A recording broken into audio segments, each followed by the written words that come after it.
This is Mission Control Houston in the equipment lock section of the Quest airlock. Jack Hathaway on the left, Jessica Meir on the right. They have moved the two spacewalkers for today, Anil Menon and Sophie Adenot, into the crew lock section that's behind the hatchway that you see there. As we stand by for the start of the depressurization of the crew lock that will lead to the opening of the hatch and the two spacewalkers placing their suits on battery power to mark the official start of today's excursion, the 282nd in support of space station assembly, maintenance, and upgrades. Airlock Houston, Space to Ground 1 for EV crew. You are now hot mic on Space to Ground 1. And Jack, you are go to proceed, picking up with step 81. One copy. Two copies.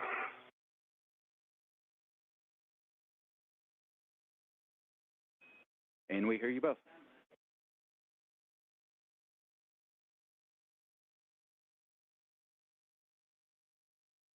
And airlock, we copy that we are proceeding in step 81.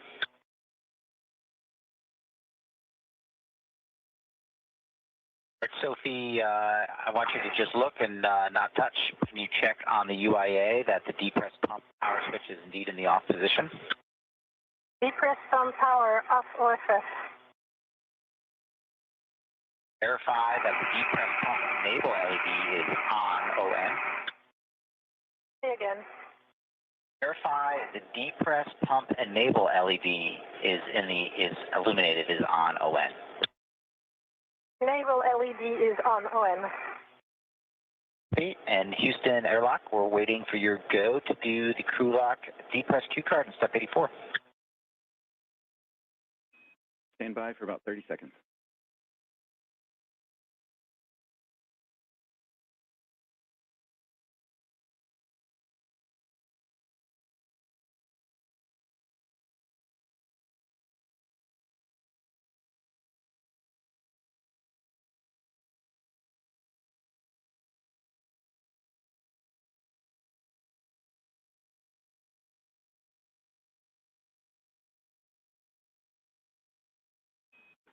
Thanks for your patience, Jack. With that, we are go to step into the crew lock, depress, repress crew card. Copy, we're go in step 84 to start the Q card.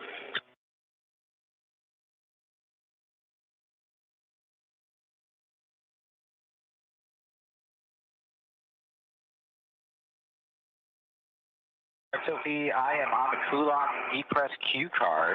Step 1 on the UIA. Go ahead and take the depress pump power switch to the on position. Depress pump power on ON. All right, we're going to wait for 10 seconds, and then I'll give you your next step. Copy.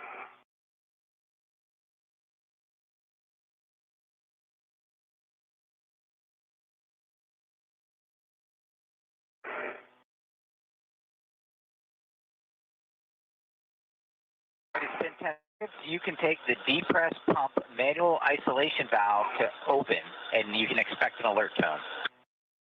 Copy.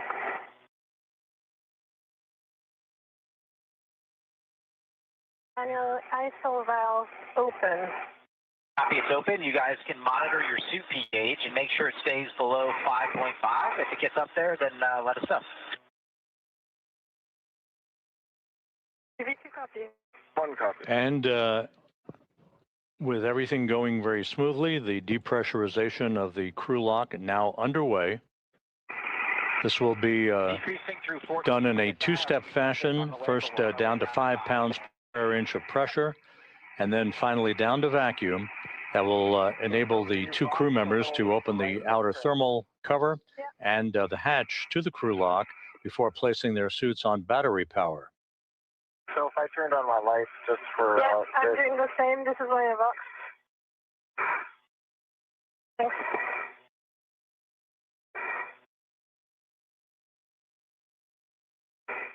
It's on EV2.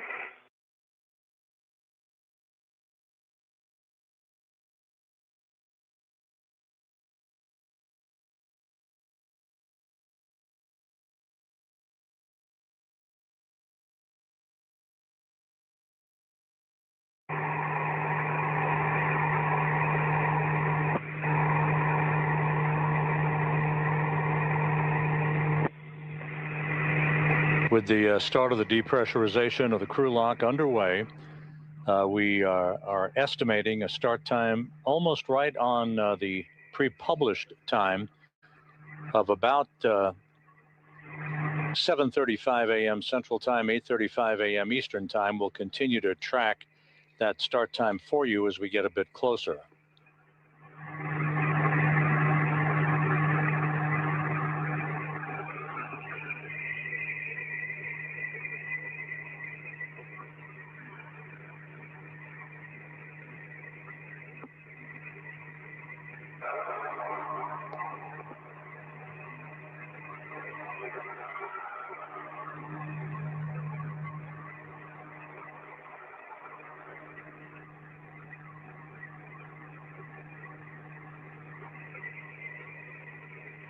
The crew lock now passing 10 pounds per square inch of pressure.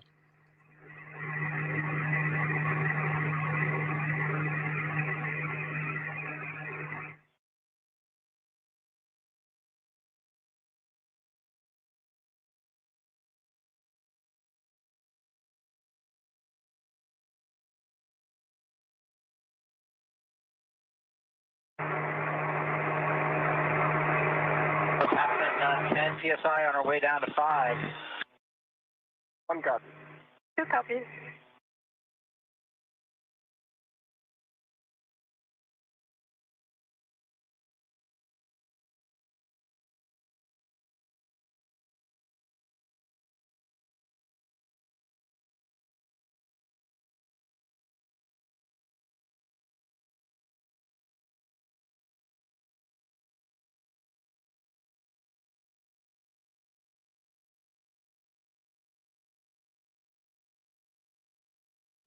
As the depressurization of the crew lock continues, the International Space Station is flying from southwest to northeast across the Pacific Ocean, just about to fly directly over Samoa.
Continuing on down, we're passing 6.5 psi. You guys might get an alert tone at 6 psi. We're working our way down to 5. 1 copy. Copy.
This is Mission Control Houston, once again monitoring the depressurization of the crew lock on the International Space Station's Quest airlock.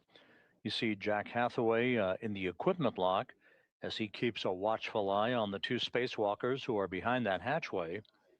Anil Menon, EV1, or extravehicular crew member number 1, soon to embark on the 2nd spacewalk of his career, and Sophie Adenot of the European Space Agency, EV2.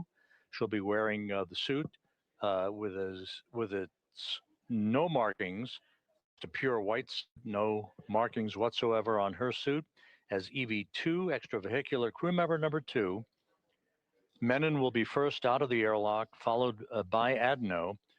They will set up their tools and tethers, turn on their helmet cameras, and then begin to make their way over to start the process of removing the failed space-to-ground antenna that is sitting on a boom on the Z1 truss of the International Space Station. 2 space-to-ground antennas reside on the station who live side by side to each other. The failed antenna will be replaced by a spare that is housed currently on external stowage platform number 3, ESP number 3, that is on the P3 truss or port 3 truss of the International Space Station. You'll reach out and put your hand on the depress pump manual isolation valve and take it to close. You should get an alert tone. Depress pump man isolator valve is closed. All right, glad to hear that. Now we're going to get into a leak check. So both EV1 and EV2, if you'll take your display switch to status until you see a leak check question mark, and then a long yes to execute, follow the displayed instructions, and let us know when you're done. Copy. 1 copy.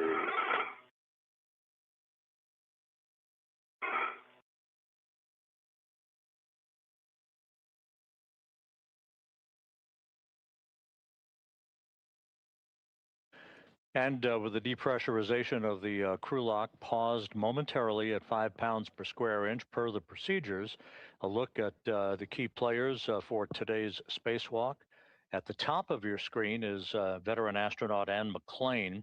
She will be the intravehicular crew member, or IV crew member, who will be talking to the 2 spacewalkers, guiding them through their procedures as they replace the failed space-to-ground antenna outside of the station today. Seated to her left is spacecraft communicator Steven Zenter.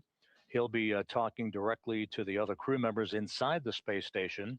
Flight Director Chris Dobbins is in the light-colored shirt on console. He is presiding over today's spacewalk, joined to his left by Flight Director Chloe Mering, who will be the flight director on August 25th, in charge of what is known as the triple jump spacewalk, which will see a variety of tasks to reconfigure systems on the outside of the station.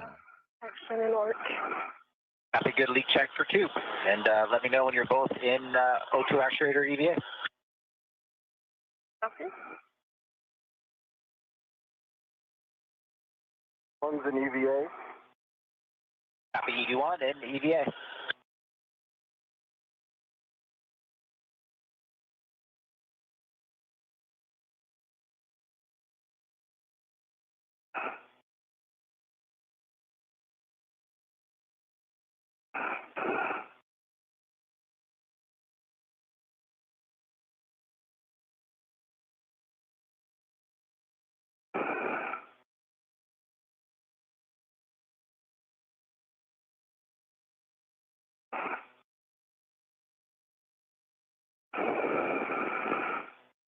EV2, EVA. Copy. EV2 is O2 actuator and EVA. All right, next step, we're going to continue the depress.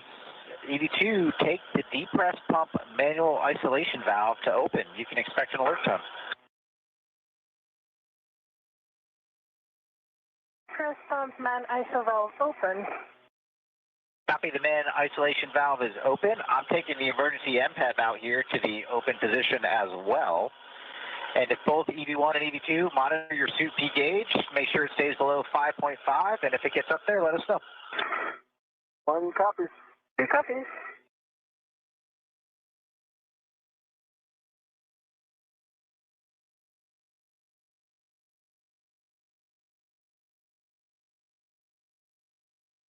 The depressurization of the crew lock once again underway after a momentary pause. This will take the crew lock down to vacuum, enabling the outer hatch then to be open, and for the 2 crew members to place their suits on battery power. That will mark the official start of today's spacewalk.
Jack Hathaway and Jessica Meir in the equipment lock section of the Quest airlock, monitoring the systems as the crew lock is just about at 2.5 pounds per square inch of pressure.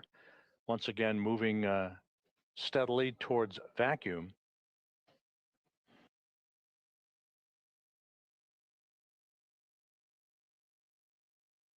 Today's spacewalk expected to last about 6.5 hours in duration. There is a lot of work with pistol grip tools, the power tools that will be used to unbolt and rebolt a number of connectors and points on the space-to-ground antennas to remove the failed antenna from its boom on the Z1 truss of the station, and to replace it with the spare antenna that currently resides out on the port 3 truss of the complex. We are decreasing through 2 psi. It's time to take the depress pump off. So, Sophie, if you would take the depress pump manual isolation valve and take it to closed, please. It is depress pump man ISO valve closed. Copy, the isolation valve is closed. And on the UIA, take the depress pump power switch to off, OFS. Work.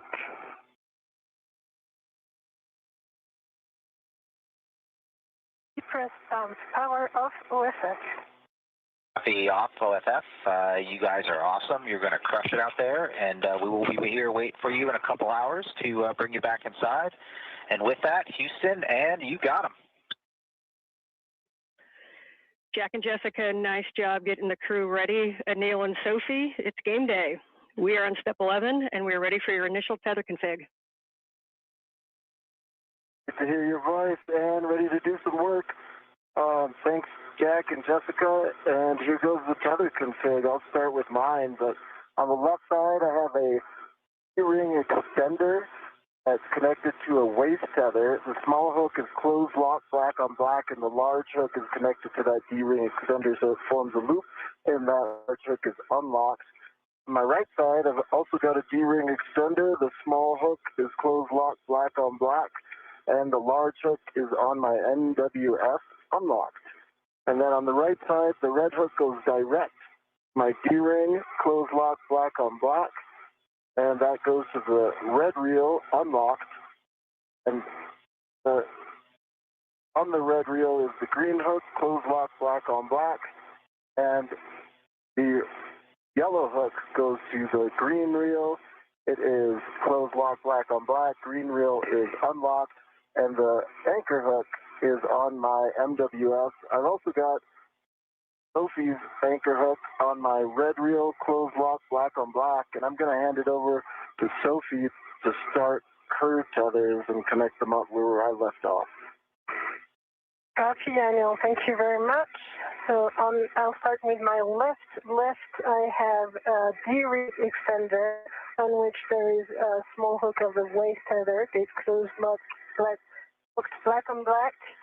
The big hook of this waist tether is gate closed, locked, black on black, and goes to the airlock waist tether. Big hook, which is gate closed, locked, black on black. The small hook of this airlock waist tether is gate closed, locked, black on black on the airlock D-ring extender. So for me, that's a good load path to the airlock. Then I'm going to switch to my right side. On my right D-ring extender, I have a waist tether. Small hook is gate closed, locked, black on black. And the large hook is on my mini workstation. On this right D-ring extender, I also have a red hook from my red reel. This one is gate closed, locked, black on black. My red reel is unlocked, on which there is a green hook, also gate closed, locked, black on black. The yellow hook goes to the green reel. Yellow hook is gate closed, locked, black on black. The green reel is unlocked, and I think Anil verbalized already that Anchor hook. the anchor hook is gate closed, locked, black on black, which I double check here on his tethers. So for me, that's a good config. Okay, Houston is tracking a good initial tether configuration. So when the crew lock DPDT is at 0, you will expect an alert tone. Copy. That long list of procedural checks by Anil Menon and Sophie Adenot. And Anil and Sophie, it's going to be about 10 minutes to get down to that number.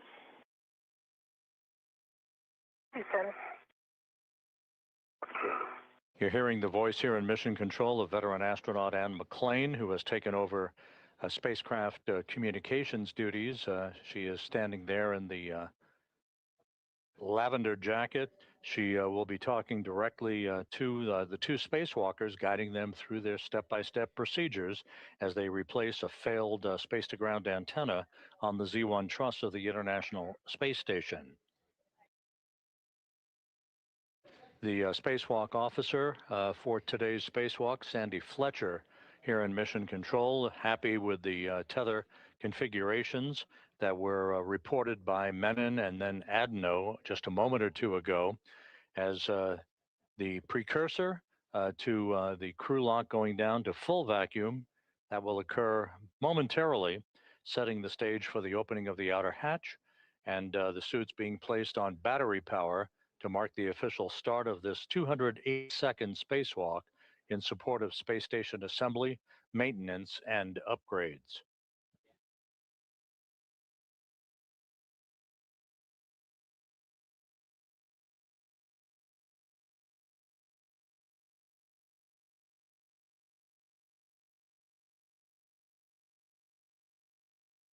The International Space Station is flying 260 miles over Nevada, moving from southwest to northeast in an orbit inclined 51.6 degrees to either side of the equator.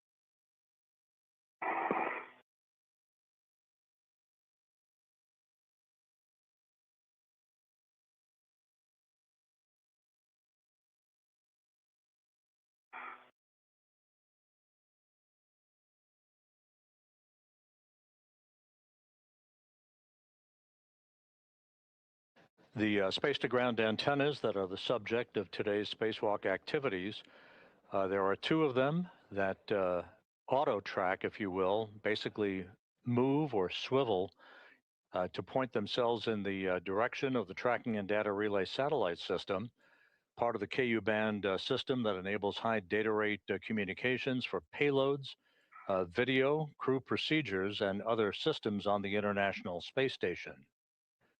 The failed antenna, first identified with degraded performance last November. Sophie, the press is looking good. We're just under 1 PSI, and reports from the EVA group is that was one of the clearest tether configs that they have ever heard. Off to a good start, Ann. Thank you. Thank you. And McLean reporting a good report card for the two spacewalkers on their tether configurations before they venture outside of the crew lock into the void of space. The failed space-to-ground antenna, which first exhibited degradation in its performance back in November, has a failed gimbal assembly, meaning it can no longer point in the direction of the TDRS constellation that's needed for proper communications. So the spare space-to-ground antenna, which is on external stowage platform number 3, out on the port 3 truss of the station, will be brought into play today, first delivered to the station on the STS-127 mission back in 2009.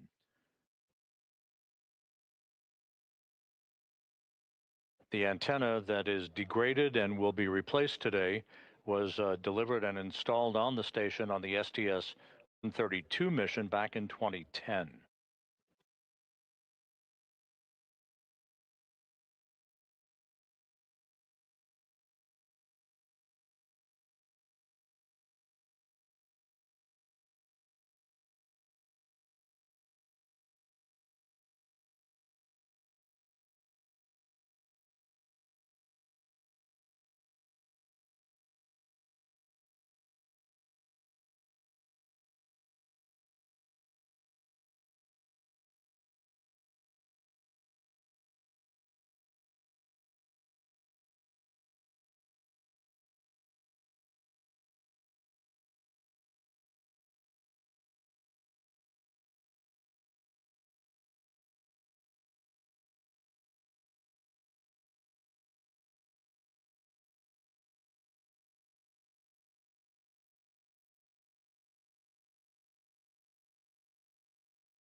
We're now sitting at about 0.7 pounds per square inch of pressure in the crew lock, approaching vacuum.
And Anil and Sophie, we're showing you at about 0.65 or just under. Good copy. Good copy.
With the crew lock section of the Quest airlock approaching vacuum, we are expecting today's spacewalk to start just about on time at about 7:35 a.m. Central, 8:35 a.m. Eastern Time. And again, we'll keep you posted. The official start time to be marked when Menon and Adenot place their suits on battery power. Menon soon to begin the second spacewalk of his career, Adenot her first.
with the crew lock section at 0.5 pounds per square inch and just a bit below that, actually.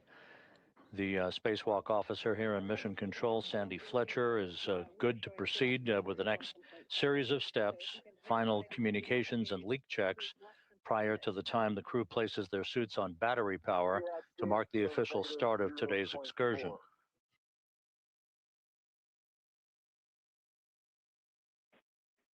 Well, that will work for us. You are go to open the hatch and stow it and ensure the emergency MPEV is closed. Happy go, EV1.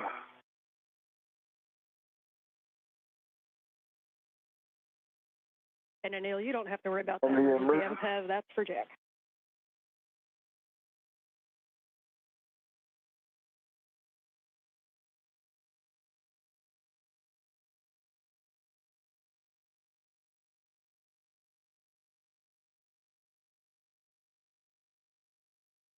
The hatch to the crew lock is now open.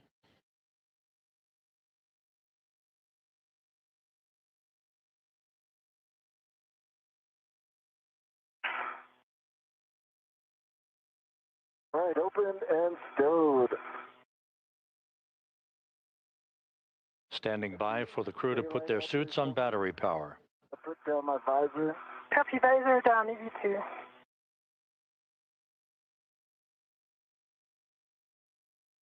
Okay, copy. Copy, Hatch is Ann. open and stowed. Confirm, EV1. Okay, we are now moving into post-depress. On your DCMs, switch power to BAT, stagger your switch throws, and expect a warning tone. EV1 is going to go first. Confirm. That. Copy, EV2 going now. That.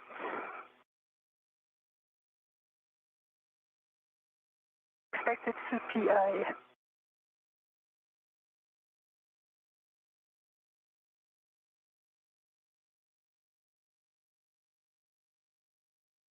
And for EV2, Sophie, did you say that power is BAT? Power is BAT. I have CP high. That's expected. Copy EV1 and 2, powers to BAT and suit P high message. And that is expected, you're right. At this time, you can switch your display to Pro and verify a functional display. EV1 sees functional display. EV2 functional display. Copy, step 3. On the UIA, EV2, Sophie, switch power EV1 and 2 to off, OFF. And check that the LEDs on 4 go off. Copy. In work. EV1 power off, OFF. And 2 LEDs off. EV2 power OFF and 2 LED off. Copy. Step 4, for both crew, you can remove your SCU from your DCM. You'll install your DCM cover and stow the SCU in the pouch with your pouch Velcro closed. This is Mission Control Houston with Menon and Adenot having placed their suits on battery power. The official start time for today's spacewalk, 7:29 a.m. Central Time, 8:29 a.m. Eastern Time. The 282nd spacewalk in support of space station assembly, maintenance, and upgrades now officially underway. Start time, 7:29 a.m. Central, 8:29 a.m. Eastern Time.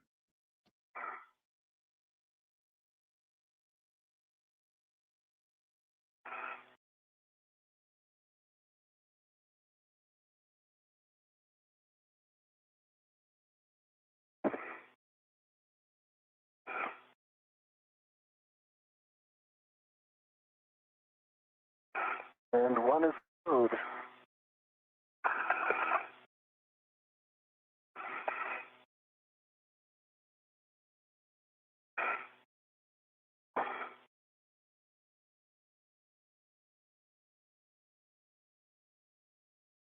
Anil Menon will be first out of the airlock, followed shortly thereafter by Sophie Adenot.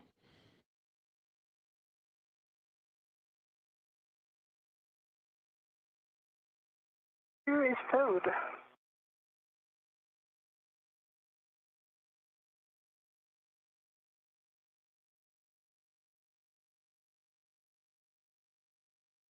For EV2, Sophie, we understand SCU is disconnected and in the pouch. SCU disconnected and in the pouch. Copy, thanks. And we'll wait on EV1 to proceed. EV1 is disconnected and in the pouch. Copy, and can you both verify that your DCM cover is installed? DCM cover installed. DCM cover is installed. Copy. EV2, Sophie, check that the depress pump man ISIL valve is closed. Press pump man ISO valve closed. Copy. Both crew, on your DCM, take your temp control valve to max hot, which is lower numbers. Good opportunity to use the mirror.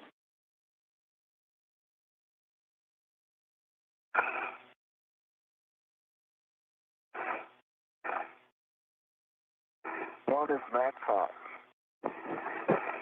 Can work.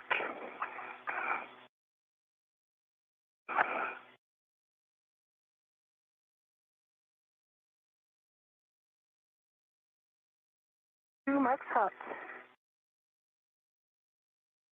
Copy. Both crew and max hot.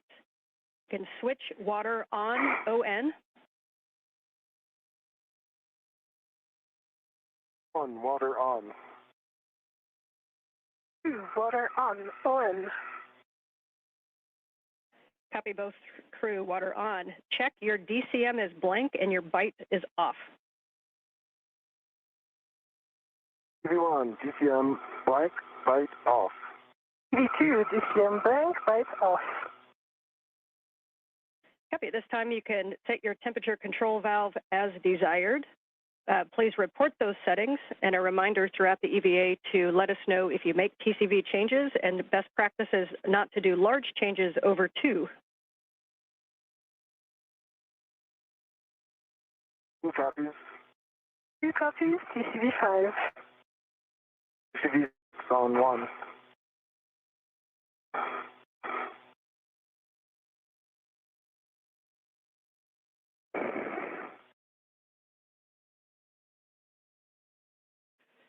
Copy 6 for EV1. And EV2 had 5. Yeah, 5 for EV2. Copy 6 and 5.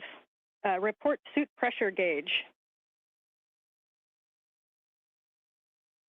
Pressure gauge on EV1 is 4. Spacewalk intravehicular crew member Ann McLean is reviewing the correct configuration for spacesuit systems with Anil Menon and Sophie Adenot before Menon moves outside of the Quest airlock to set up his tethers and tools, followed by Adenot in the first stages of today's spacewalk to replace a failed space-to-ground antenna on the International Space Station.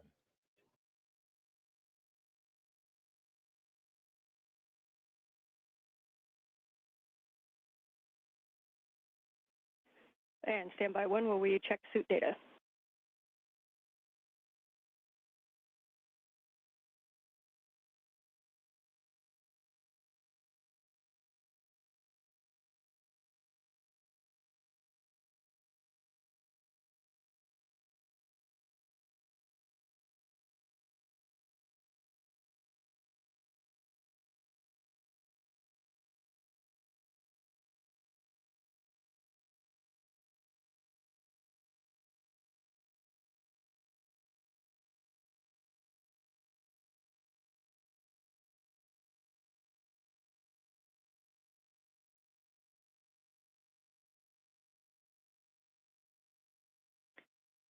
And Anil and Sophie, we are just looking at data. We're going to hold you here for a minute. We had an LED on the PSA, so we're going to be running a PSA recovery from fault. So we'll just stand by where you're at for a couple minutes. Standing by. Standing by.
Okay, Anil and Soph, thanks for your patience there.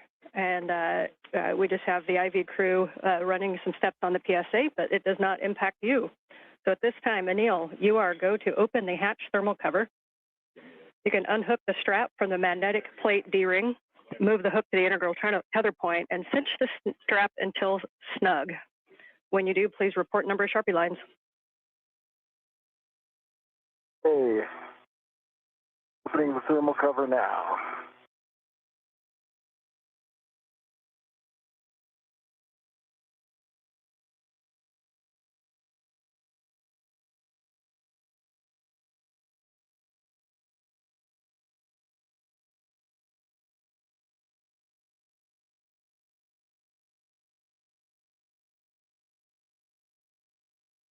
One's got thermal cover open, 6 Sharpie lines. Copy. It is open and you got 6 Sharpie lines. You are go to egress the airlock, and your first step is to attach your anchor hook, EV1 anchor hook, to the forward airlock D-ring. One is egressing now and looking for forward.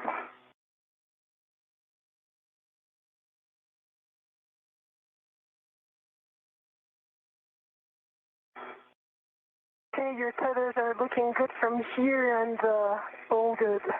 It is. And just about 11 minutes into today's spacewalk, the outer thermal hatch on the Quest airlock is now open. We'll be seeing Anil Menon exit the airlock momentarily, followed by Sophie Adenot, who is now the first French woman in history to conduct a spacewalk on behalf of the European Space Agency. Will do. Crew look back number 1. Dan, I've got on my safety tether in the forward airlock D-ring. That anchor hook is closed lock, black on black, giving me a good load path to structure. Copy and concur. You can now attach the EV2 anchor hook to the aft airlock D-ring. The space station is currently flying over northwest Africa, moving from northwest to southeast.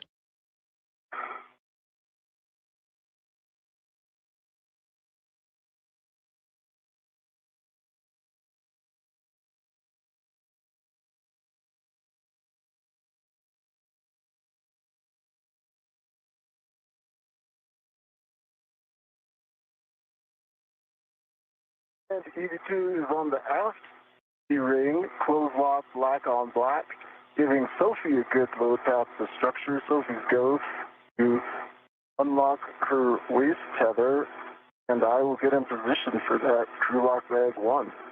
Okay, I am ready to pass the crew lock bag 1. I double check it's number 1.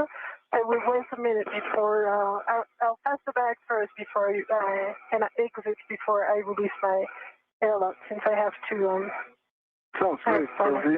I'm going to get my BOT ready.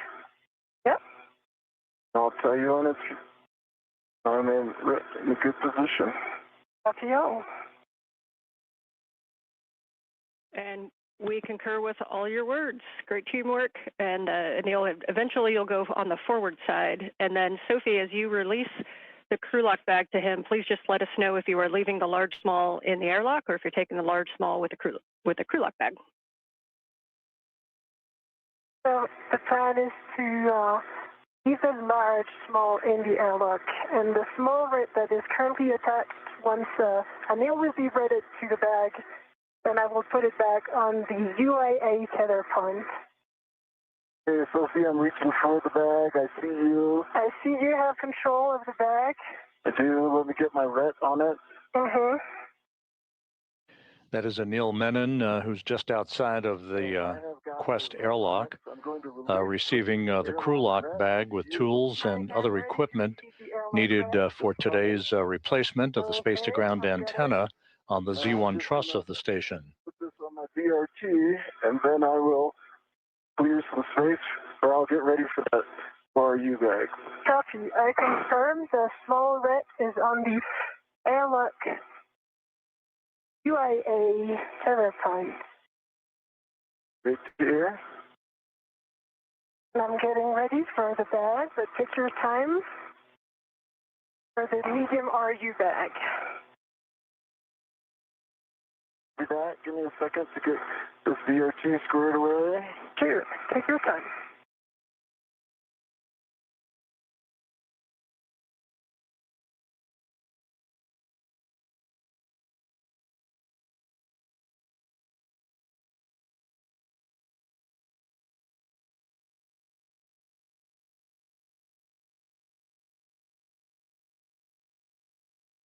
Okay, my VRT is back and away, and I have a ret ready for the medium RU bag.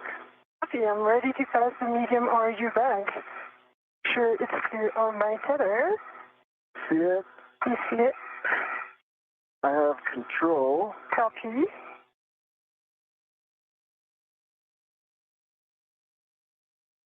I now have that on the handle.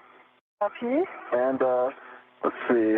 Let's see the airlock ret. I'm going to shake it. It's right here, right? Yes, I confirm. Okay. It's coming off. I'll tell you when it's released. I am ready. Okay, it's coming back to you. Copy. I have the ret. You have the ret.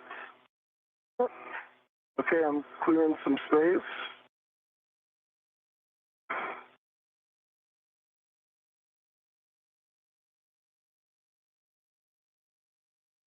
And the red is on the same tether point, UIA tether point aft. Okay. Copy and good config.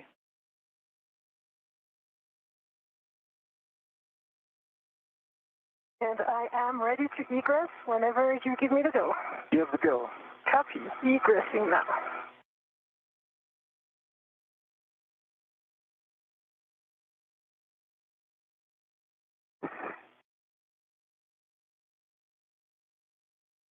I see you coming out.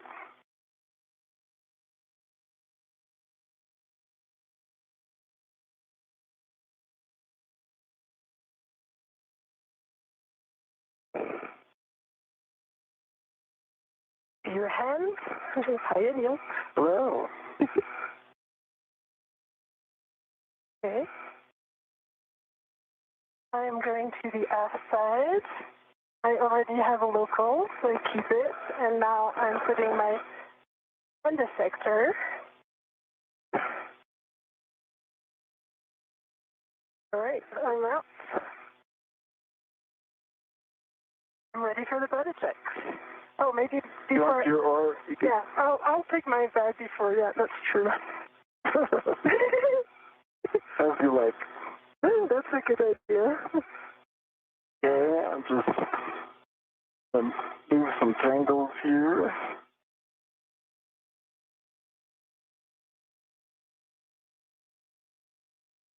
Okay. There's an ORU bag when you're ready. Yep, and we're for my VRT. Time. Nice egress. We can see both of you on the camera. You guys are looking great.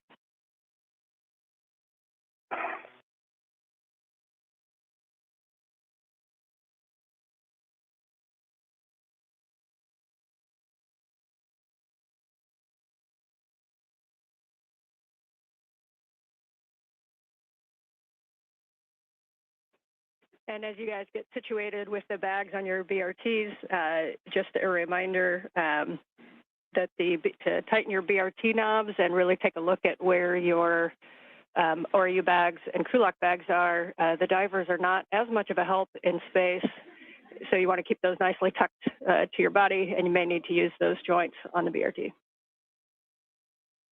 Copy. Ann McLean, the spacecraft communicator here in Mission Control, jokingly indicating the word divers, a reference to those engineers who assist astronauts in their training in the neutral buoyancy laboratory here at the Johnson Space Center in spacewalk practices.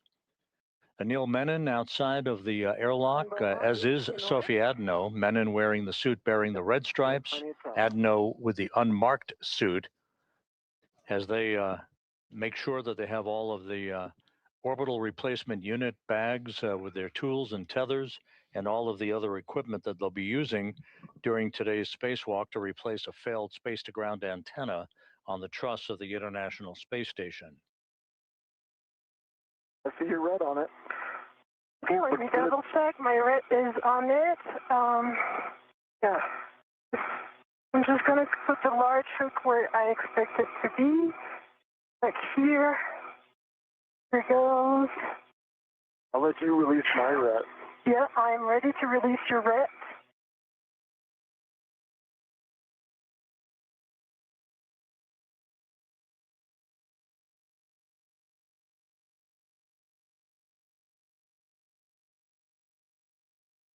The red is released. I see it. Let me just put it on my NWS and I'll be ready for the buddy check. Okay. And I think I'll readjust my ERT a little bit too.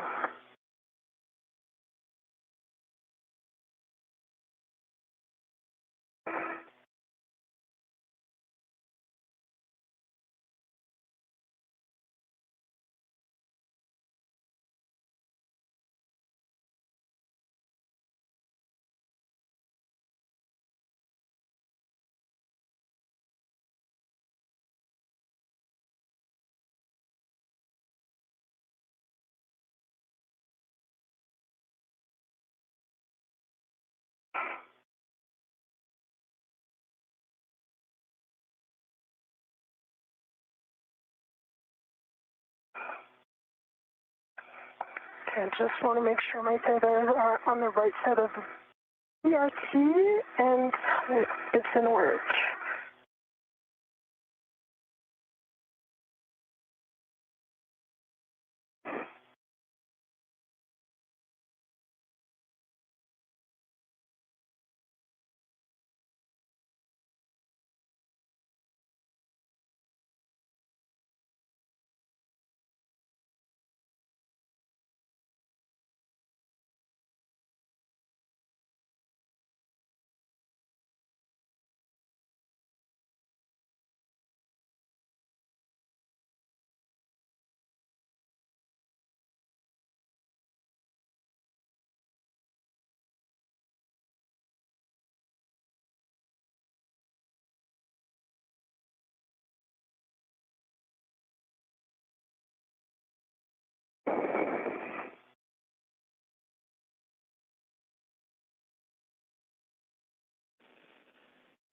And as you complete the medium ORU bag stowage, Anil, your step after this is going to be to close the thermal cover. No rush on that, but if you'd like to start getting into position. And after that, we'll be doing buddy checks.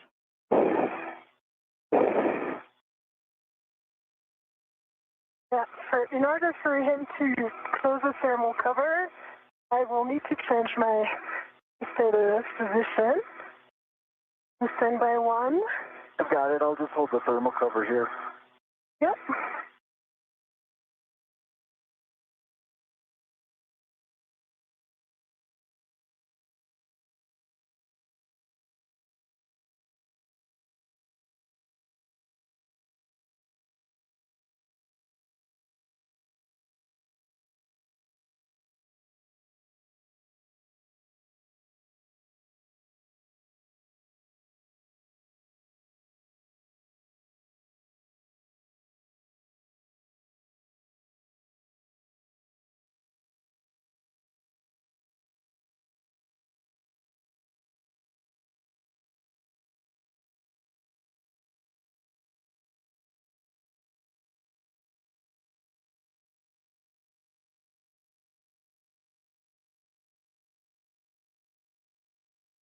I see your waist tether up. I see the airlock waist tether. Yep, you are go for that. My BRT is rigidized. In position. Okay, thermal cover closed. Copy. Thermal cover closed. Your next step will be buddy checks if you'd like to get into position where you can see one another. And I'll just remind you of the list as you get into position. We're going to be turning on our HECAs. Then we'll be checking for green LEDs, MWS and BRT tabs, safer handlers, and tethers and tools. All right. I'll start off, Sophie, okay? Yeah. I see one green light. I see your 4 lights, headlamps are on, just confirming that for you. I see your 2 safer handles are down, and I see your 3 tabs are up. Taking a look at your tools and tethers now, and while I'm doing that, think about your hat and gloves. Okay, my hat is dry and gloves are baseline nominal. Tool and tethers look good. The only thing I have for you is your left waist tether. It goes off of your D-ring extender on the outside of your BRT to that circular handrail. Yes, so I see that. just be aware when you take it down on the outside. Yep, I see that, and for now I will leave it like this. It's decoupled from the tethers. Let me check for you. I see one good green HECA light.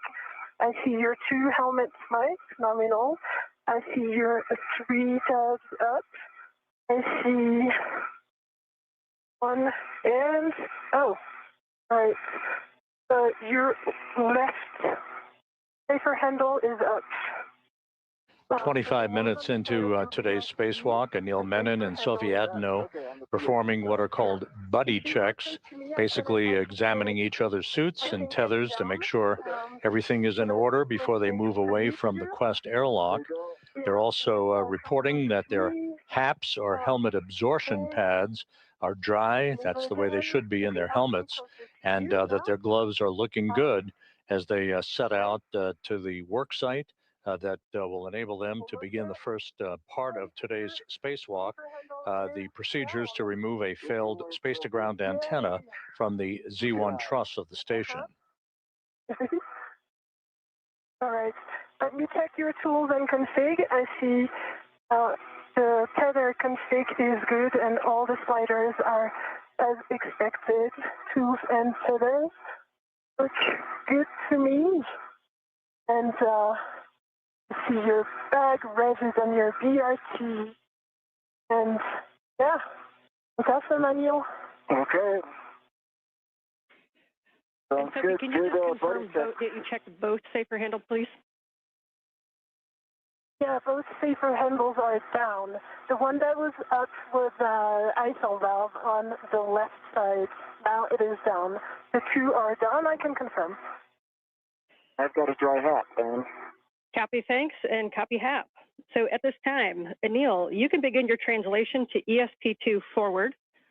Reminder as you go around that the whiff 6 is where you're headed, and that is the portmost whiff on the front of ESP2.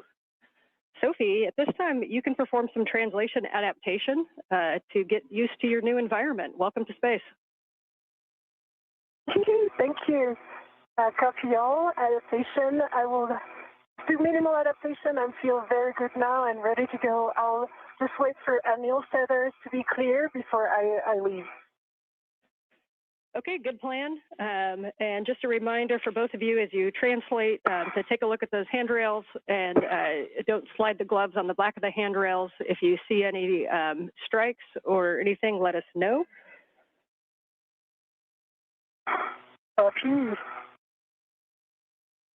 Those instructions from Anne McLean indicating that Menon will make his way to external stowage platform number 2, which is alongside the Quest airlock, to retrieve the articulating portable foot restraint that he will install at the end of the Canadarm2 robotic arm. He'll be maneuvered by Jack Hathaway, who will be operating from a robotics workstation inside the International Space Station. Clear, and you're happy with the tethers. While Menon plants his booted feet in that foot restraint, moving around at the end of the arm to maneuver to the various work sites with the failed space-to-ground antenna and then the replacement antenna. So I'll give it a go now, going slow in order to be sure that I'm clear of Anil's feather.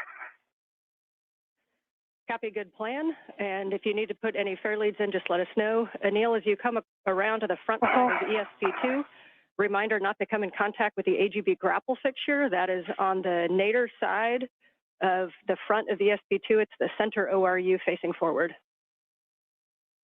I've got eyes on that grapple fixture. All right, eyes only.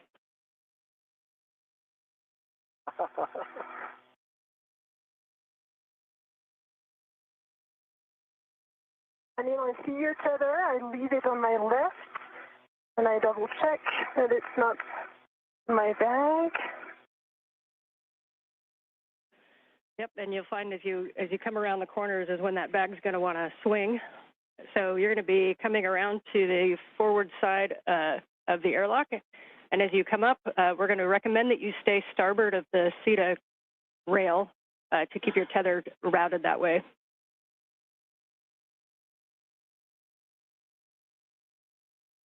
Say again?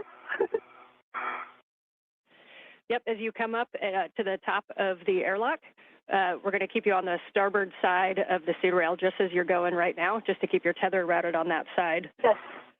So you're going to come up the airlock toolbox, and if you see a handrail 0551, you are in the right place.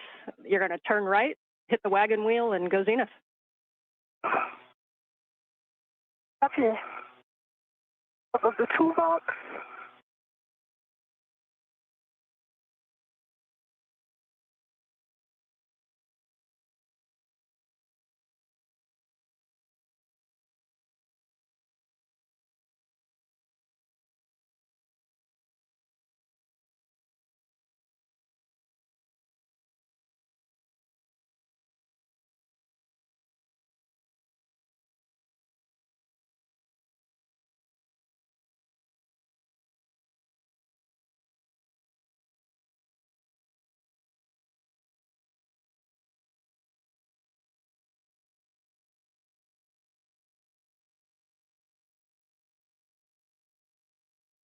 I'm going to take the forward pass, the V1.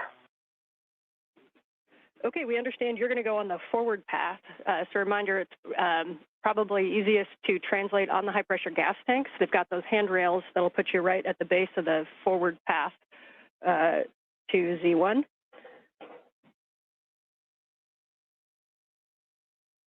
Copy. In work. And for Anil, we see you at the APFR in with 6. You're going to be bundling the crew lock bag. And as we talked about, you're just going to remove your crew lock bag from the VRT and attach the other crew lock bag ret to the APFR and then retrieve the APFR. Crew lock bag is on the APFR, so I'm going to move the APFR now.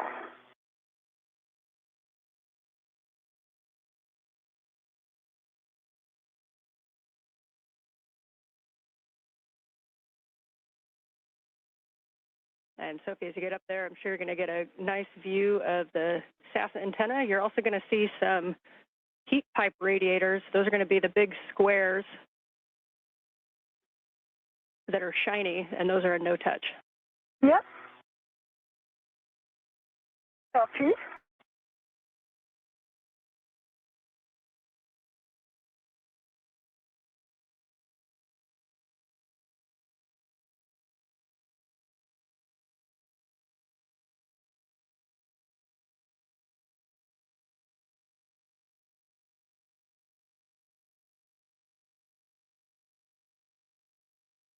I changed my mind going for the aft side of V1.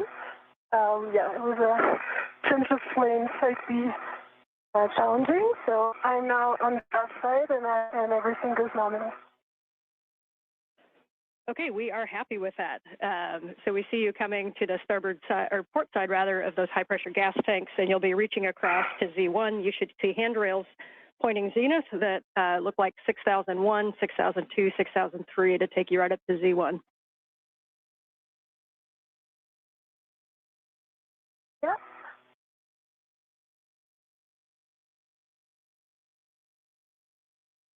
I'm mindful of the ATSR and the SOSA antenna.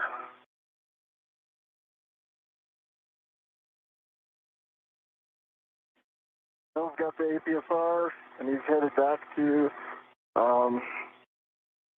S1.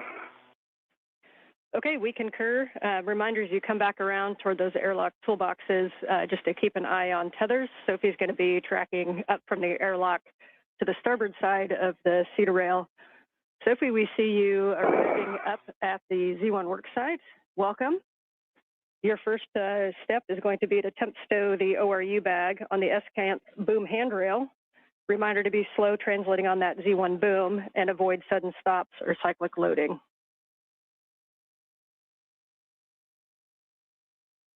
Copy.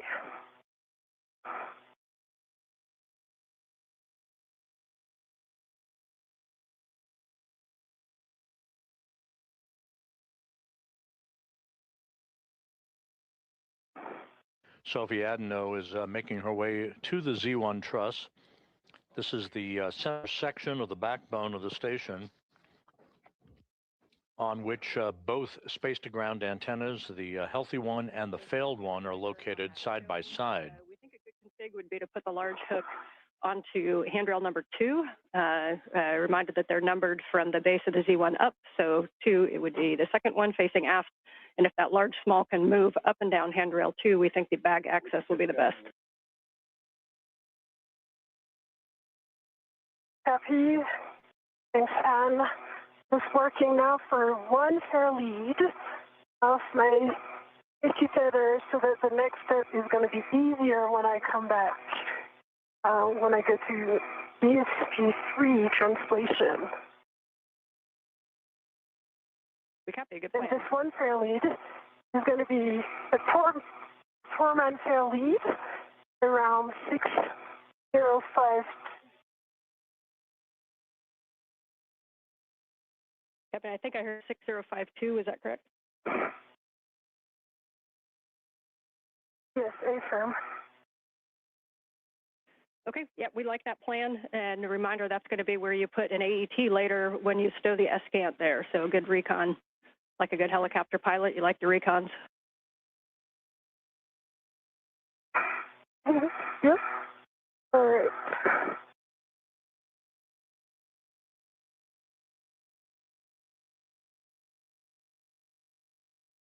And I got to look at that EPFR as I was passing the starboard one.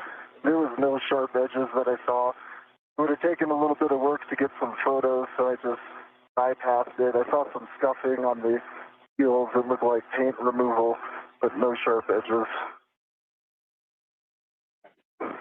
Okay, we copy and we appreciate that report.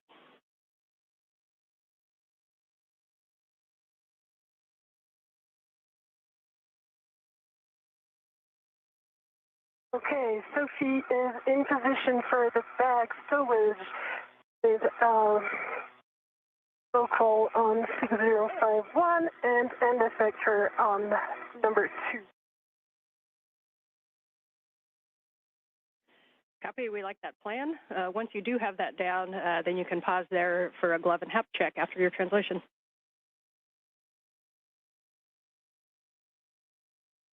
Copy, and I will also change my TCV setting.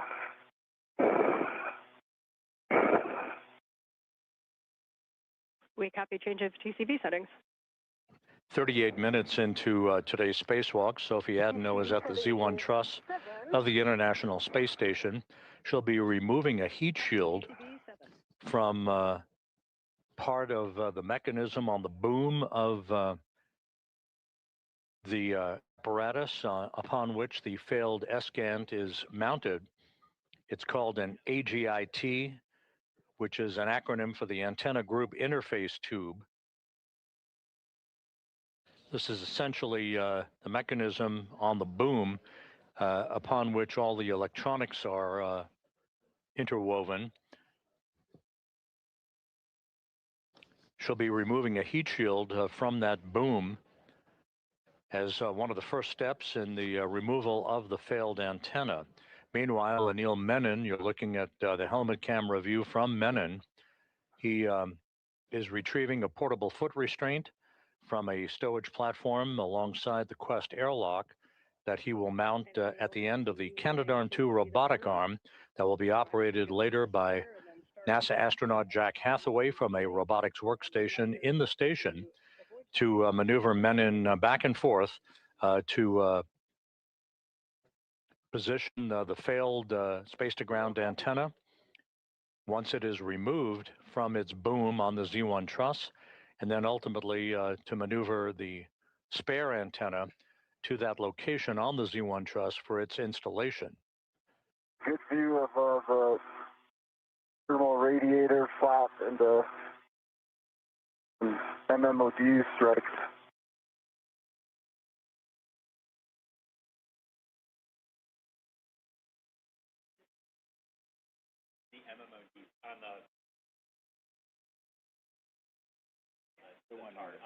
Okay, we copy the report, thanks.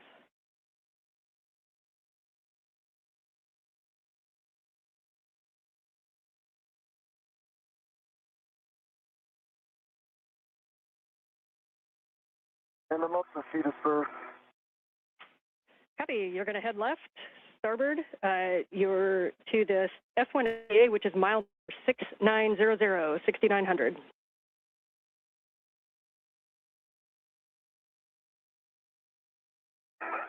And Sophie, as you get things stowed, your first action is going to be to remove the heat shield. So you'll be opening at that bag, and you'll be tethering to the agate heat shield and to put it in that bag.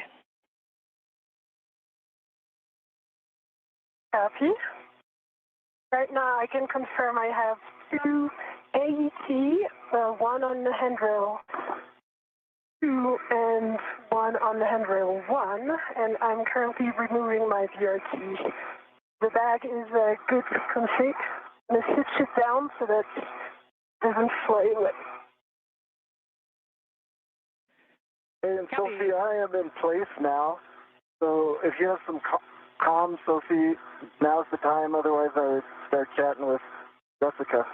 Yeah, get plenty of them. I know the next step is the heat shield, and that's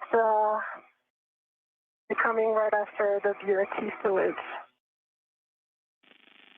Yep, and for Sophie, just a couple cautions to avoid contact with the ESCANT dish and the gimbals. And the max loads on the ESCANT is 45 pounds, which is 20 kilograms. Your steps that you can go ahead and take is to go up and retrieve the heat shield. You're going to tether to it and release the quarter turn fasteners. And then a reminder that over on the starboard side underneath, there is an elastic strip that you need to remove.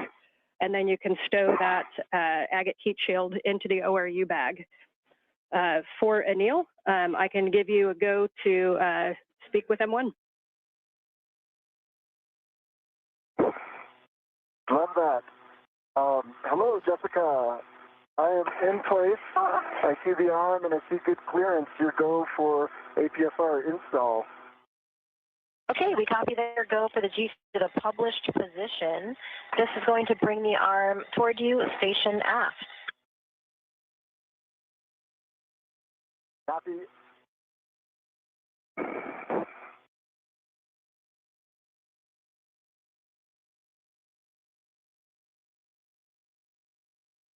Anil, we're starting the arm motion in 3, 2, 1.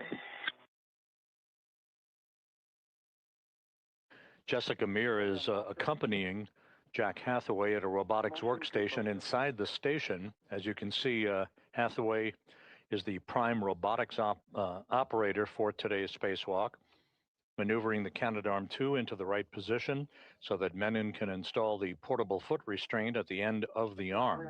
He'll be riding at the end of the arm to move the space-to-ground antennas, the failed one and the replacement antenna, back and forth for the replacement work that is yet to be accomplished during today's spacewalk, which is now 43 minutes in duration.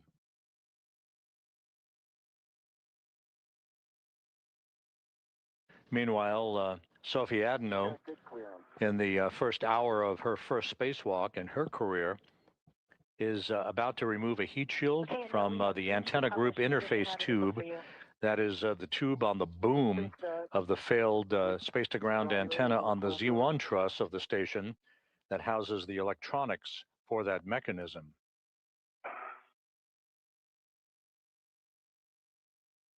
Let's call GCA complete here. Okay, copy GCA complete. Stand by while we get breaks.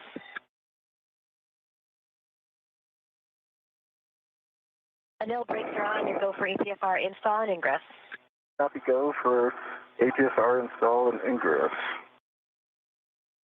All right, Anil, your APFR settings are 12 Papa Papa Fox 6, and up to you if you'd like to reset the APFR and then put it in. It might be a little easier to access. You'll be looking for 12 for the clocking. 12 Papa Papa Fox 6. Copy 12 Papa Papa Fox 6, and APFR currently set.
And Sophie, when you have a moment to pause, if we could get a good glove and hat check, please. Sure. Pausing right now, and hat is dry. Those are nominal.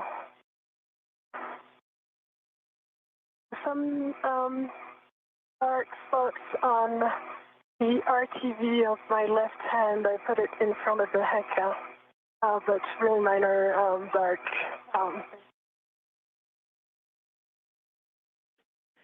Okay, we copy the markings. If you have any other information like color or size, that's great. Right now, we'll take that as a nominal glove and hat check.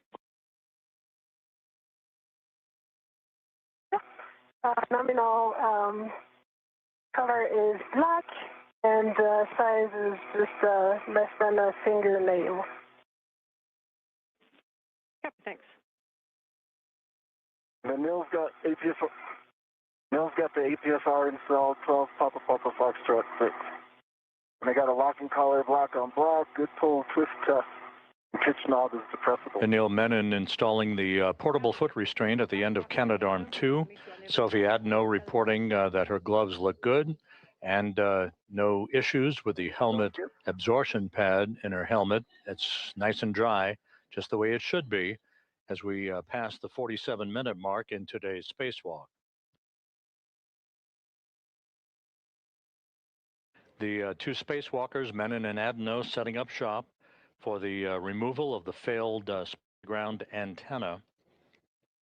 This will involve installing 12 gimbal lock bolts to prevent any inadvertent motion of the dish on the space-to-ground antenna during its transport over to its temporary parking place on the truss of the station, and ultimately for its installation on ESP3, which currently houses the spare space-to-ground antenna that will replace the failed antenna later in today's spacewalk.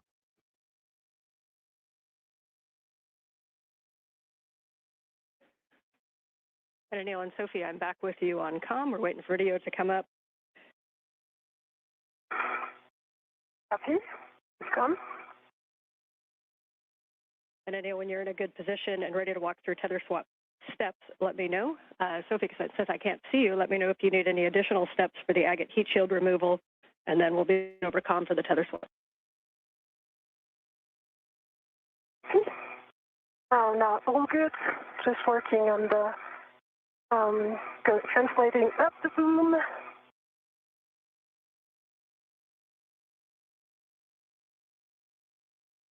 Okay, copy. And since we are in our first night pass, as you can tell, reminder that your helmet lights have 3 settings: off, spot, and flood. And each time you push the button, you get a different setting if you need it. Thanks for the reminder. Thank you. And the mill's ready for the tether swap. Okay, Anil, for the tether swap, the first thing that we're going to do, you have a waist tether down, I assume? Waist tether's down and defector is down.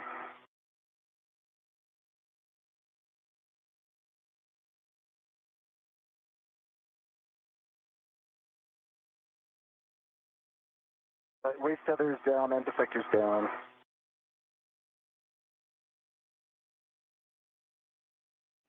Hey, Sophie, how copy?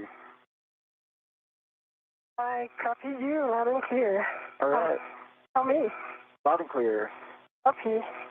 The tether from the ORU bag is on the heat shield, and I double-checked both sides. It's all good, so I'm now going to remove the photo transfessor. Gotcha. And for Anil, can you how do you confirm copy? the waist tether down? Waist tether is down and defector is down.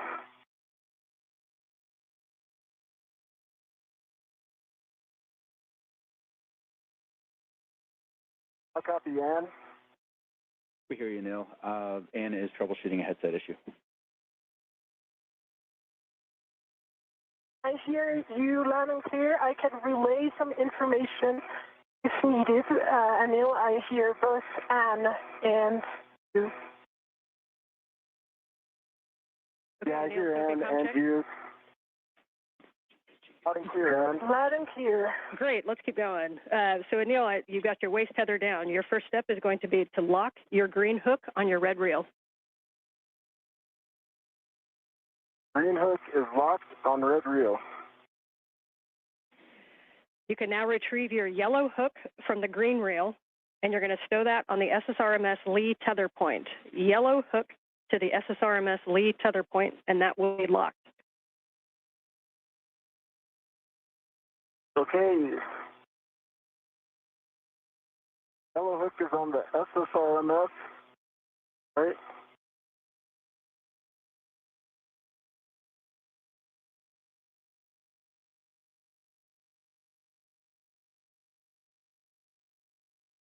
And yes, if from the yellow hook Yellow to hook the... is it's on and it's locked. Copy, understand gate closed and hook locked on the Lee tether point. You can now... Gate closed, locked. all right, and then check that your red reel is unlocked. Red reel's unlocked. Copy, you can now lock your green reel, and then you're going to retrieve your green hook, and you're going to stow it on the S1 NTA handrail. So lock the green reel. Okay, I'm going to transfer to truck, then I'll do that and report back. copy. And if you need it, the S1 NTA handrail is directly above mile marker 6870. And McLean working with Anil Menon to make sure that all of his tethers are in the right configuration. He is at the end of the Canadarm2 robotic arm. Alongside him, Sophie Adenot, as they set up shop for the beginning of the process to remove the failed space-to-ground antenna on the Z1 truss of the International Space Station that began to exhibit degraded performance last November. It is or down.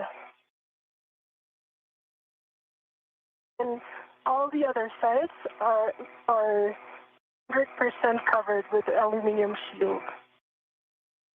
There's no risk of fraud because everything is attached, and I'm in the process of removing it. Okay, we copy the report. We do not see it in the camera view. The camera view, just so you know, ends right where the agate handrails start, so just below the heat shield, and we're talking about the report. Okay, let me go up so that I can show it to you before finishing the removal. Do you see it now? That's a good view, thank you. All right. Okay, I'm going to finish the removal.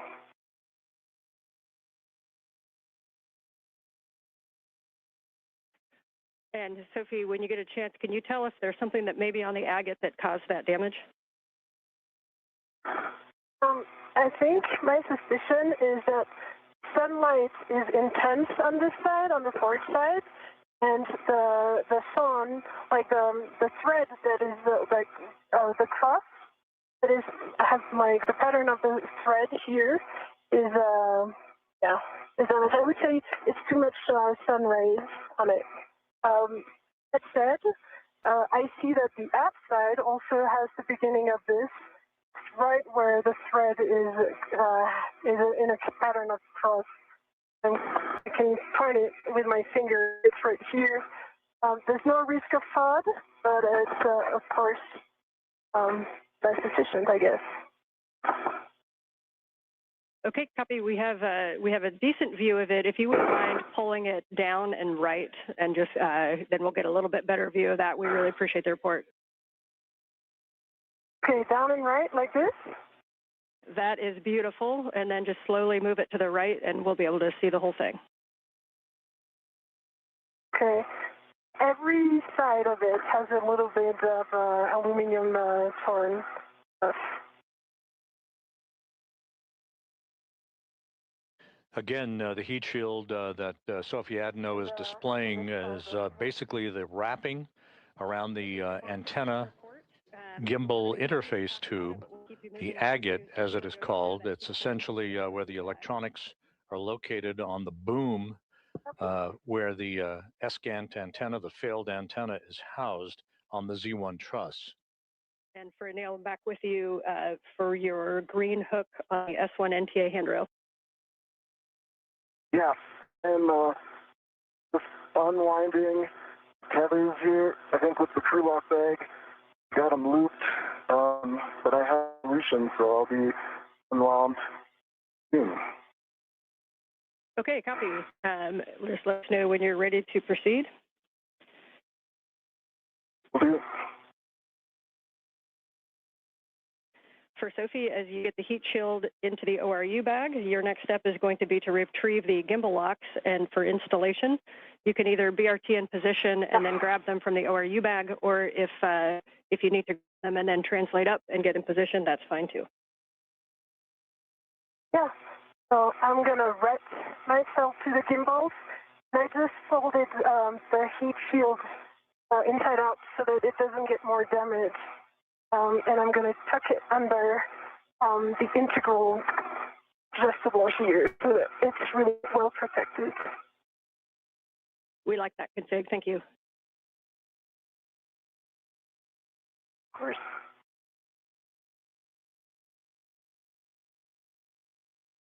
Okay, the tethers are unwound. I'm headed to the anchor point. Copy. Good work. So you'll be putting the green hook on the NTA handrail above mile marker 6870. It's just to the inboard side of the stanchion that says 07.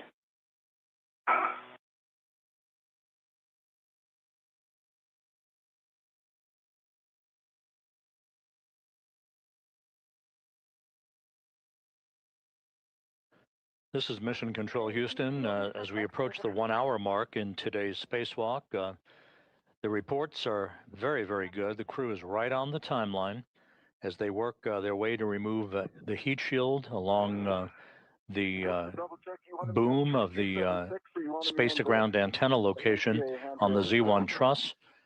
Also, their suits are operating as advertised. No issues reported so far in today's spacewalk. The 282nd in support of space station assembly maintenance and upgrades.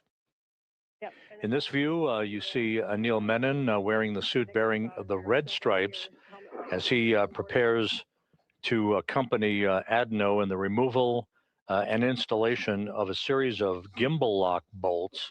There are 2 sets of these bolts. The first set is 4 bolts. The second set consists of 8 bolts. They will strain the antenna from inadvertent movement during the time that it is not only removed but transported to its temporary stowage location on the truss of the station and eventually on external stowage platform number 3.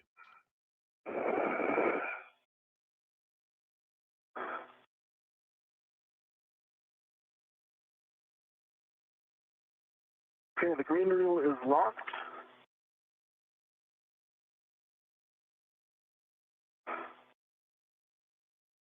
Copy, green reel locked, and you'll be retrieving the hook to the handrail and then unlocking it.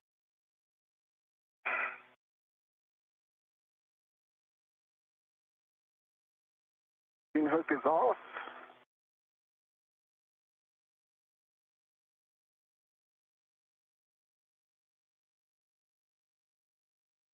And the green hook is on the handrail.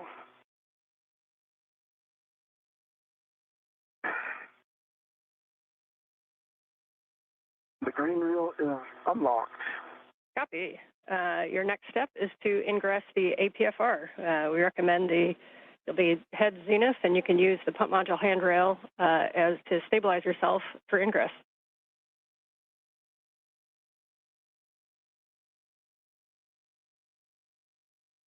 Menon finishing up the preparatory work for his planting of his feet in the articulating portable foot restraint at the end of Canadarm 2, upon which he will be maneuvered back and forth in the transport of the failed space-to-ground antenna and its replacement over the next several hours. The robotic arm being operated primarily by Jack Hathaway from a robotics workstation inside the International Space Station, accompanied by Jessica Meir. I would like to reinstall it. It's right in front of my heck of view if you see it. We see it, checking. Copy. And for your information as well, the heat shield didn't want to stay tucked in, although I thought I had done a very good job of it. No worries. You are go to reinstall that TA clamp, and just a reminder that about potential sharp edges on those, so just take a look closely and you're go to reinstall.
This is Mission Control Houston. Just to recap, today's spacewalk by Anil Menon and Sophie Adenot began when they placed their suits on battery power at 7:29 a.m. Central Time, 8:29 a.m. Eastern Time. They moved out of the Quest airlock, set up their tools and tethers. Menon is completing the installation of a portable foot restraint at the end of Canadarm2. He'll be transported around the vicinity of the work sites at the end of the robotic arm to maneuver the failed space-to-ground antenna to a stowage location, and then maneuvering the replacement antenna that is currently housed on ESP3, the external stowage platform number 3, on the P3 truss or port 3 truss of the station. It will be installed in a boom on the Z1 truss, the middle portion right in the center of the uprights of the truss of the International Space Station. There are 2 such space-to-ground antennas. The one being replaced today was installed on the STS-132 mission. Back in 2010, the replacement antenna was delivered to the station in 2009 on the STS-127 mission. And Anil, as you get into the APFR, we see about there, reminder, give yourself a good tug test. Make sure you're really comfortable with your heels. Once we get moving, we won't have too much opportunity to redo those. So once you're happy, just let us know. I feel pretty happy. They feel solid. Copy. We've got a camera looking big brother right over your shoulder, and you look good there. So at this time, we'll take a glove check, please.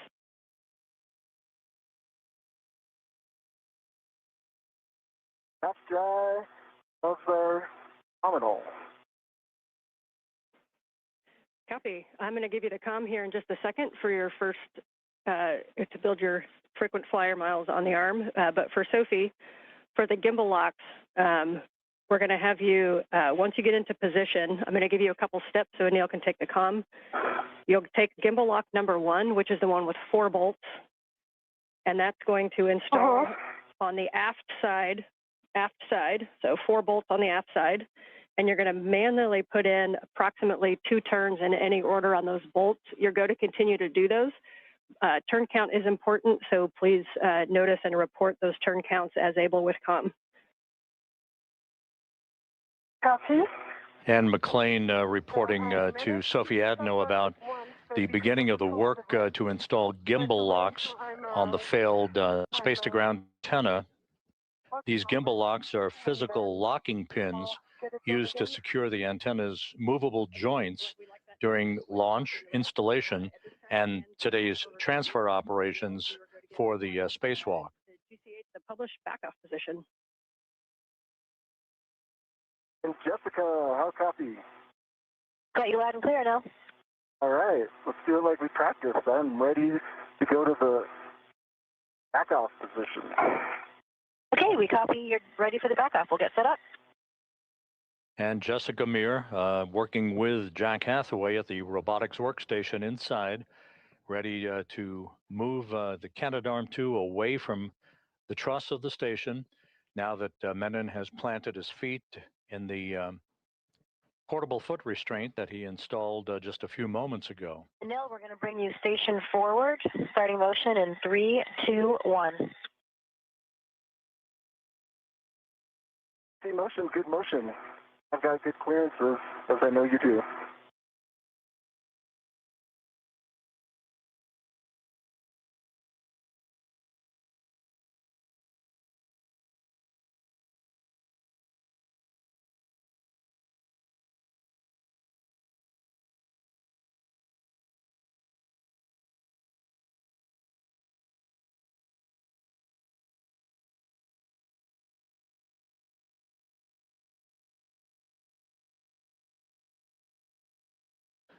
A good view of Anil Menon at the end of the station's Canadarm2 as he is being backed away under the controls of Jessica Meir and Jack Hathaway. He'll be maneuvered to the Z1 truss to join Sophie Adenot for the procedures to install gimbal locks, these locking pins on the failed space-to-ground antenna before it is basically disassembled from the boom upon which it has resided for the past 16 years. Go for that.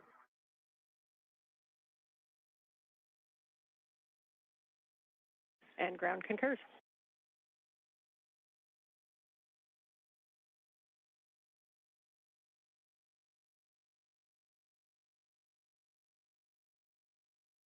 And Sophie, as you get set up, if you need to redo RETs, you can. And BRT to 003 is our recommendation. It looks like you're just about to get that in place. Nice work.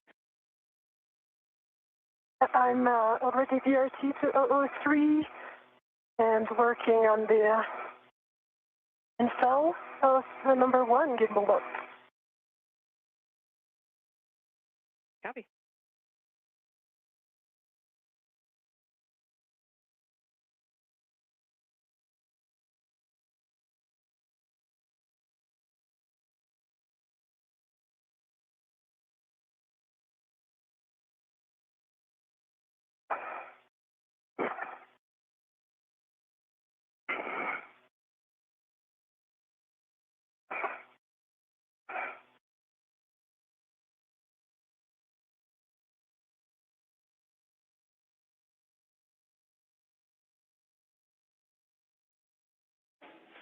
And Anil, for both, a couple words on HECUS for both of you. Anil, it appears that maybe you may have bumped a button, if you don't mind cycling that and turning it back on. And for Sophie, no rush, but when you have a free hand, we think maybe your HECA got bumped downward. So we kind of are looking down at your MWS.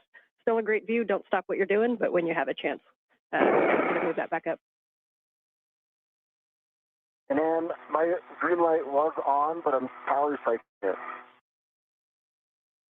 Copy. Thank you. Good info. Copy. And Anil, this is Jessica. Are you ready for the maneuvers to intermediate through Z1 back off? Anil is ready. Okay, that'll be about 3.5 minutes. Starting motion in 3, 2, 1. I see motion. Good motion.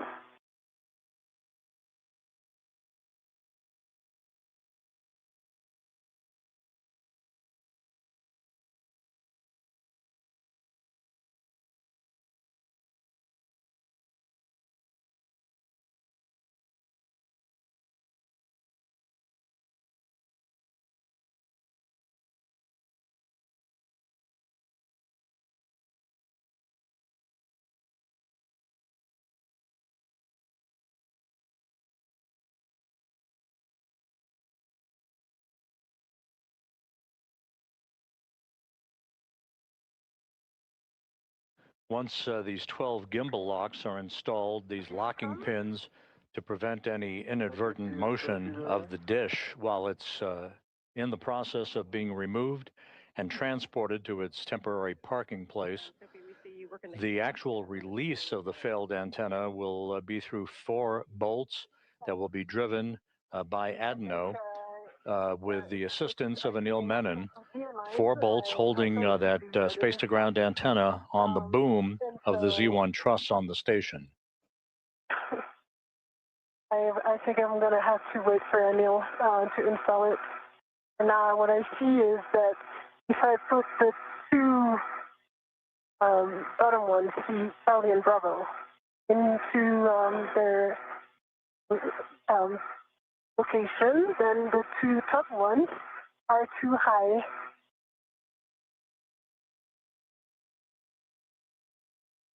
Okay, we are tracking.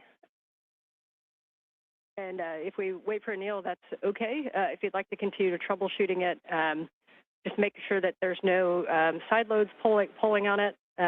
Maybe one of the AETs, or if gimbal lock number 2, it looks like it might be kind of stuck behind one of those NZGL cables. And if you free that, it might give you a little bit more of a push. Uh-huh. I think, yeah. From what I observed, I'll try this, but from what I observed, it's distance between the top and the bottom both, which is not good right now.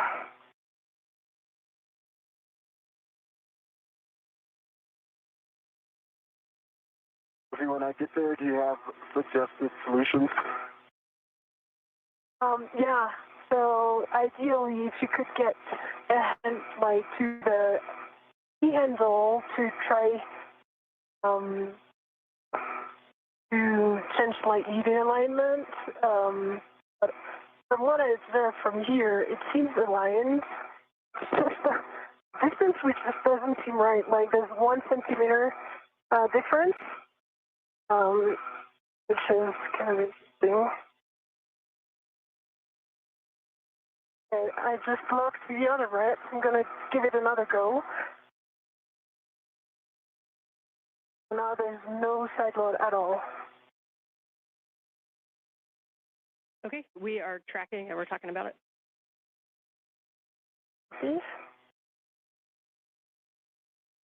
And can you, for my purposes, can you remind me what bolt you're looking at? Charlie Bravo and Delta Alpha.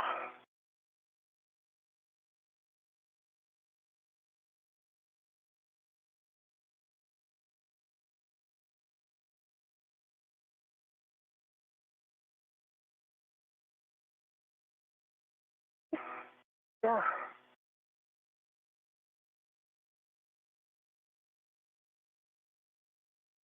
What would be easier then is I would take care of Charlie and Delta to check the alignment, and you would take care of your side, the starboard ones, which are Bravo and Alpha.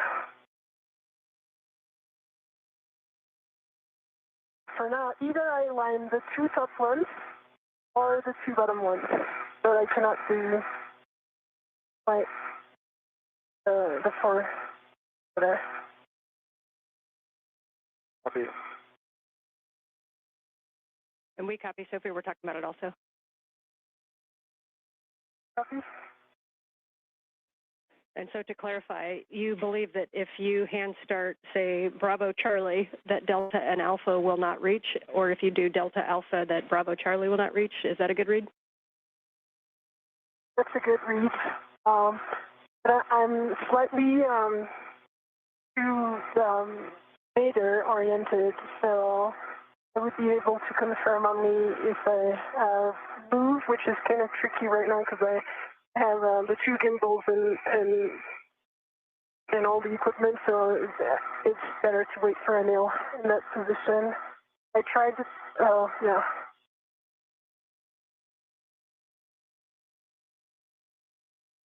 Okay, we copy. Right now, I just hand started Charlie and Bravo, how to turn each. But what I observed, yeah, oh, it doesn't work. Or maybe it just needs some more force to duck. Okay, we copied half turn on Bravo and Charlie, and that may need a second set of hands for the rest. Yes. All right, well, we knew there would be some curveballs, so we're ready. Yeah. I'll be there in a bit. I'm pausing here, just making sure there's no side load, so we're good on that. Anil, we're going to start motion for your next GeoCast in 3, 2, 1. We'll be bringing you body in and down, a little bit right to get to the Z1 back-off position. No copies. See motion, good motion, and I'll provide clearances where I can from the dish and Sophie.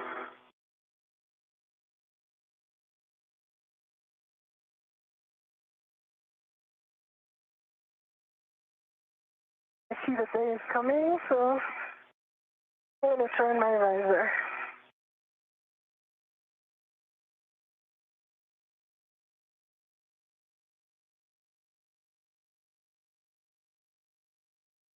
And that's a good adjustment, Sophie. Thank you. Okay, welcome. I can even point it better so that you can see.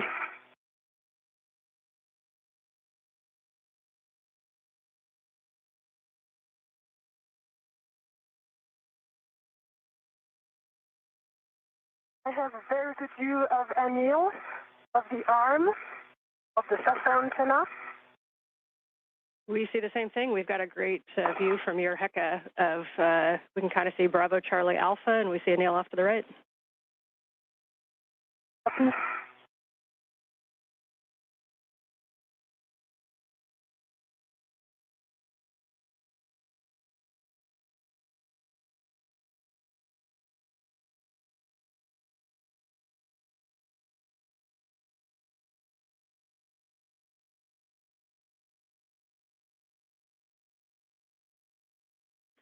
And Sophie, if you're able, we understand half turn on Bravo and Charlie. If you're able to go to the full 2 turns, we think it'll be a slightly better config for those 2 bolts. Copy.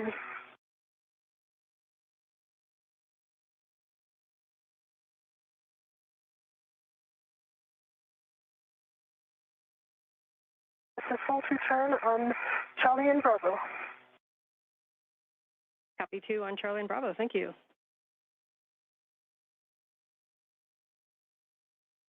It was awesome in your menu. Thank you.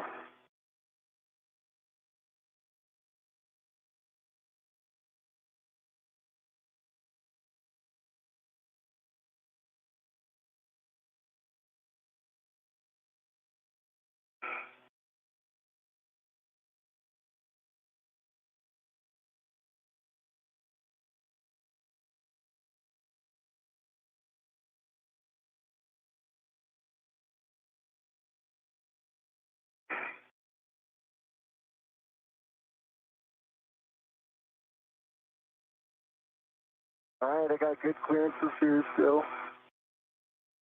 Yep.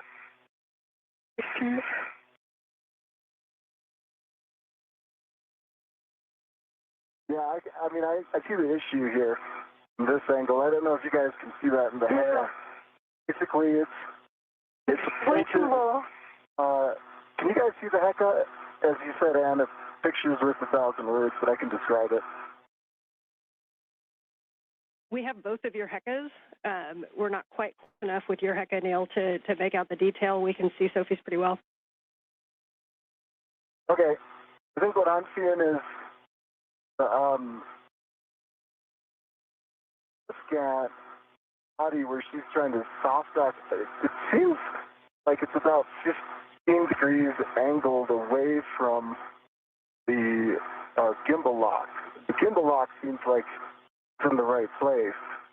Like it is parallel with the boom.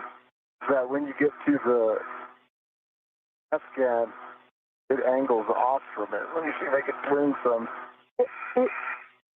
Yeah. I mean, what I observe from here is as if the antenna was too tall. Yeah, that's a great description, and we see the same thing on the helmet cam. We're talking about that. I wonder if it would help to position the forward side as well. Well, I think if I can get the antenna moved purely. This is Mission Control Houston, 1 hour, 21 minutes into today's spacewalk. Anil Menon at the end of the station's robotic arm, along with Sophie Adenot of the European Space Agency. At the work site, you're looking in the foreground of the failed space-to-ground antenna that began to exhibit degraded performance last November with an inability for it to gimbal or track properly the tracking and data relay satellite system network for high-speed communications of data, voice, and video.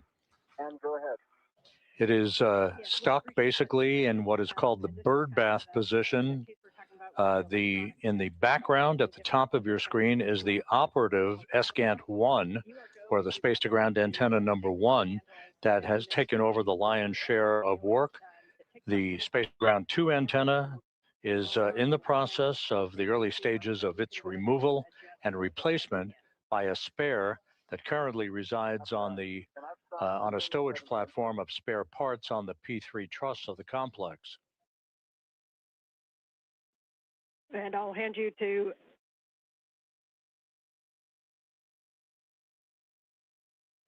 the two spacewalkers are in the process of attempting to install two sets of gimbal locks. These are physical locking pins used to secure the antenna's movable joints during its installation and spacewalk transfer operations, such as we are seeing today. Yeah, I'm trying to not reposition myself. That's it. And Sophie, it was a good call to just wait. I don't think this would have been something you could have resolved. Yeah, there's a big delta. It's not a small alignment issue.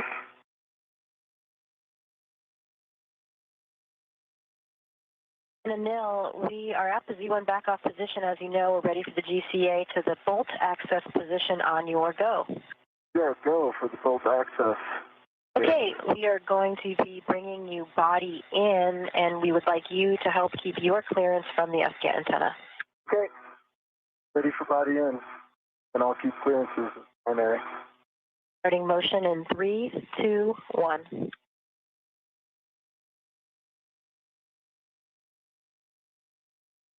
I see motion and good motion, and I've got good clearances. I've got a meter from the T-handle, the hand extended.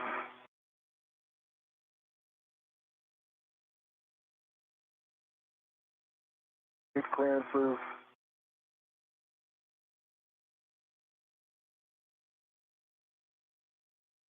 I'm good. I've got a meter distance. I'm personally moving my body nadir, so I've got good clearance.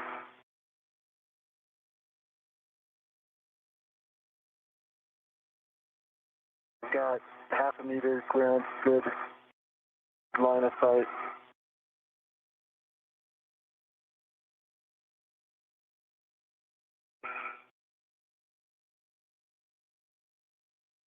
We've got good clearance. And I cannot see anymore the SATA antenna, so I cannot check anymore. We have clearance on the SATA. Copy. And I've got good clearance from the SCAT. Got it. Good foot. And I can move my body even more. I've got good clearance from the boom.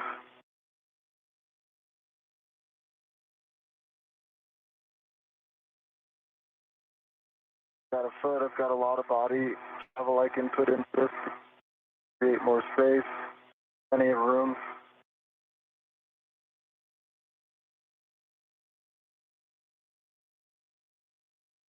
Got plenty of room. Yeah. All right, we're coming up on another Anil, handover, but you guys can continue to work this, and we'll take a report on the other side, but you are go to manually manipulate those gimbals to see what you can get. Watch for pinch points. Oh, great. I think we can get this, Ann. I've got high confidence. We see it, Okay, I'm working on Delta. and there is much joy in MCC. Okay, 2 turns on Delta. 2 turns on Delta. Copy, 2 turns on Delta. Okay, Anil, we have reached the published position. And in mid-sentence, we've hit a short gap in our tracking and data relay satellite system communications, not related to the space-to-ground antenna work that's ongoing. Okay, copy, go. Menon and Adenot working on the installation of these locking pins before the failed space-to-ground antenna can be removed from its boom. Bravo, Delta, Alpha, in this order. She might be on handover, so I'm here. Yeah. I think maybe, okay. Okay, so, Hey guys, Anil, hey, nice job. We copied 2 turns on all bolts. You're going to now retrieve the PGT. They both work. We recommend using Sophie's PGT with a 2-inch rigid. copy. So, Anil, because I'm kind of stuck in the movement, I'm going to give it to you. Yep, I And got then- it covered, Sophie. So, what I suggest, I align the bolts and the PGT, and you place and and put the motion in. So that I'm going to stabilize this on the bolt. Okay, I've got your PGT. Is it CALD? Yes. Okay. And just as a reminder, Bravo 1 clockwise. I think it's set. Bravo 1 clockwise 2 is set. I can see it. Yep. Okay, tell me which bolt. You start with Charlie, and I'm going to get you towards Charlie. Okay. All right, we like it. Bravo 1, clockwise 2. Understand Cal is complete. Bolt Charlie first.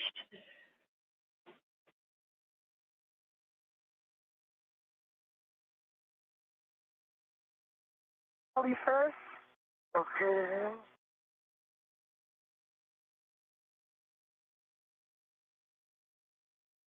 Okay, it's in. Okay. And then I'm gonna Turn to motor. Wait, can you hold the PGT there? The PGT held. And I'm going to turn to motor. Okay. I don't know, I stabilize it and you hit the trigger rate. Now do the turn count. Okay. But you didn't do the CALD, right? I had heard it was CALD. We did not CALD. We need to CALD. No, okay. So when you turn it on, right make sure now. the collar goes to Cal first, Yes. and the ratchet is in clockwise or counterclockwise, and press the trigger for Cal. Yeah, in work. Copy.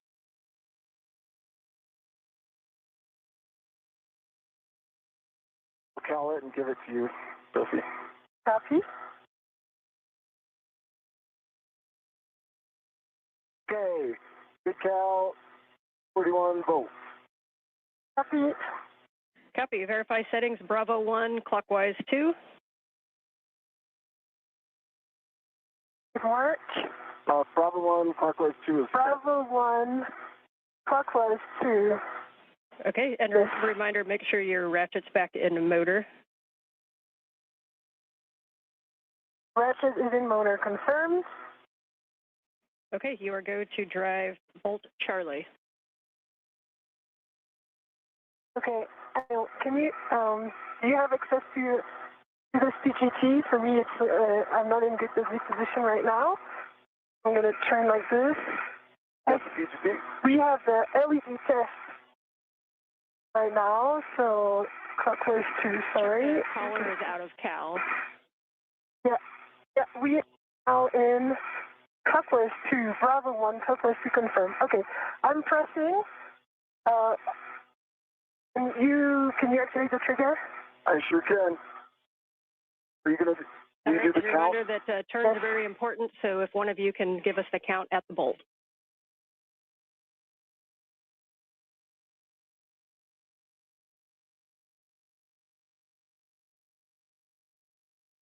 Okay, that's it, Sophie. There was 4 more turns, and we have a low torque.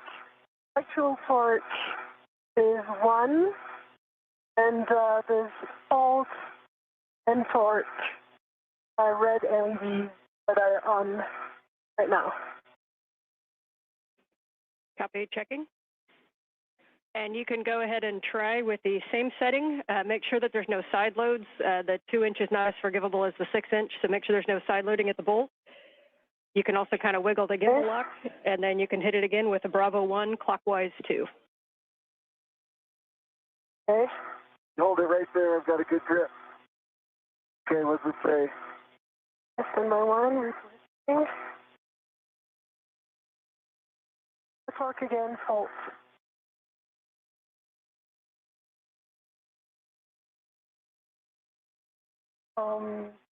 There was initially I had 2 hand turns, and then we turned 4 turns, but 6 total, and low torque.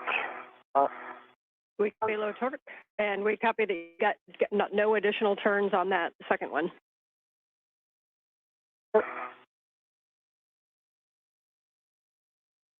And if you want me to really get a hold of it and try a third time, I'll need a little bit of GCA. I can do it. Yeah, we do think you guys can decide if it's GCA or if Sophie needs to reposition. We do think that that the PGT needs to be braced a little bit harder, so maybe clocking it down so that the PGT handle is directed nadir more towards Sophie or in a place where you can have 2 hands on it with your BRT, If you don't think that's going to work, then we'll look at GCA. Okay, Sophie, you can help stabilize it, but it's just barely out of my reach to give it like really strong hold. Okay. So then I need to reposition. Oh, and it's going to take a while. Would it be easier for me to just GCA in? What do you think? Yeah, it's up to you. Do you think moving the handle to point down towards Sophie would do anything? Okay, just evaluate this. Okay, let me try. Right there. It's just set up. No, it's yeah, where your hand is, Sophie, again. should help. It should kick to the handle should kick to the right. So the side that you have your hand on, if you could get a strong hand there and manage that kick, that might help. I can help stabilize it. Yeah, it's also low torque. So more turns. I tried it 3 times. Could it be a cal problem? But do you want us to recal just in case something went wrong? We do not think it's a cal problem. Standby 1. Okay.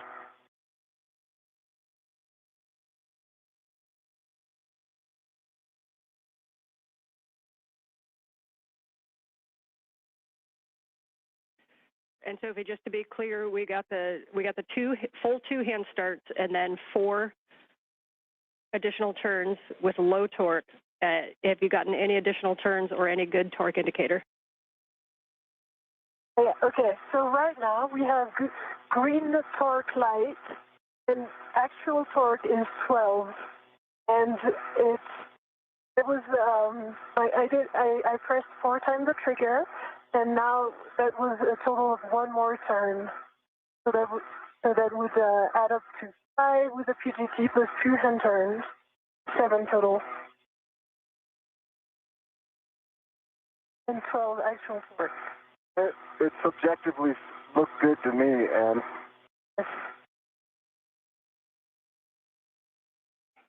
we're double checking that. We think it's a good bolt, but standby 1. Your next one after this is going to be Bravo if you want to start thinking through that. And with that, we have a good Bravo, bolt on Charlie. I can do. We're calling Charlie good bolt. You're going to Bravo, which is starboard aft. It works. I can do this one. Okay, Sophie. I'll let you work on that one. Okay, you count, okay? Yeah.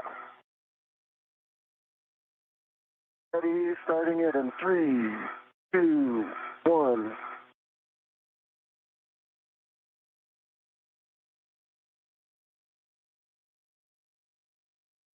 That's 4. Does it say? And I can see it's a good green light, 12 tons, 3 actual torque. And that was 4 turns. Copy 4 turns, green light.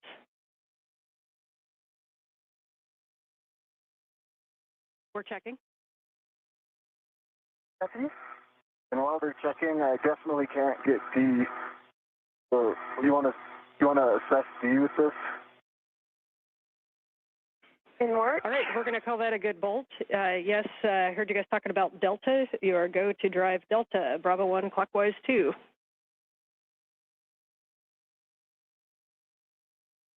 Okay, you got it? Put it more down. Okay. Yeah, okay. Now it's good. I have it.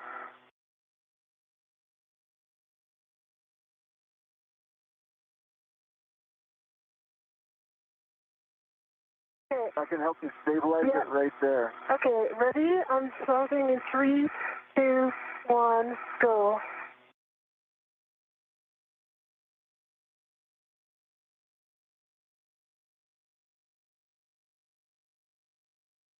I saw 5. 4.5. Okay.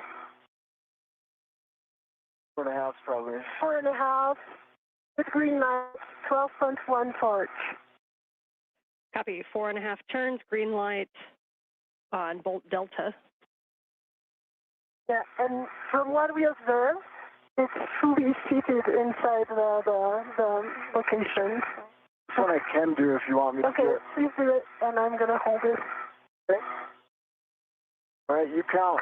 Tell me when you're ready. I am ready. Okay, 3, 2, 1, driving.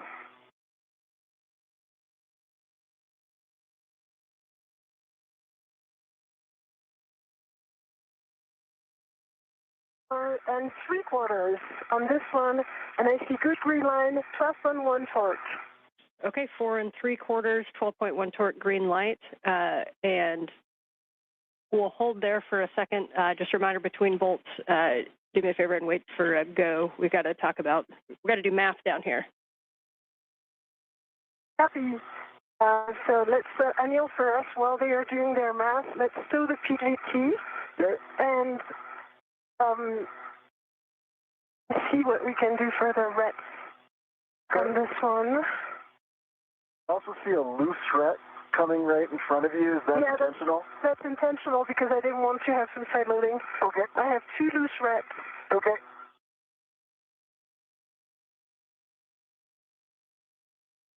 Okay, and for the crew, you can go ahead and move to gimbal lock number 2. Reminder to pull that around to the port side for the AET routing. Yes. And you can get that one, you can manually start all 8 bolts in any order, manually start 2 turns on gimbal lock 2 while we work to confirm the config of gimbal lock 1.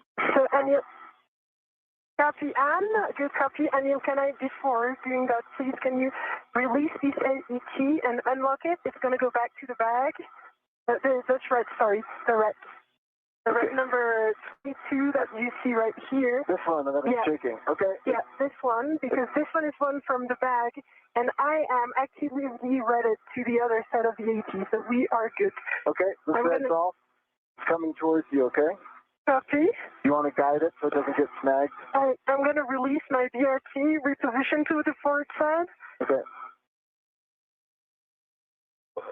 What would you like me to do with this ret here? Let me get in position, and then I would like you to turn it back to the bag. It should be going directly to the bag. It belongs to the bag. Okay.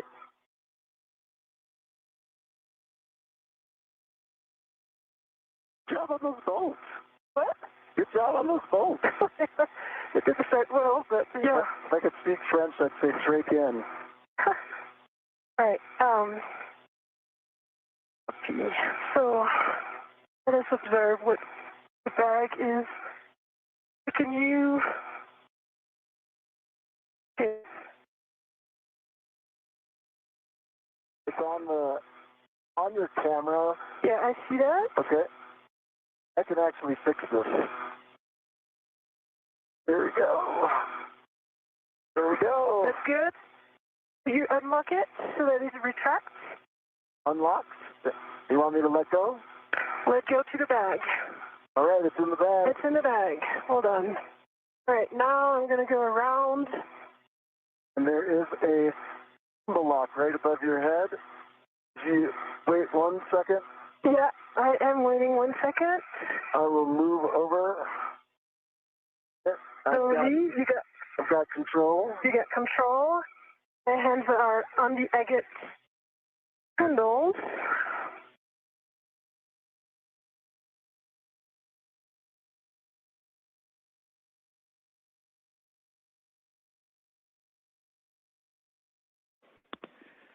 All right, nice work on that, you guys. Much rejoicing after the move of the gimbals and getting that lock number 1 on. We see you working number 2. And again, just a hand start on each one of those bolts in any order. Copy. I'm working on my BRT for now on the forward one. This is Mission Control Houston. And just do me a favor. 1 hour, 42 minutes into today's spacewalk. Into them, that'll help us. As you watch the work of Anil Menon and Sophie Adenot outside of the International Space Station, Menon, his feet planted at the end of the station's robotic arm, wearing the suit bearing the red stripes. Adenot is in the unmarked suit. They have completed the installation of the first quartet of gimbal lock bolts. These are physical locking pins to make sure that the space-to-ground antenna, the failed antenna, does not inadvertently rotate out of their maneuverability capability. during the transfer to a temporary parking place and then to a stowage platform on the P3 truss of the International Space Station. The same will be the case for the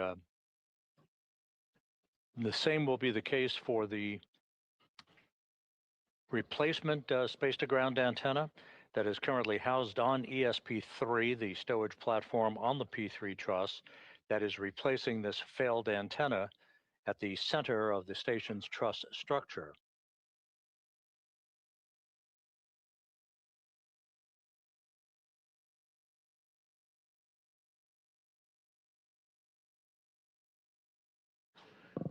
The crew is continuing to work just about on the timeline. The first order of business, of course, the removal of a heat shield at the base of the boom upon which the failed space-to-ground antenna resides. Now the installation of these locking pins to restrain any movement by the space-to-ground antenna dish during its transfer to its stowage location.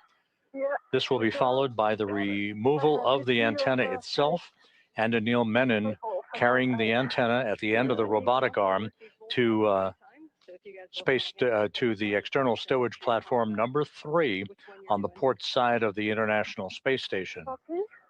The station and its crew members are currently traveling 260 miles above the Earth, moving from northwest to southeast, about to move directly over the Cabo Verde Islands. So that's 2.5 turns on Gulf. 2.5 turns on Bolt Gulf. 2 turns on this one. Sophie, which one's this?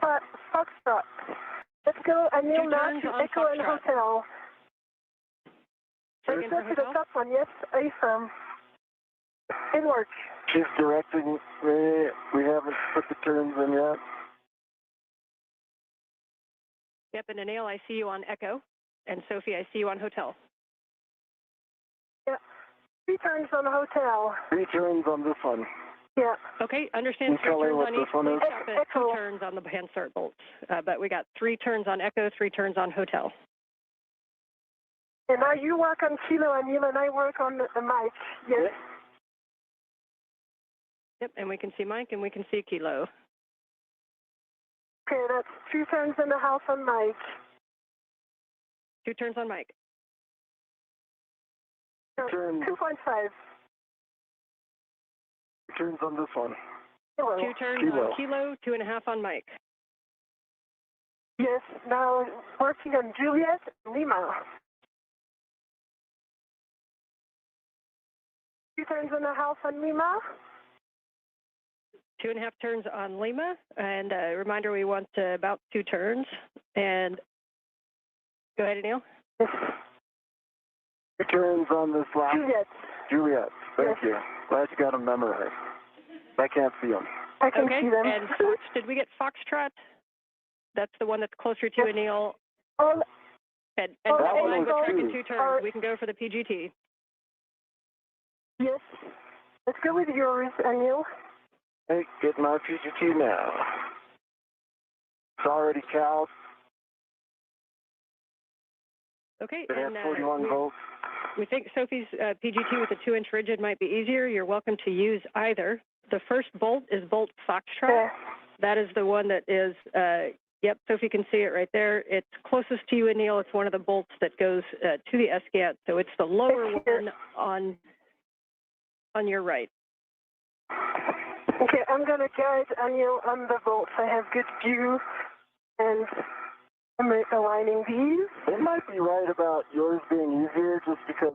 The 2 spacewalkers are working in tandem to complete the installation of these gimbal lock bolts. These are physical locking pins used to secure the antenna's movable joints during its transport. In this case, it's transferred to a stowage location once it is removed from the boom. This is the failed space-to-ground antenna that the 2 spacewalkers are working on at the moment.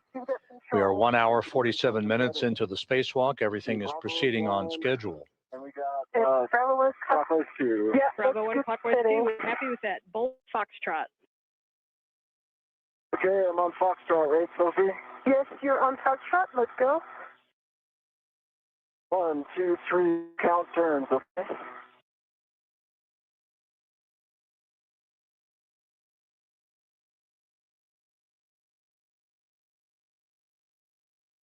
We're in a house, and I see that Bolt is fully inside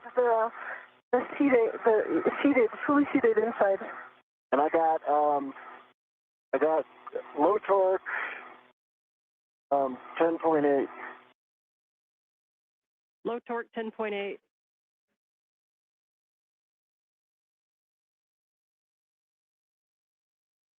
Okay, let's hit that bolt one more time. Just a reminder, try to be in a real good bracing position, no side loads. If you need to wiggle the gimbal lock at all, this first bolt might have a tendency to side load more. And bolt Foxtrot. All right, I hit it again, and I got good torque, green light. Only turned maybe an eighth of a, I don't know, it could have been 0, but it's at 11.9. A really small turn, basically, almost nothing. Okay, we will move to bolt Golf. Bolt Golf, that's the one closer to Sophie on the other side, while we let MER determine what 4.5 plus an eighth is. All right, I could do this one too, Sophie, if you want. Okay. Okay, you ready to count? The space-to-ground antenna that the crew is currently working to install these locking pins on, this is the one that exhibited restricted motion beginning last November and a degraded performance in its inability to auto-track or gimbal, if you will, swivel to point itself toward the That's 5. tracking and data relay satellite system satellites that orbit the Earth in geosynchronous orbit in a constellation as the hub of NASA's communications system. 5 turns. Your next bolt will be bolt Echo. Echo. This particular antenna was launched and installed during the STS-132 mission back in 2010. So after 16 years of yeoman's work, it is being removed and is being replaced by a spare that has been housed out on a stowage platform on the port side of the truss of the International Space Station since 2009. Right, green light, 12.1. Copy, and say again, turn count for bolt Echo. 5.5. And it's fully seated from what we observed. Copy, 5.5. And you are going to move on to bolt Hotel. The symmetrical part closer to me. Okay, is it this one? A-firm. It's A-firm, and I'm ready to start counting. All right, ready? 3, 2, 1, starting.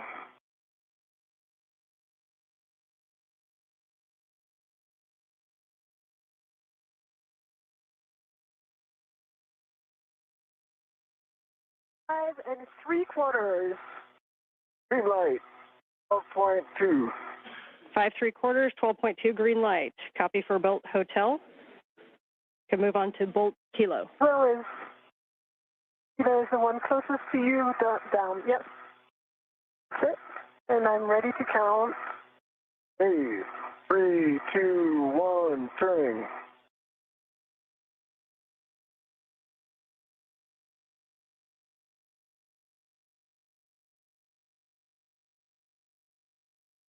Four and 3/4. Green light, 11.8. Copy, 4 3/4, 11.8 green light for Kilo. Next will be Mike, but stand by one while we check that. Mike. Okay. I can't see that, but if you can put this and on. we'll keep going Yeah, to I'll. bolt Mike over by Is Sophie. this?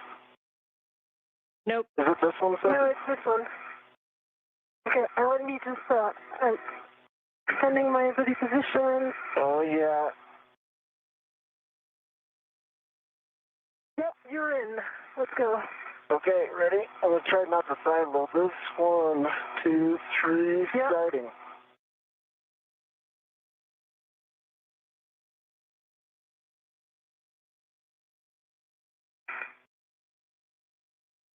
4 3/4.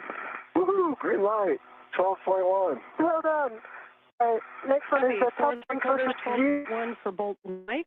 You can move on to Bolt Juliet, which is over by Anil. Yeah, no, not this one. Yeah, the one closest to you, that sense. Okay.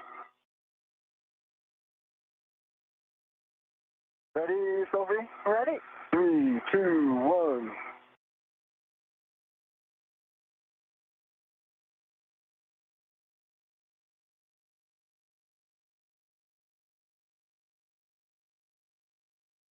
Four 8 turns.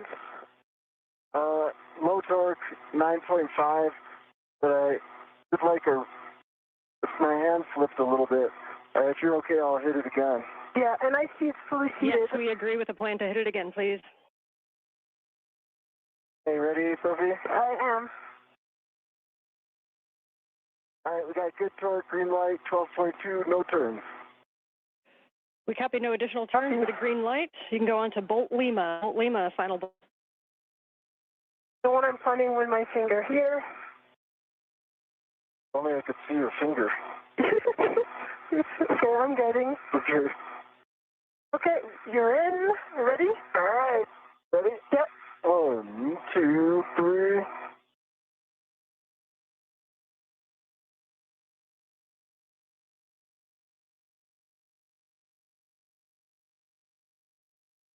It's 5 turns. Light, 11.4. Copy, 5 turns and 11.4 green light. Nicely done.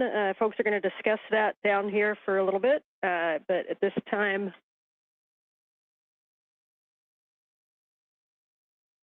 It's 11.9. I might have said 4. Old age.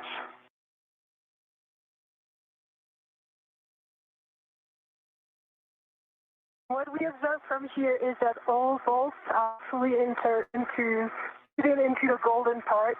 okay. They look all the same.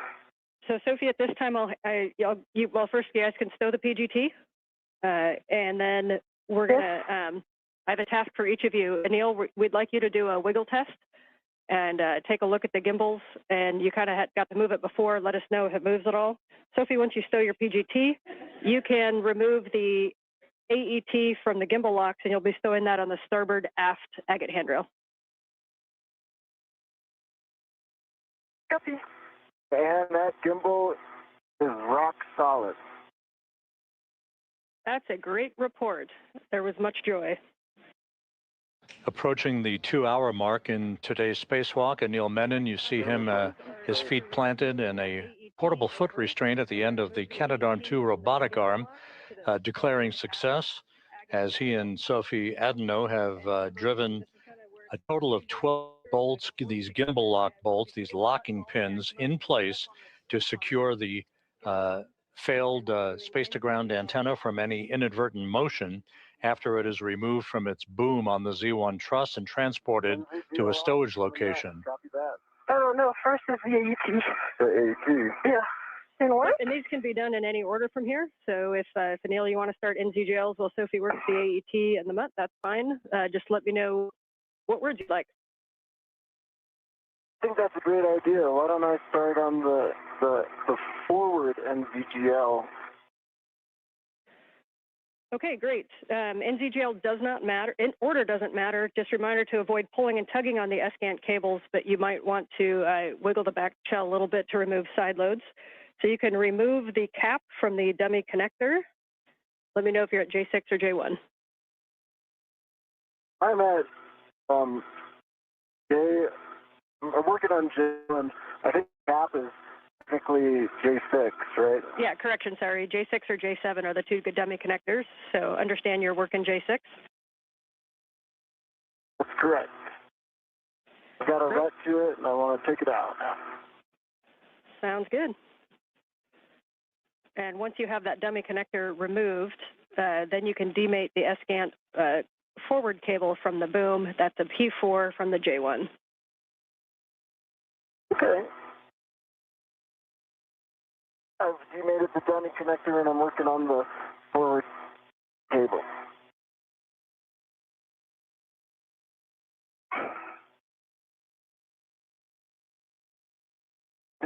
over center now, and it's off.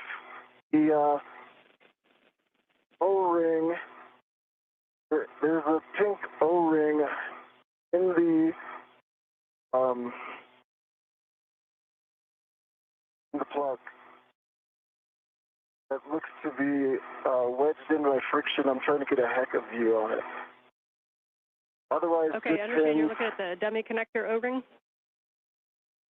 No, the dummy connector's off. The dummy connector O-ring is pink, and it's seated very deeply inside. When I look at I just took off J1. When I look at the receptacle for J1, the plug seems fine if you look at the plug here in the HECA. But there is a pink ring that looks like the same O-ring that should be deep in there, but it's come up. So it's half in, half out. It's friction fit in there now. Can you feel the HECA? I feel like I could probably push it in with the right tool, or I could ret to it and take it out. Okay, we are discussing. We don't have a great view of it. Can you see it? Okay, I can get you a view. Let's see. Okay. If you can give me a progressive taxi to the A1. Yeah, J1 is just on the left side of your helmet cam right now. So if you look to your right or twist to your left a little bit. Yep. And now it's behind the cable. If you can move that cable out of the way, we'll be able to see it. Yeah, you just want to know if that O-ring is. Can I help, or am I good to go retrieve the metal segment? Hey, go retrieve the metal segment. This is a analysis thing. And I know we can't quite see it because of the shadowing. Can you confirm, is the whole thing offset but symmetrical, or is it angled inside of that connector? It's angled inside. Gosh, I wish I could get you a view. It's like the helmet's right there. All right, I will just describe it. Oh, I'll be quiet. Let me know if you need more words. We like that. Thank you. We like your voice too, but we appreciate the time to think.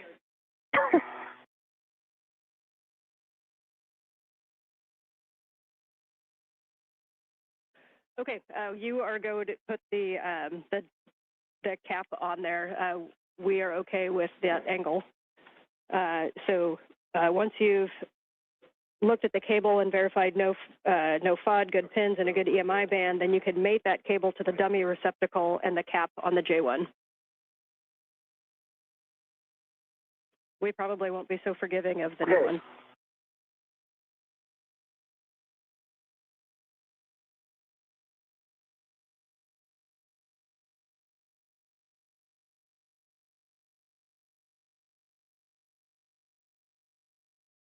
And I think there may have been a miscommunication.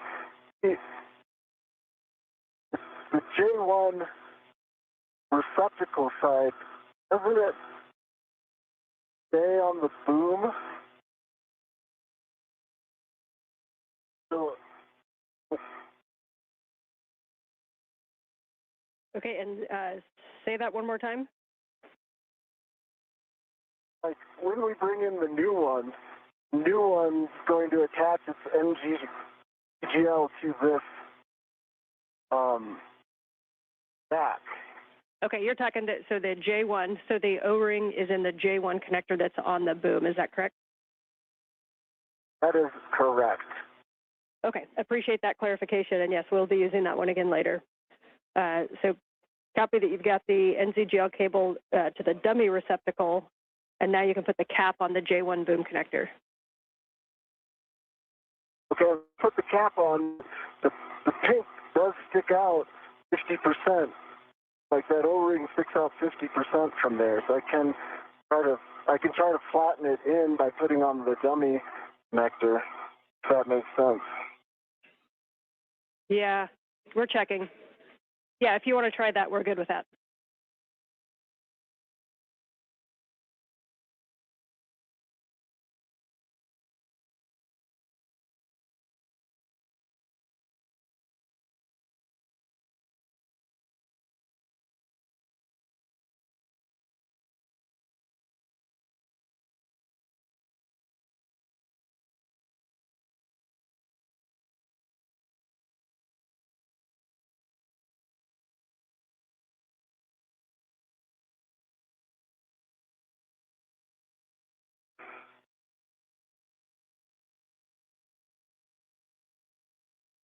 This is Mission Control Houston, 2 hours, 3 minutes into today's spacewalk by Anil Menon and Sophie Adenot, the 282nd spacewalk in support of space station assembly, maintenance, and upgrades.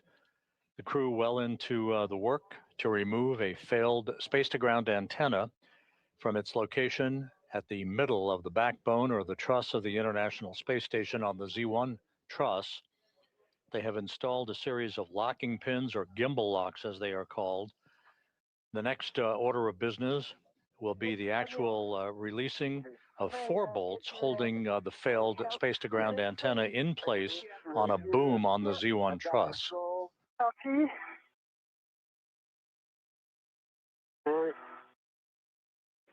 And we came back from a handover, so Neil, if you had any other words that we may have missed them on the J1. I said if, I don't know if you caught it, but if we put in the plug, it's gonna be hard to get the,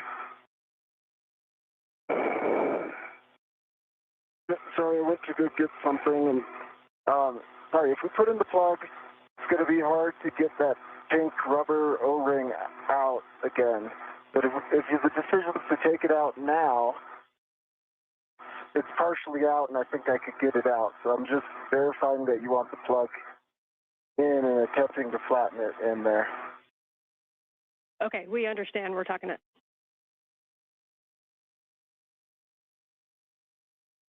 Okay, Anil, I think we can work together on this install. Okay, I think I need to hand this to you so I can secure my APFR position. Yep. The reach got me out of place a little bit.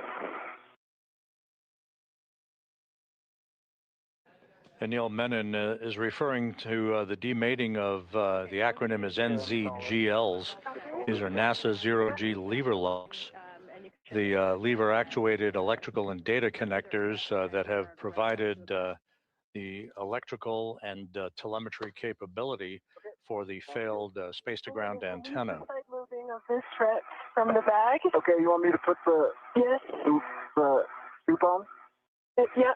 Okay. And I'm releasing the side loading with my hands on the red. Almost there. Yes. Okay. You're in. Son, do you want me to lock it? Yes, please. Space station currently flying 260 miles just south of South Africa. And I see it locked. Is it locked? Is it Yeah. itself? It is locked. Okay. Yep. And we get so, the good wiggle. just yep, we recommend keeping the ball stack loose. So I can. Yes. So the ball stack is loose. The first jaws of the scoop are locked. The ECOM 1 and 2 are locked, black and black, and the second nut is jaws open and unlocked. So for me, it's good config. I can release the red from the bag. Do you concur? Yep, we concur that that's a good config, and you can release that red. If you want to put the O-ring on that red, Anil, you can. Otherwise, we'll remove it and put it in a trash bag. Oh, yeah. Put it on that rat, Sophie, so give me that rat. Yeah. I can try to get it. Got it? Okay. This is it. And orientation. Okay. Second hand. And hey, for the crew, real quick, if you could just hang on to that O-ring, we may be using it again. So just keep it in an accessible position, please. You can just put it on a ret back to the workstation if that works.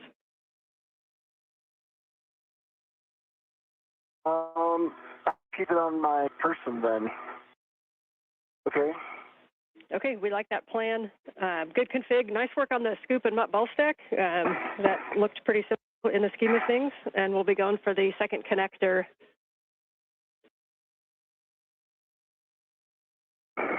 And okay, confirm I released the red from the bag. So we don't need it from the O-ring.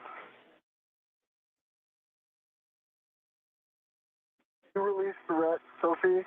I'm going to put the O-ring on this AET right here and keep it behind my workstation. Copy. Okay, we like that config. The things that we have left are the other NZGL, and then we'll be releasing torque using the ratchet wrench. So if you guys want to work the last NZGL, then we'll get in position. Okay, let me for the work volt. on the NZGL. I'll work on this cap, and you do your thing with your ring. Okay. Okay, so you'll be removing the cap from the... Again, the acronym NZGL refers to a series of electrical and data connectors that have held the space-to-ground antenna in place on the boom and relayed both power and telemetry capability during its functional days. This antenna began to display a degraded capability last November in its ability to auto-track the data, the tracking and data relay satellite system satellites, the constellation of satellites that orbit the Earth in geosynchronous orbit about 22,300 miles above the Earth.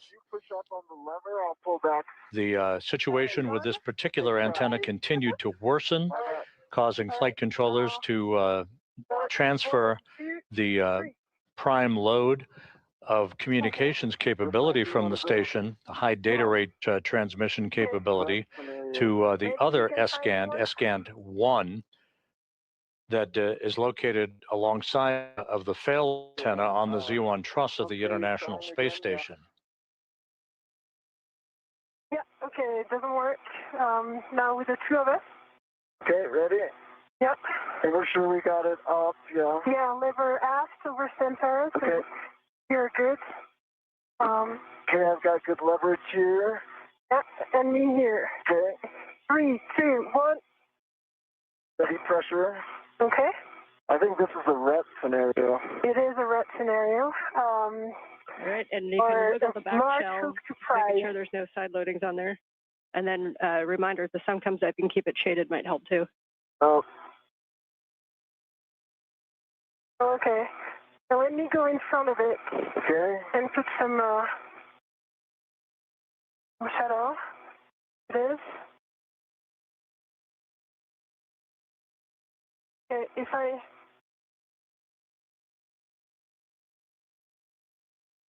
try like this. And I'll wiggle the back shell. Just give you some. Yep, okay. We're seeing you working it, and you see that the Feel like we're lever making a is little. aft. And this is a situation where you could use an AET as well if you need a little more pull.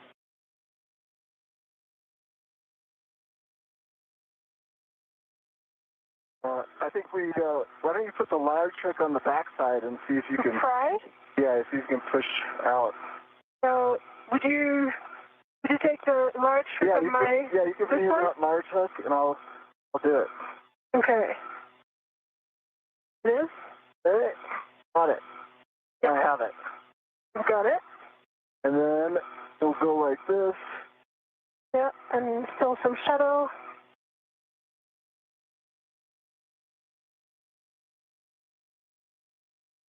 Okay.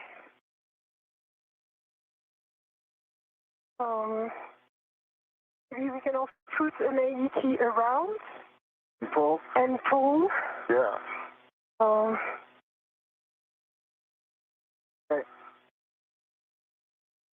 All right. Yeah, so our ideas down Try here is one you more could put time. an AET Yeah, down. and I'm going to help you push like this. Oh, 1, 2, 3. Stand by 1. Okay. Stop doing that. Yeah. Just want to be sure I'm not doing something stupid with my gloves. We're good. Gloves nominal.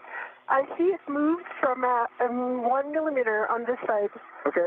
Did you see it move as well on your side? Not significantly, no. Oh, okay. So? Like, the blue line doesn't match perfectly, so I think Yeah, that's normal. The blue line never matches when it's mated. Okay. As you guys are working this, our thought down here is there's some keying in there that it could be caught on. So a couple options are to tap it with the hook, just kind of dislodge that. You can also use an AET to wrap around and pull it.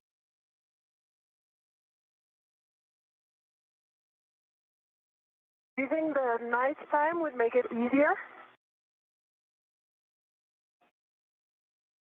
Well, if we haven't gotten in 2 minutes, we will find out. Okay. Okay. So I don't have a red. Yeah, I do have this red. Okay. I'm going to use the AET from my mini workstation. Yeah, we do think the AET is going to be maybe a good option to try, wrap around and pull it.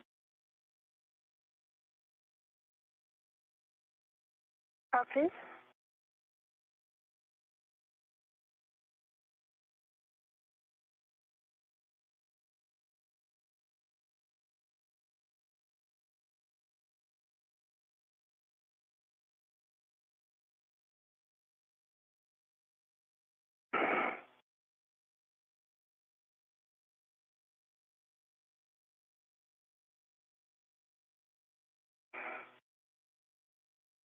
No, I think it's going to be faster to use the AET from here. And one note, Sophie, when you're pushing, there's kind of two parts in that shell, and if you're right against the kind of the bottom of where the connector, that's the jack that kind of stays there. So make sure you go up a little bit to push on the actual connector. Okay. So I do have one red to AET that was on the agate handle. Okay, yeah, we can use that one and wrap it around. Just make sure you're not right at the base. You want to go up from the base so that you're on the actual connector.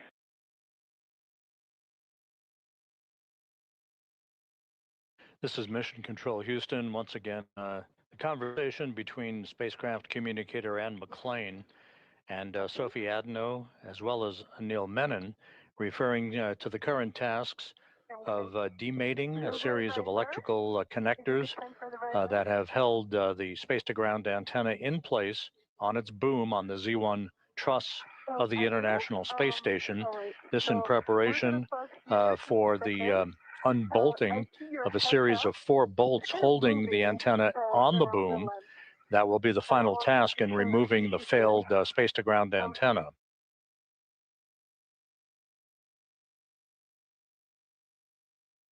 All right, Houston, do you see Anil's Heka?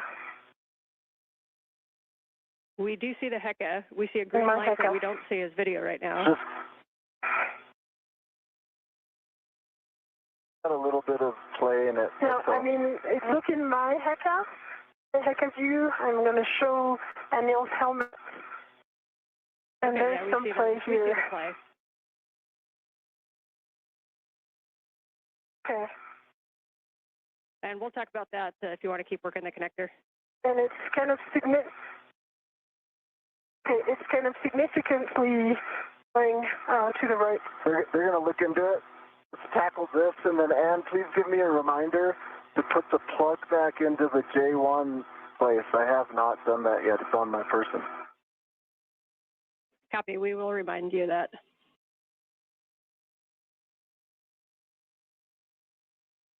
All right, let's see if we can tackle this one. Yeah, I'm just removing the AET from the agate handle, but I don't know why it's a bit stuck right now. All right, while you do that, I'll put this plug in. All right, the plug's in.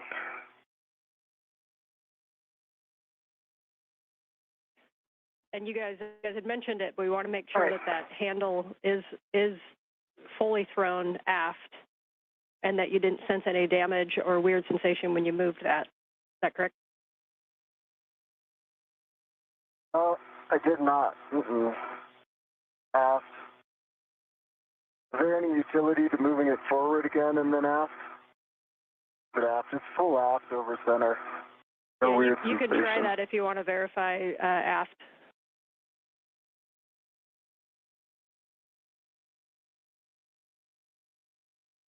Okay, you have one AT, and this,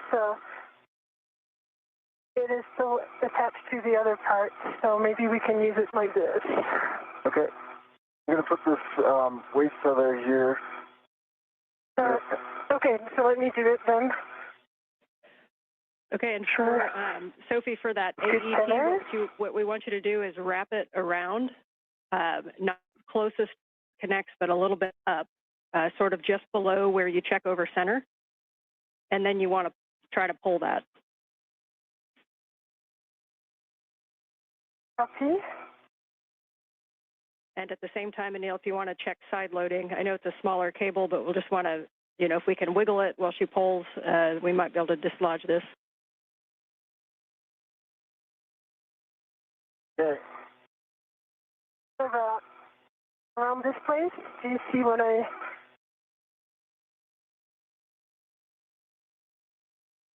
Okay. I'm in good position. 3, 2, 1. 3, 2, 1.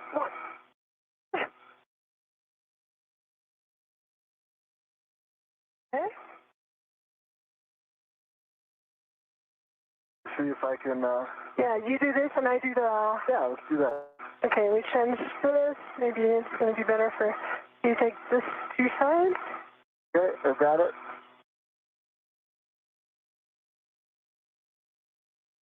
Take this. You wanted me to get both sides, I see. Happy medium, but Yeah, you take if you want to both go back sides down and just a little bit. Look at this. What? Okay, I see. Yeah. I think we need to unlock it from the agate handle there. Yes, it makes it easier for you. Yeah. It is read to me, so we are good. All right, and Sophie, for the positioning of the AET, if you put it kind of right over the linkage, then that's going to be a good position. Right over the linkage. Yeah. You agree this is right over the linkage? So close to the blue lines? That makes sense. Yep, we think that's a good position where you're at. Okay, you ready? Yeah, I was just like at the limit of my APFR. Okay. 1, 2, 3. Yep. I would need a GCA to get like my legs into this. You're still able to pull some force, and me too. I could put about like, I don't know, I feel like that was maybe like 20 foot-pounds. Yeah. Okay, let me go in another body position, like this, and hold the AET. Okay. And then we'll try this. All right, Anil, if you need a GCA to get it better into position, you can work with M1 to get yourself into a better leverage position if needed. And by one, we're trying one more thing. Okay, I'm going to push against this and pull like this. 1, 2, 3.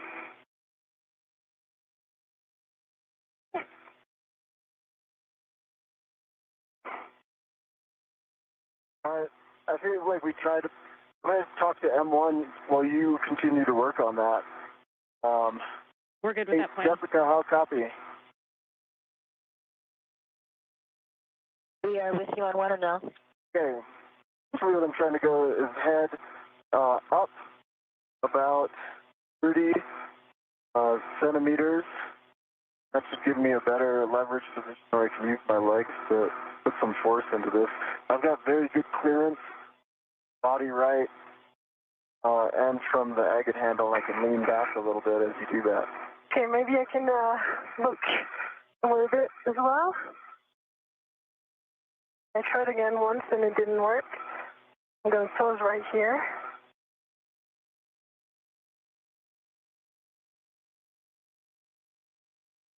We copy Anil. Head up 30 centimeters. We're evaluating. And Sophie, if you want to cycle the handle, and again, give us any feedback on if you think there's any motion that you wouldn't expect, grinding, or if you just think it's moving smoothly.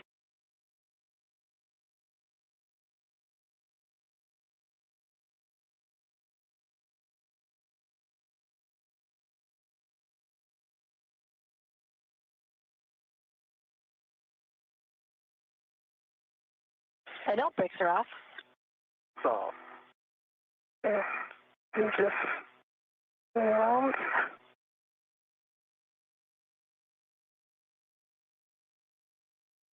This is Mission Control Houston, 2 hours, 23 minutes into today's spacewalk. Anil Menon and Sophie Adenot continue to work with efficiency in the process of removing failed space-to-ground antenna from its boom on the Z1 truss of the International Space Station. This particular antenna began to exhibit crankiness in its ability to gimbal or auto-track NASA's tracking and data relay satellites last November. The situation worsened, prompting flight controllers to swap strings, if you will, commanding paths from the space-to-ground 2 antenna, which is the focus of attention that you see in this view, in the bird bath position, as it is called, where it is basically stuck in place, to the space-to-ground 1 antenna that is parked right alongside of it on the Z1 truss. In order to maintain full redundancy in the high data rate transmission capability from the station to the ground, we are in the process of removing this failed space-to-ground antenna, and later this afternoon we'll replace it with a spare that resides on a stowage platform of spare parts that exists on the port truss, the port 3 truss of the International Space Station.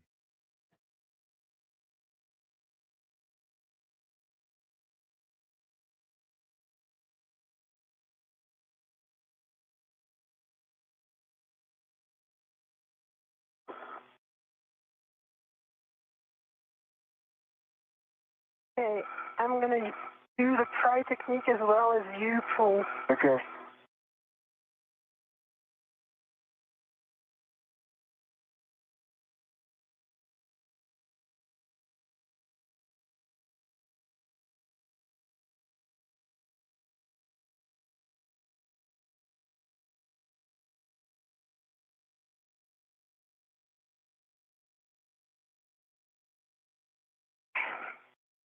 Don't get it? Yeah.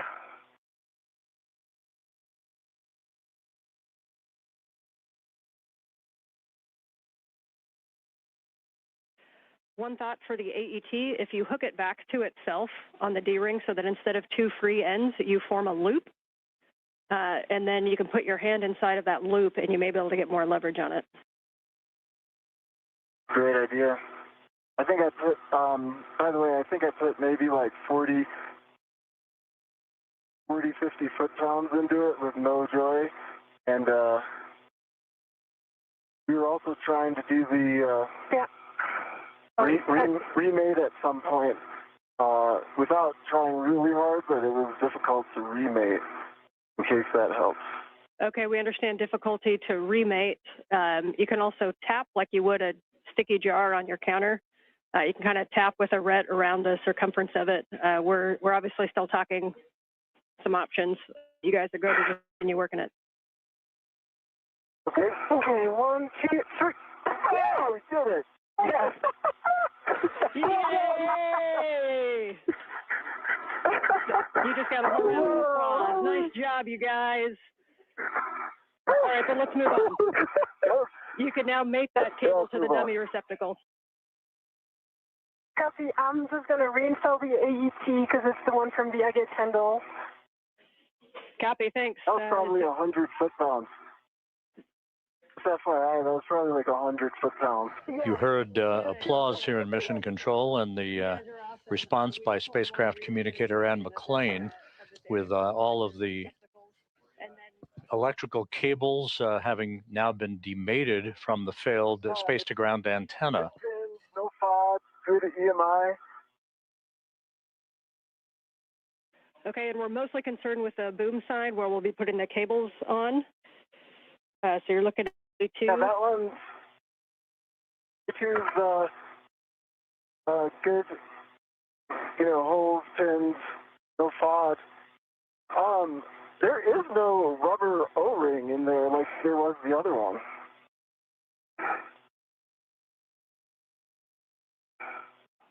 Okay, that's expected.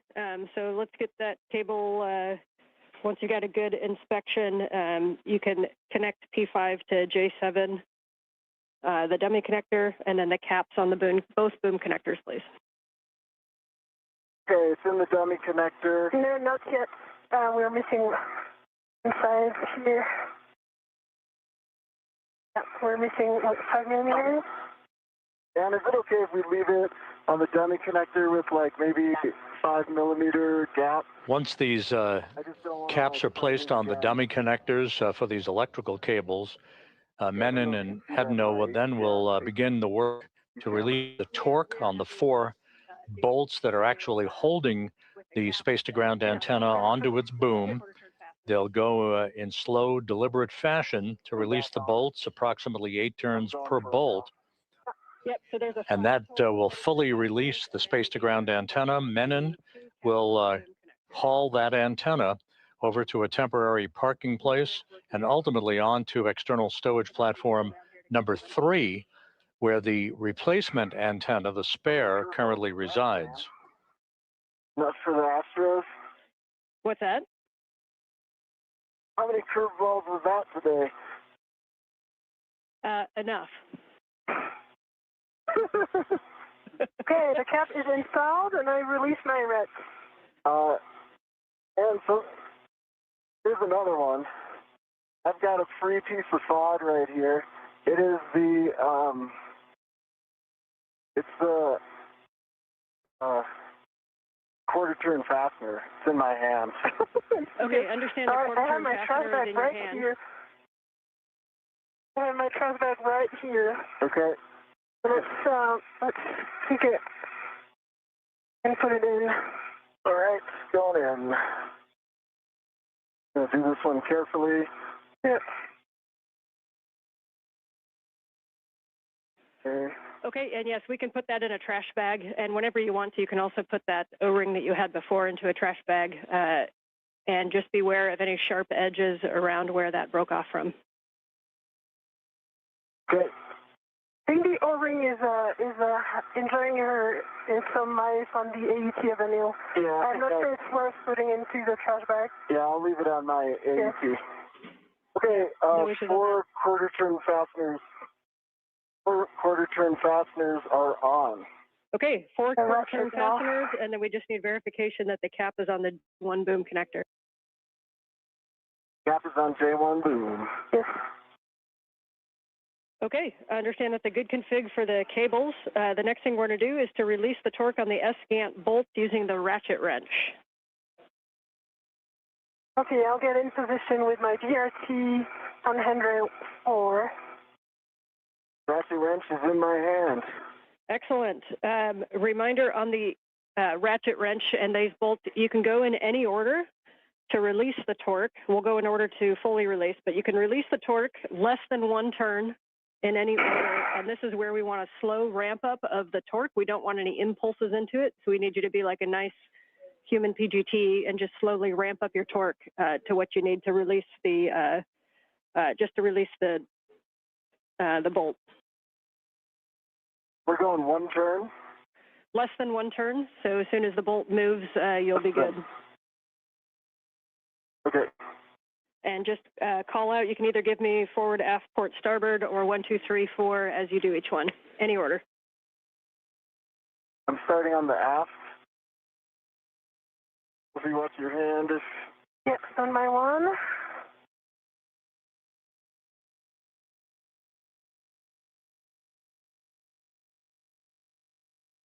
Quarter turn on the aft. I'm going to put in another quarter.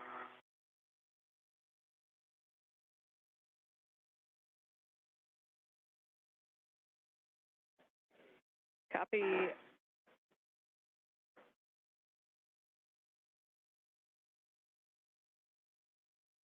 Another quarter turn on the aft, total of 1/2. I'm going to put in another quarter just because it does feel tight. Okay. We're okay with that on the aft? Another quarter, so 3/4 turns. I'll stop there. Copy 3/4 turns on the aft bolt. I'm going to go the starboard bolt. We'll see, then I'll hand off to you, okay? Copy. I have good DRT stability.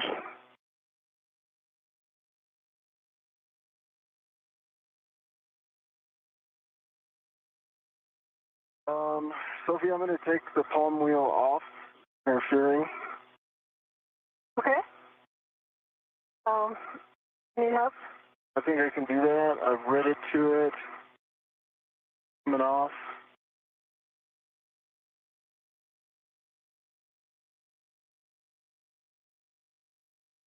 Palm wheels off. And for Anne, I just confirmed that I have no more tether on any of the Afghan side. I'm only tethered to the boom. Okay, good check. Thank you. Quarter turn on starboard.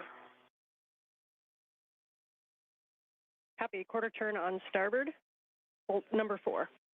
So if you're, are you going to be able to get both of those? For sure, number 1, and for 3, yes, I'll make it work. Okay. Quarter turn on starboard for a total of 1. I'm going to put in a little more, and then these are very tight bolts. Yeah, I see that, but you're putting a lot of force into these.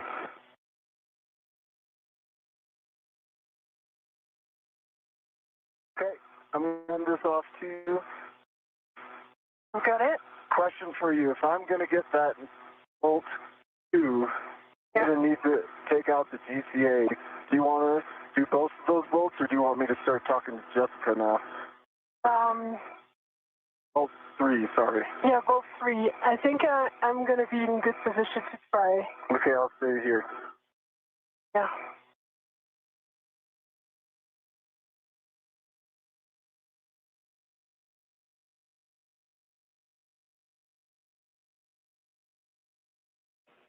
And I can see that you guys are using great technique. Just wanted to really make sure on all these bolts that the socket is fully engaged on the bolt head. You guys are doing it right, but just want you guys asking you guys to do an extra check because these are the only bolts we have. I love the extra advice, Anne. Keep it coming. It's unexpectedly easy to do. They could have switched its rotation on the head, perhaps. Like it might be in ratchet off. You might want to just double check that you're ratcheting. Yeah.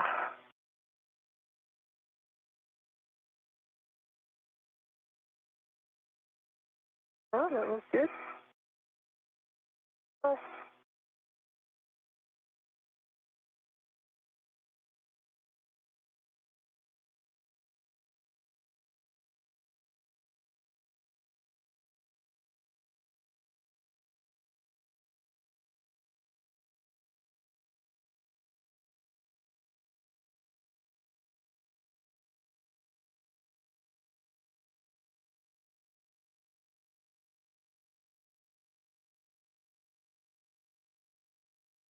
And just pull it towards me for lefty-loosey. Yep. Yeah. Actually, I can probably reach it. Okay. Need extra. Yeah. All right. I've got it. Because my DRT is not enough. Yeah, I for that understand. older. I got it. Yeah. So that's quarter turn. Okay. Move into my hand. Good night. Another quarter turn. Good strength, Sophie.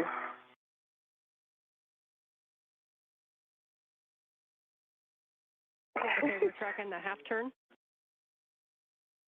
Yeah. And another quarter turn, so that was 3/4 turn on bolt 1. Copy. 3/4 on bolt 1. The one.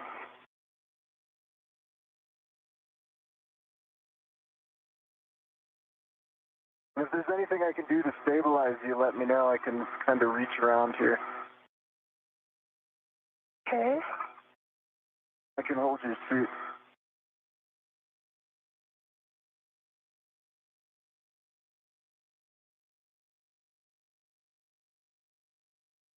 All right.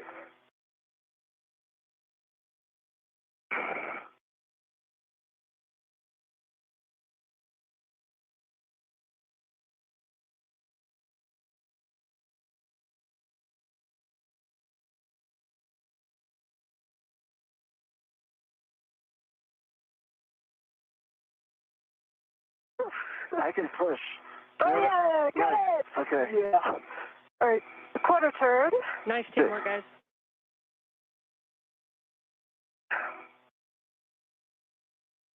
Second quarter turn.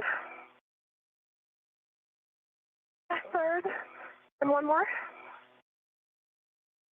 That's a total of one turn. Okay. Nice job. I've got. Well, that was a huge torque. That controls the ratchet wrench. I'm putting it back. Copy. Okay, you guys can stow that ratchet wrench in the crew lock bag. And I'm going to have you set up to do the bolts, but we're discussing some things down here. So just going to get set up to do these bolts. And reminder, we're going to release 3 bolts, and then we're going to get set up to fly this. So bolt 1 is going to be the last bolt. That's the port bolt. But for right now, you can retrieve EV1's PGT. And Anil, you can ret to the ESCANT tether point. And once Sophie has Anil's PGT and you're retted, we're just going to hold here for a sec while we're talking. Copy.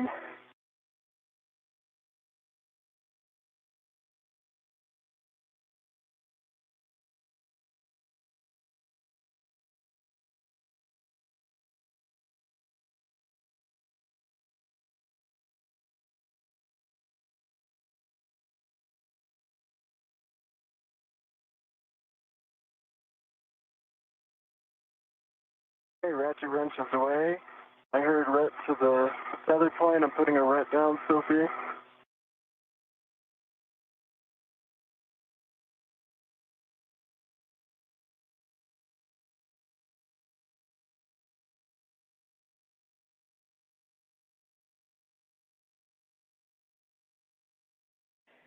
As we continue to talk that, the recommended bolt order is going to be 3-4-2, so the forward bolt first, forward bolt. So that would be Sophie driving the forward bolt with Anil's PGT, and Anil will be retted to the tether point on the ESCANT handle.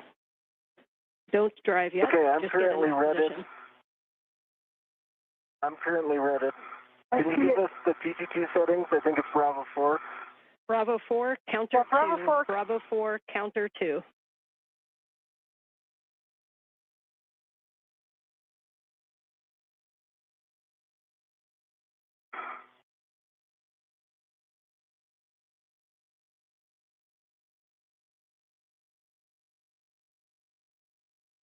I've got a good body position for bolt number 3. I would like you to send it to me from the forward side. And we have a go to drive bolts for removal. So when you get into position on bolt number 3 with Bravo 4 counter 2, then we'll be releasing that bolt. I have control. You have control. You prepare the settings. Yes, Bravo 4, counterclockwise 2 set. Copy.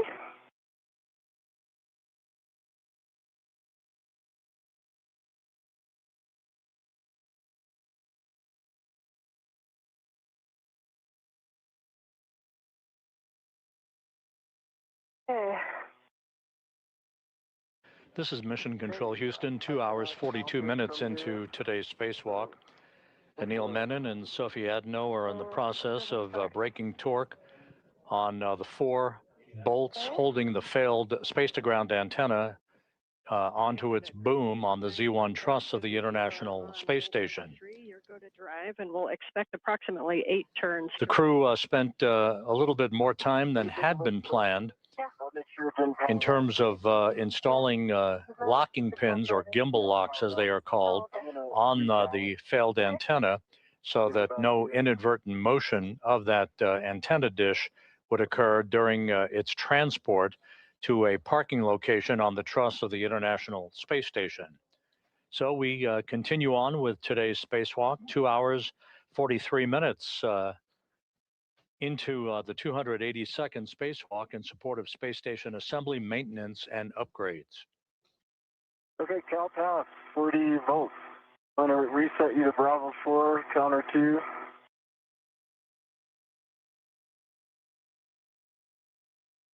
on Bravo 4, counterclockwise 2, and I'm passing it back to you. Yep. And my one, I'm just regenerating again my BRT. After with it. Enjoy, I see you on the boat. Yeah. I'll help stabilize it here. I'm trying with it. Okay, I'll help you. Okay, there was 2 turns. Oh, and it's over torque. Oh, okay. Do you see? Wait, but my okay, my left foot was on the map. Do you see that? Okay.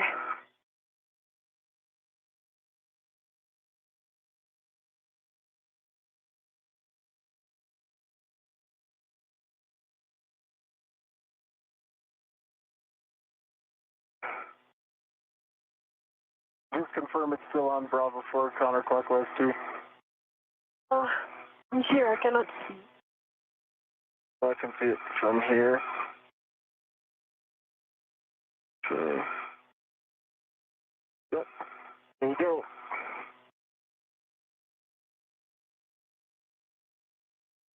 Okay. I'll help you stabilize. Yep. It's over torque. It's like. We're releasing it, so maybe Yeah. it's released. Oh, I see the bolt is still in. And did you get turns on It's that? level 4. You got 2 turns. 2 turns initially. Hey, Sophie, I think I might be able to get it from here. Okay, I'm gonna align this. Okay. 2 turns. Let me work on the alignment. You should have about 5 or 6 more. Yeah. Okay.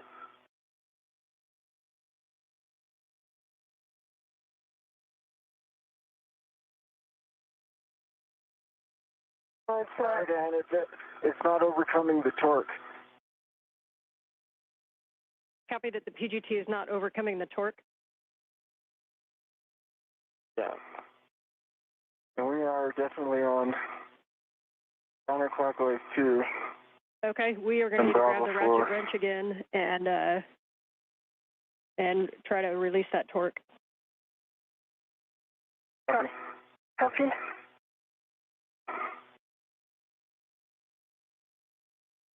I will say that when I was doing the ratchet wrench, it did feel like a height. Yeah, very high. Like it felt like kind of a more 50 than 20. You got the 3/4 turn. Yeah.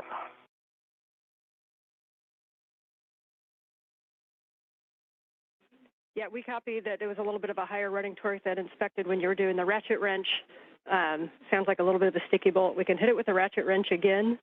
And it may not work with the other bolts still connected, but you might need to do a little bit of a wiggle on the S-scan as we release the bolts if there's any side loading. Okay. I'm getting in position for the ratchet wrench. The other option is to go to a different bolt to release and then come back to this one. All right, we are on this one, so let's do this one, let's see how it goes, and then let's move on. Okay, we like that plan. Yeah, that's a lot of torque. I felt that. I'm going to pull towards me, and then I'll push it towards you, and you finish that. And you're going to use the ratchet wrench until you feel the bolt kind of loosen up, and then we can go back to the PGT.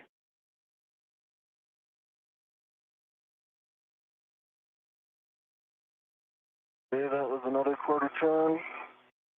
Another 1/4 turn. It's still very tight. Tracking an additional half turn.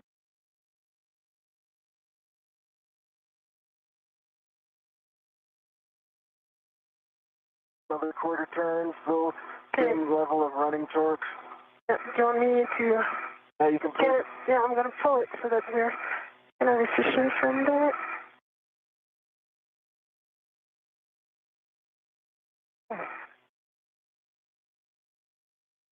Are you still feeling the same running torque, Sophie? Okay, I did, still the same. I did a half turn. Okay, I'm going to give it to you. You start the 1/4 and then finish the half.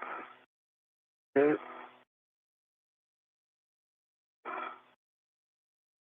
Still the same running torque at a quarter turn. We copy. You want us to move on to another bolt? And or do you want us to keep working this one out? We're checking.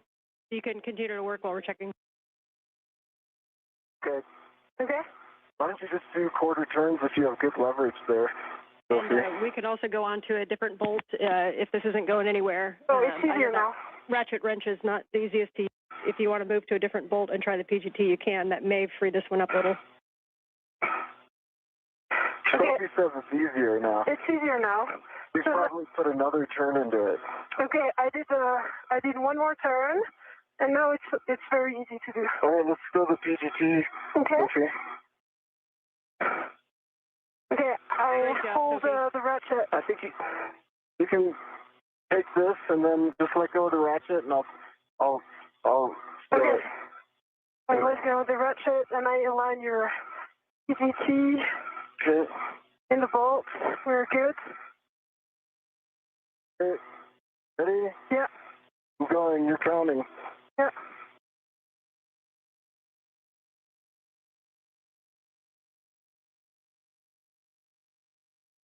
Felt it release. It's released. And that was 5 more turns. Copy. Bolt 3 release with 5 more turns. You can move on to the starboard, bolt 4, closest to Anil. Okay, starboard bolt 4. I'm worried we might be in the same boat here, but I'll give it a try. Copy, and we'd end up doing the same process. So I saw you kept the ratchet wrench handy, so good plan. Yeah, I see the ratchet wrench right here. Question, Ann, can these bolts be done simultaneously? Because I think the best strategy here is me to go ratchet wrench on bolt 4, and then Sophie to start working on 2. Yeah, good idea, but unfortunately we cannot do dual bolt ops right now. Okay, I'm going to go ratchet wrench on bolt 4 then, largely because the PGT doesn't have a good fit. Okay, I have my visor down. And it has a high torque.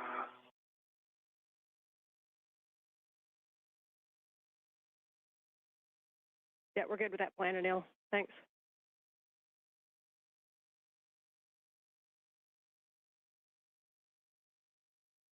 For Sophie, while he works that, we're going to be doing bolt 4 and 2, so that's the one closest to him, and then the aft bolt. And then you'll be getting into position using your own PGT to release the bolt number 1. So if you want to think ahead and be ready for the ops. Yeah, but I was thinking that might be difficult with the PGT. But I'll get the setting ready for the PGT. Might need a ratchet for some start.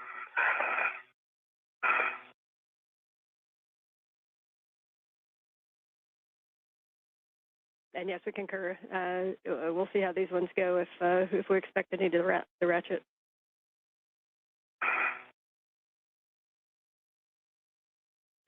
You guys are doing great. You got lots of family and friends back here watching too, so you're making it look good.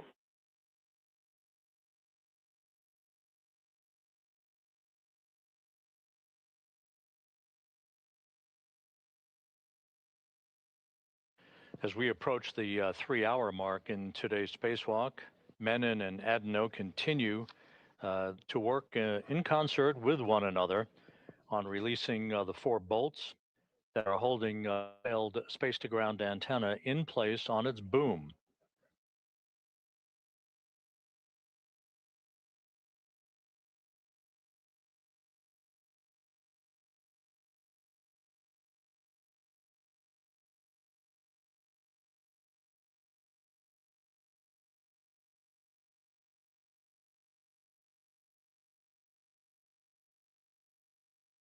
Anil Menon, his feet planted in a portable foot restraint at the end of Canadarm2.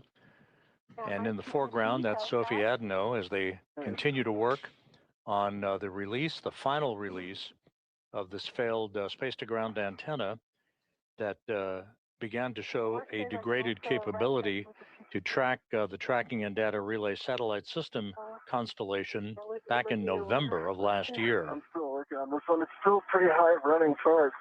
Waiting for that breakthrough moment that you had. I've got Waiting in the wings is the spare space-to-ground antenna that is currently housed on a stowage platform on the P3 truss of the International Space Station. We're putting ARED to work. Oh, yeah.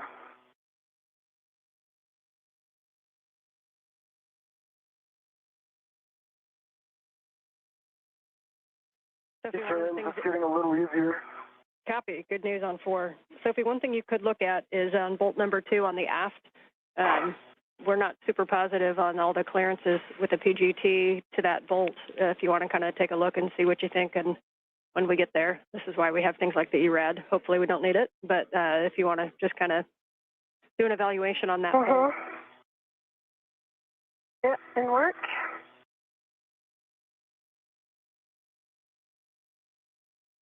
Other turn into this.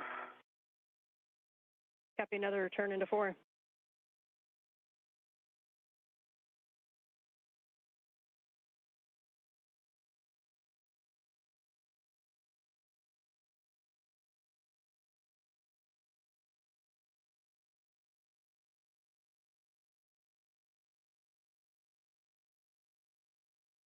Another turn into 4. Copy, another turn into 4. Here we'll work with a wobble socket on the number 3.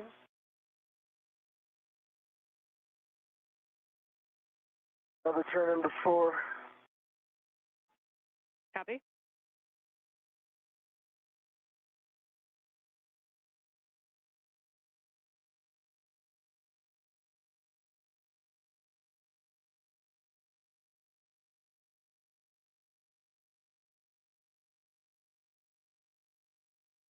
It's easier now, Anil.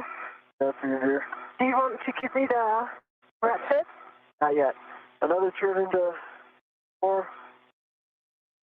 I'm not going to get a good piece. I'm not going to get a good piece if you hold, Sophie. Okay. And I'm just protecting here from your visor. Just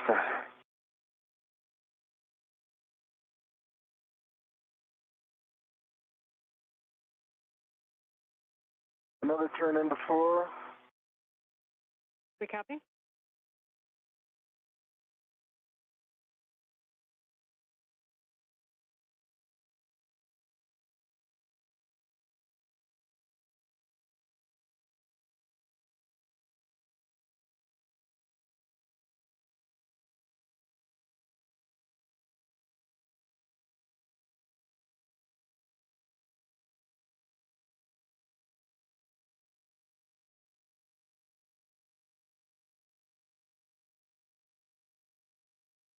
And 4 is released.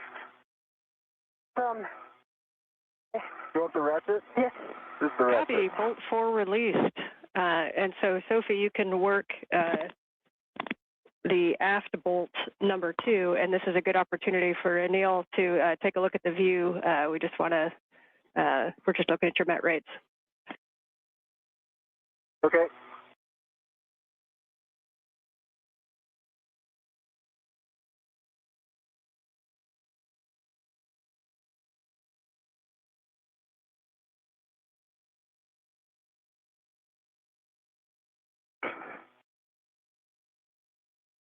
And Sophie, as you put torque into that bolt, just try to make sure that that 6-inch, that the wobble socket isn't too broken over. Okay.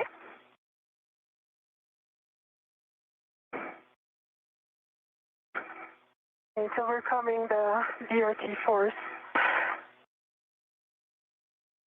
You know, I could do this if I can get my met rates back under control. Yeah, I mean, I did like a tenth of a turn. Let me just change the orientation. I'll try another one. Yeah, it might also work sometimes if you put your hand right at the fulcrum at the 90-degree angle where the socket attaches to the ratchet wrench and counter against yourself.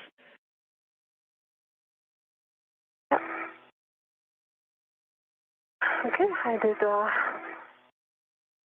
third of a turn. Okay. Quarter turn.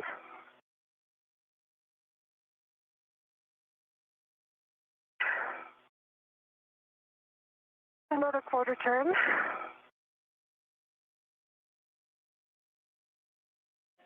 Copy the quarter turns.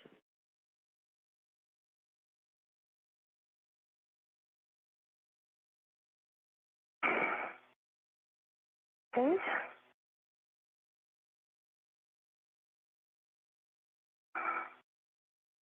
Another quarter turn. We copy. Good work. Is the running torque changed at all? A little bit. Okay. Or maybe not. And I do have a good purchase. If you think my net rate comes back to normal, you can tap me in. Okay. I'm not sure it's a good idea for me to grab the hit handle at this point because soon we'll have only one bolt remaining and not really like that. Okay, I have my hand on handrail 03.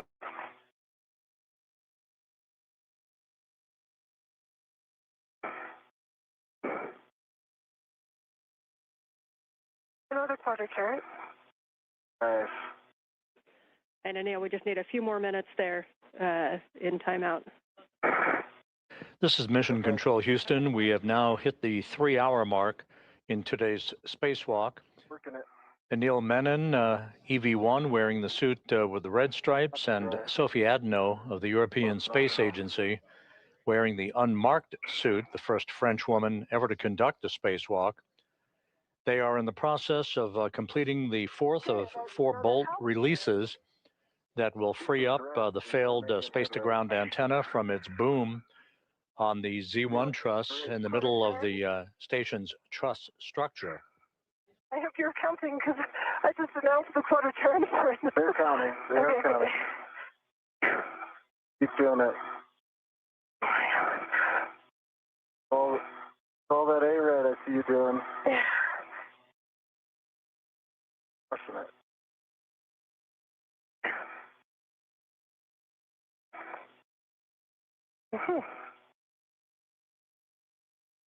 Okay, another house turn. I don't even think that we could try the PGT. It's still very high torque. Yeah. The plan currently calls for the failed antenna to be moved ultimately to a stowage location on a spare parts platform on the port truss of the International Space Station.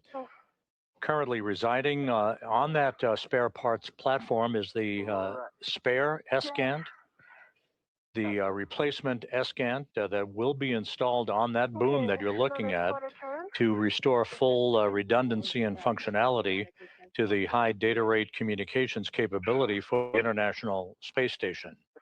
It would be smart to swap, perhaps. It's easier now. When she starts the boat on.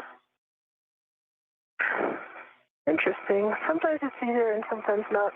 So there was another half turn. A little increment.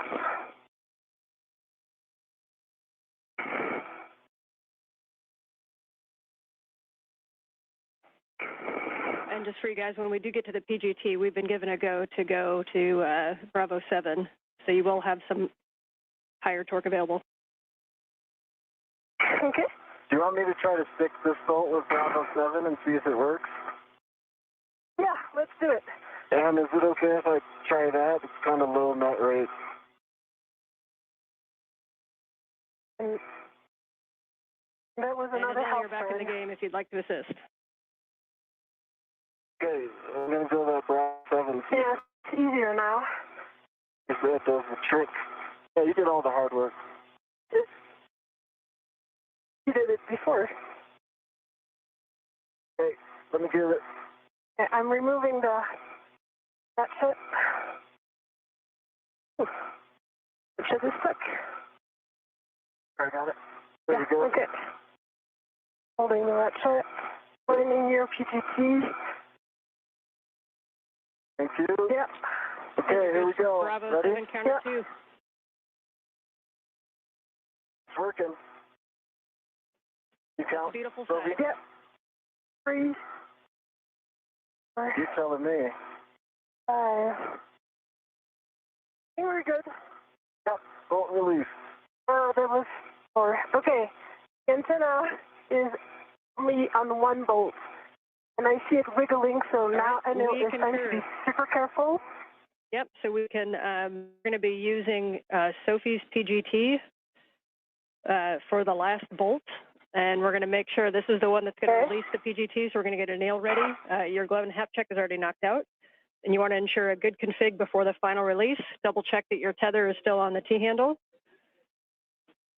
You want to make note of your hand position because you're going to reinstall in the same position. What do we do with the ratchet? Should I start with the ratchet? Put the ratchet away or leave it out? If you think you need to start with a ratchet on that bolt, you can. We did break the torque, and it may have less side loading because the other 3 are released. But that is, if you want to test the ratchet and see how it feels, you can. Why don't you test the ratchet first, Sophie? Yeah. And then we're I'm about to go into Can you handover stabilize on the the other antenna? side. Okay. Copy. You stabilize the antenna because Stable. oh, right. Oh, you really need to be careful because I see the side loading is going to be huge.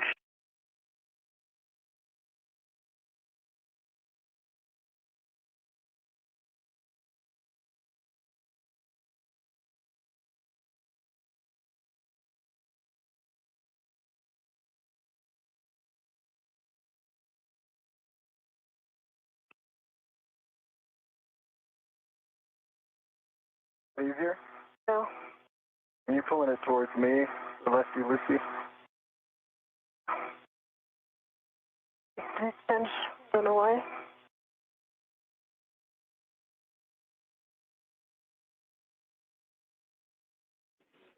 Back with you on comm and just waiting video. Uh-huh. And Anil, once you're in a good position and you're confident with your positioning on the S-Gant, you can give Sophie the go to release that bolt fully. Okay.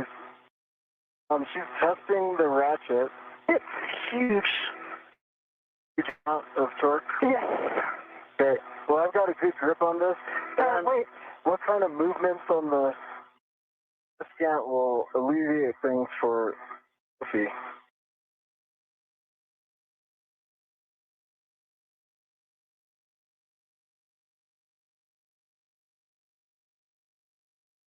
Okay, quarter turn. Just need to see, can you see the gap between the boom and the S-Gant? I can see the gap. Okay, so make sure this is 0. Okay. Quarter turn.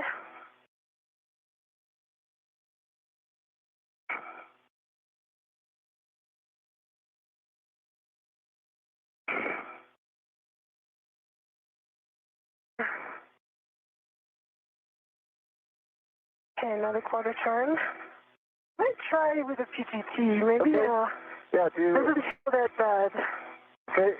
Can you stabilize the S-Gant so I can put the ratchet wrench away? Yes, and my one.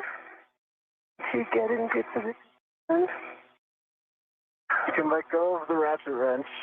Okay. You can let go of it. Okay. Why don't we just leave it like this? Because I just want to try. It might not work with a PGT. Okay. But I'm going to have to put it away at some point. It's true. You can put it on my MWF. If you can just stabilize this. Okay, I stabilize this. Okay, ratchet wrench is going to go on.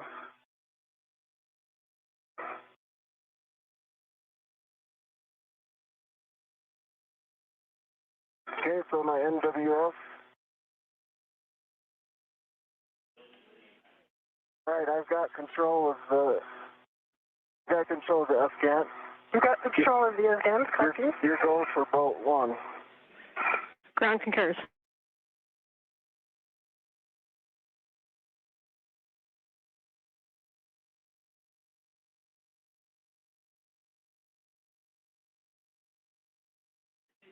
Standby 1 with a bolt drive. Copy, standing by.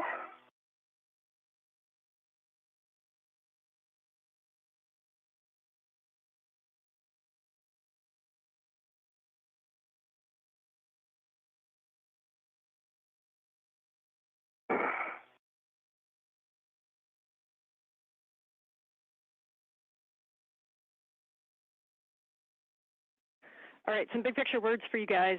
First of all, Soph, I'm going to give you a task to work while I talk to you. So we're going to have you remove the MUT ball stack MUT and the scoop from the aft gimbal lock. Copy.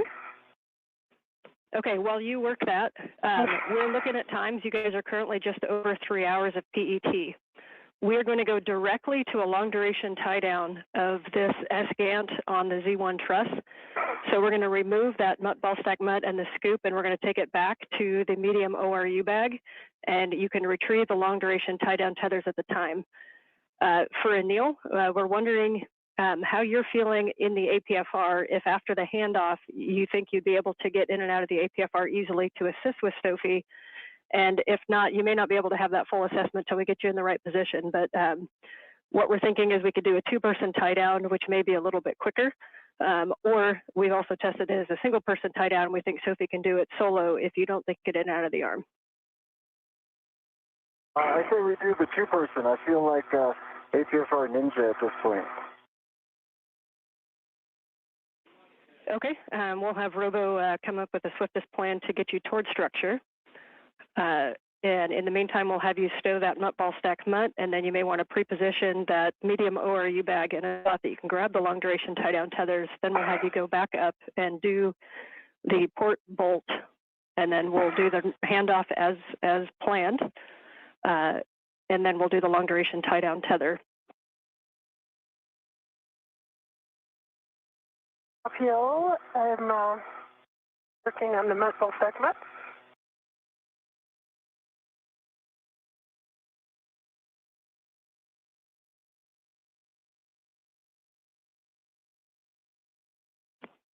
And Anil, what we think you're going to end up doing after handoff is that you'll be coming down the boom. So if you picture that the agate or the S-gant wasn't there, do you think you have a good access to get in and off of the arm? The agate wasn't there. Yeah, I think I need to go straight to the handle that Sophie's currently on, stay away from the waveguide and box. And then there's a handle right under that. Yeah, I think I can work my way down. Okay, we will work that after we get this handoff.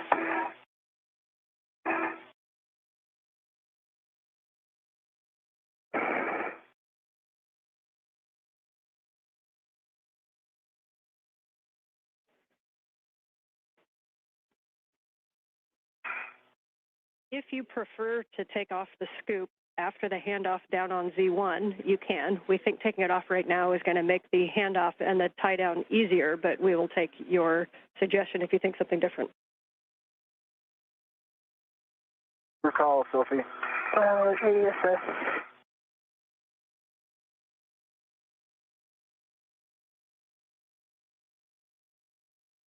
What are you thinking, Sophie? Yeah, need you to stabilize the S-gant right now. I think it's going to be better to remove the scoop now. Okay.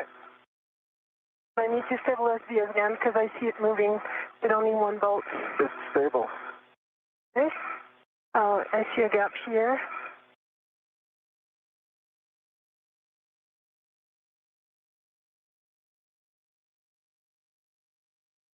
And you guys are working great together.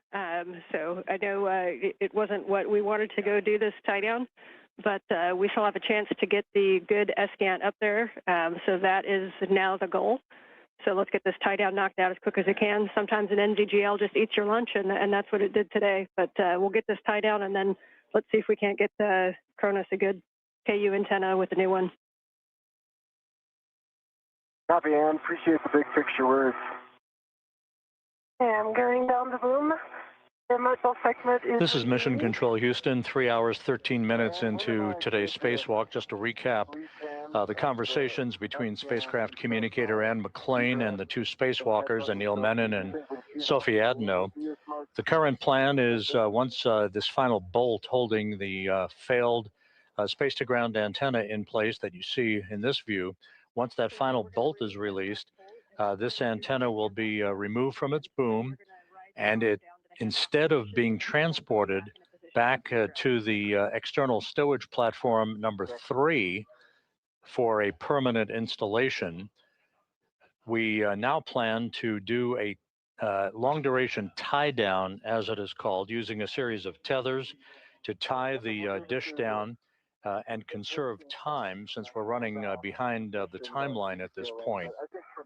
The crew had been working right on the timeline until it ran into a series of slight delays with both the removal of electrical connectors from the failed dish, as well as the usual stubbornness of some of the bolts that are prone to being a bit bulky in thermal expansion and contraction conditions in the void of space.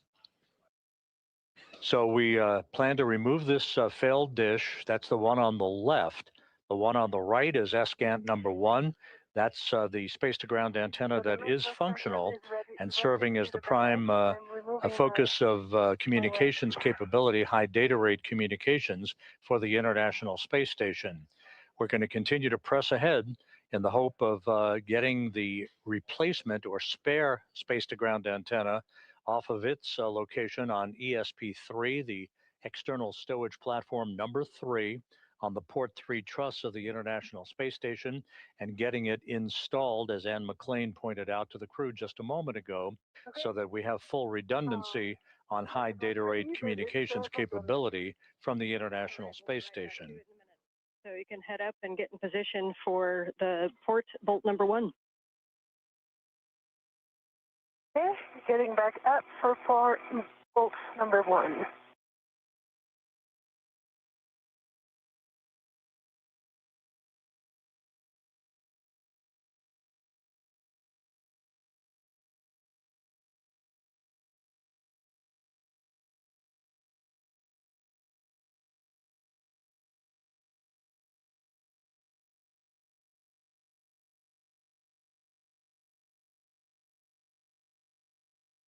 She's good for Bravo 7 there.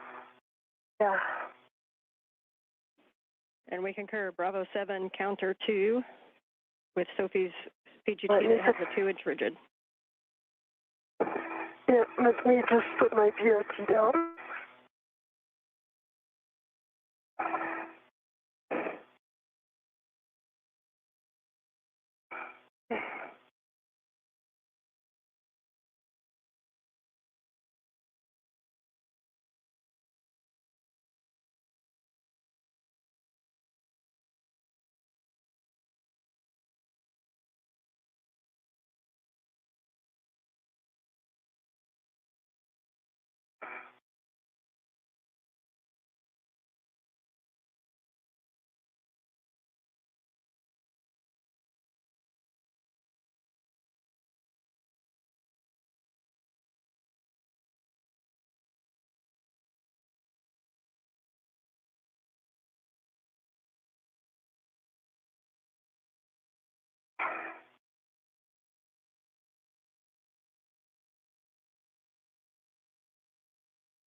Okay, pulling my BRT to my PTT. Copy.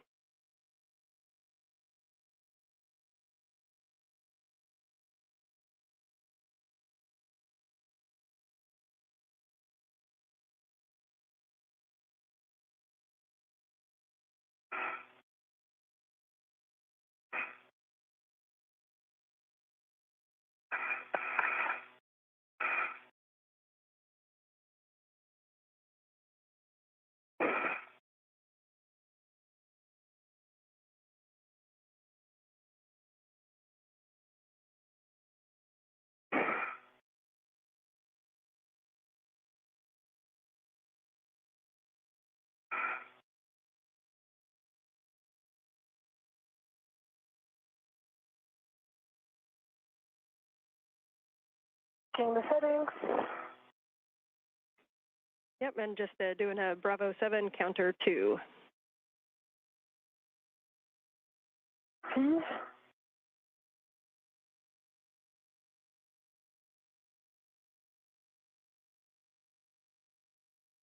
Bravo 7 counter 2 set. All right, and on Anil's go, you can release that bolt.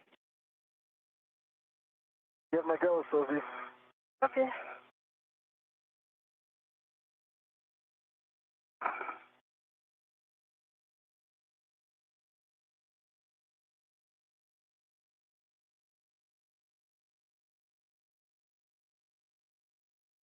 Need to change body position. I think if you can move Yeah, up. more my way. Yeah. There you go. Have better leverage.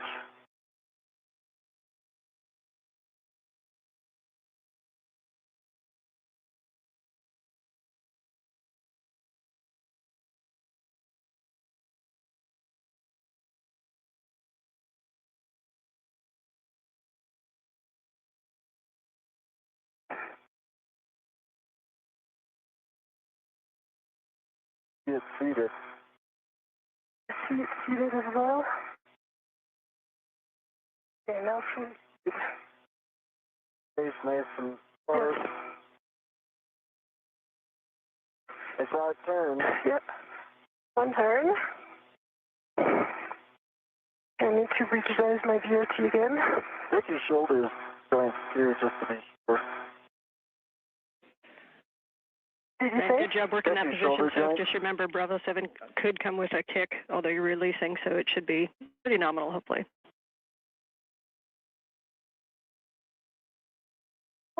So like a quarter turn, like quarter turn.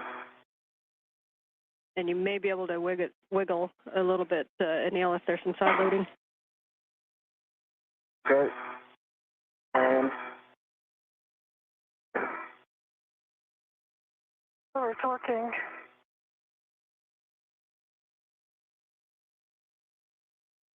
Okay. I do like tenths of a turn at a time.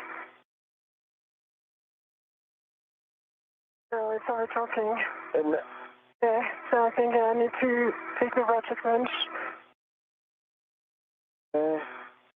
let's see if I can just flatten it again one more time, just so I can see if maybe this helps.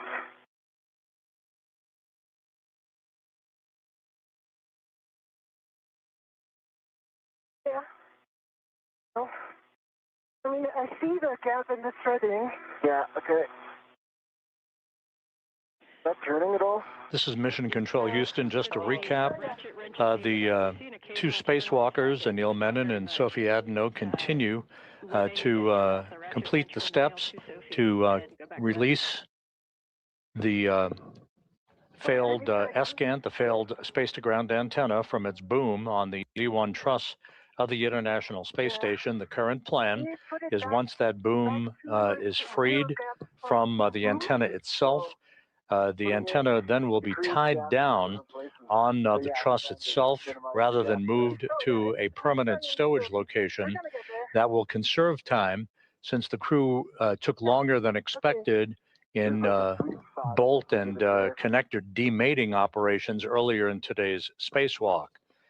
We are pressing ahead with every intention of removing the spare space-to-ground antenna from a stowage platform on the port 3 truss of the station and bringing it to that boom for its installation and the electrical and data connection hookup.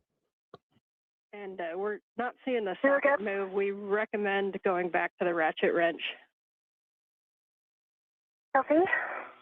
Okay. So, Anil, standby 1, I'm starting my PGT. You're starting your PGT. And am I good to just get the ratchet wrench with this one bolt and we both let go of the ESCANT?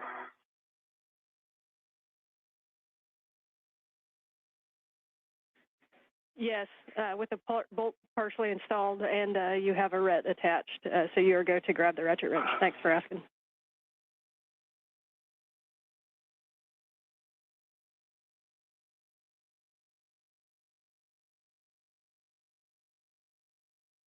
Sophie, so here's the plan. You're going to ret to this thing, then release my ret back to me, okay? My one, copy.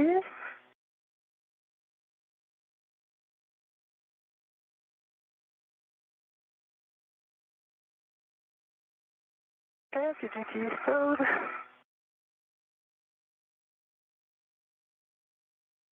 Throw a ret on it. Uh-huh.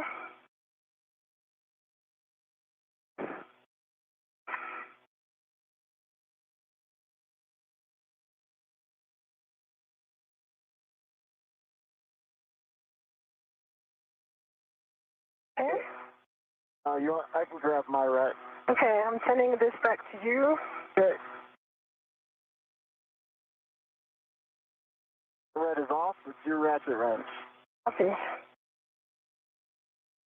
Let me just put this stuff away, and I'll see you in a moment. Yeah.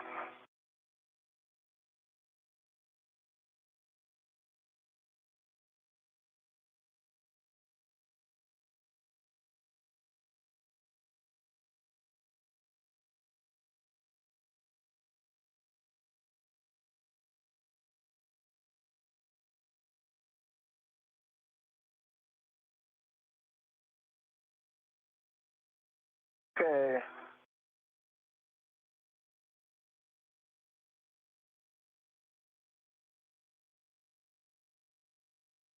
I've got my hands on the F-scan, and you are go to start on the boat. Copy.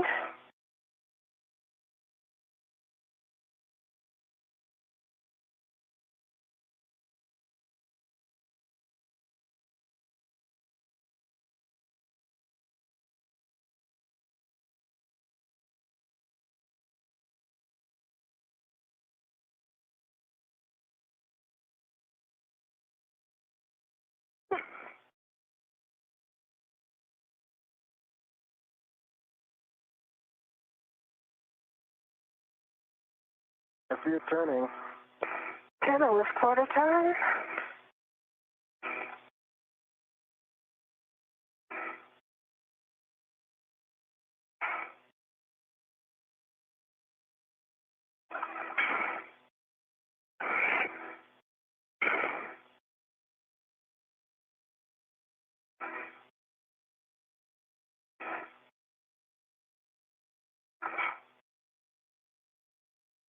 That was another quarter turn.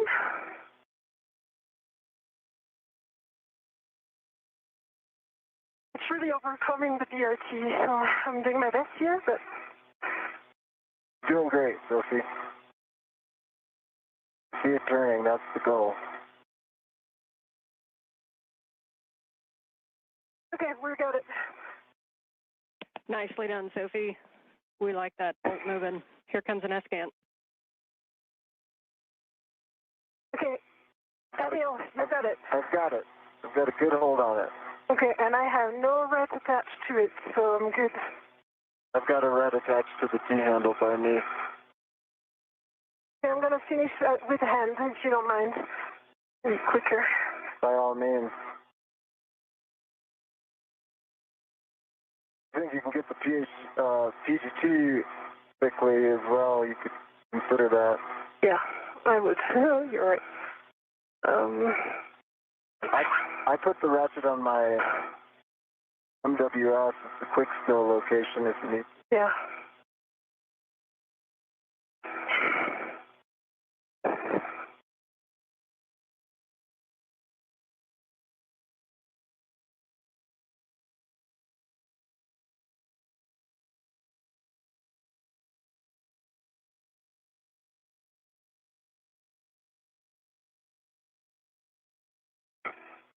Okay, I've got ratchet wrench on my MWS and retrieving the PGT.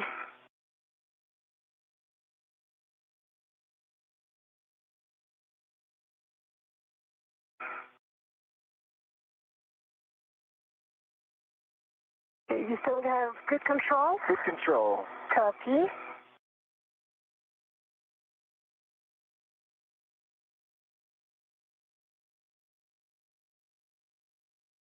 You're Yeah. turning. Turning. Okay, Figure it out. false release. See it release. Copy, Okay, you hold, ready? release. I'm ready. Removing the PGT.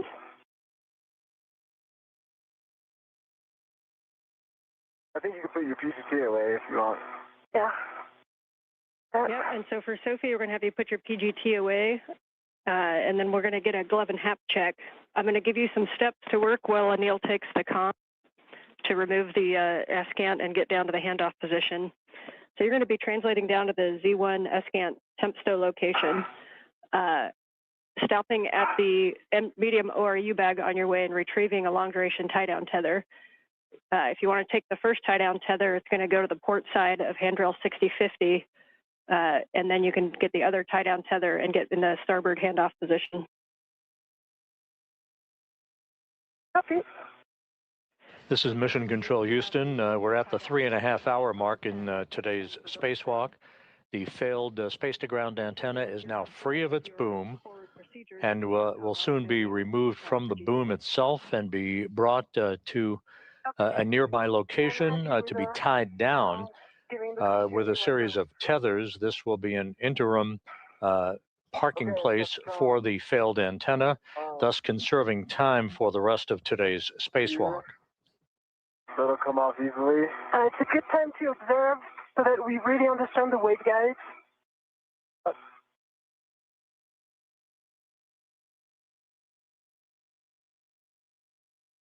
Was there more, Sophie? Right? Want me to release? No, I got it. You got it, yeah. Jessica, how copy? We've got you loud and clear. We're in sync with you. And are you ready for the GCA to the published handoff position? I'm ready for the GCA to the published. Almost. I'm going to get it off of these pins first. Yeah, I see the pins here. It's, okay. So rotate towards, forward. You're towards your feet. Yep, that's it. Okay, I've got it. You got it? Free, and Jessica, I'm ready for that GCA. You copy. We're getting set up for that. Brakes are coming off. Copy off.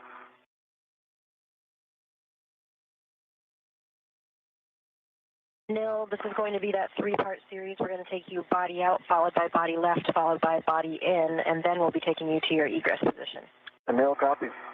Go. Got my go. All right, Anil, you're going to be coming body out, starting motion in 3, 2, 1.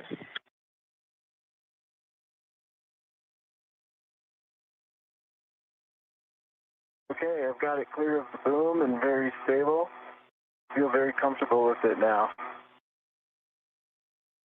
Sophie, you're going to translate to the medium ORU bag and retrieve 2 long-duration tie-down tethers. Mark.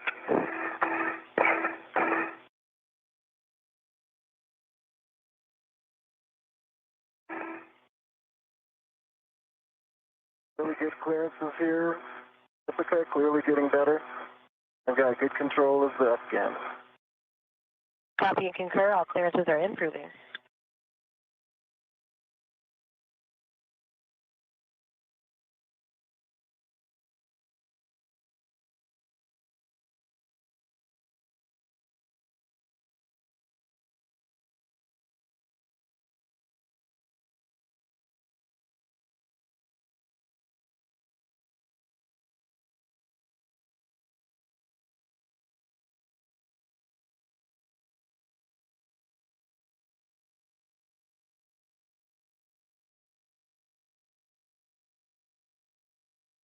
Middle starting motion, body left.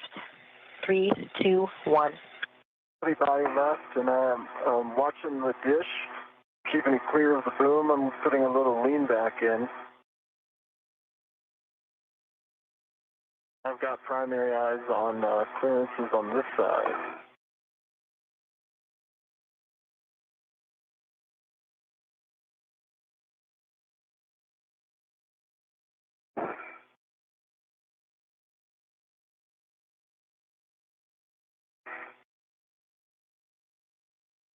I've got a good meter dish to boom.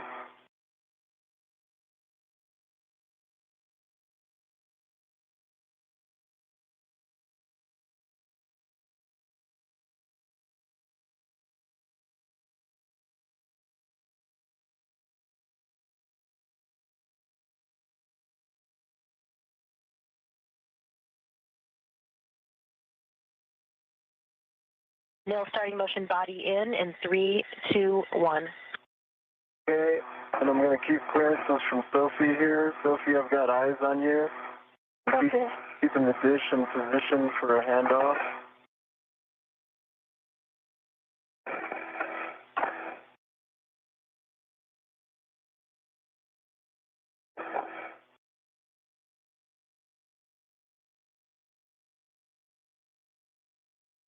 I'm right off your right shoulder, Sophie. I got a meter distance from you. Okay.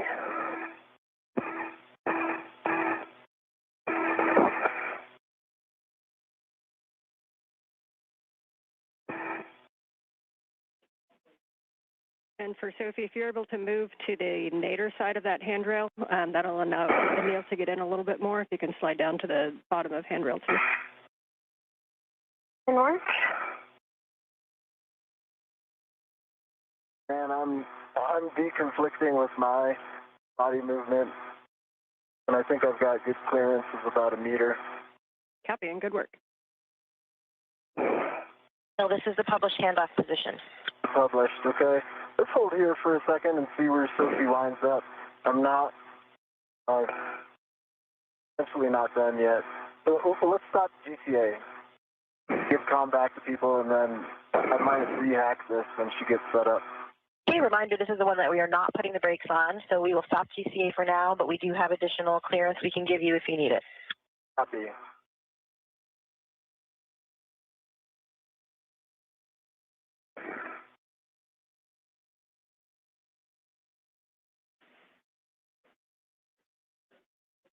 Okay, and for Sophie, we'll just be retrieving those 2 long-duration tie-down tethers and moving to the base of Z1.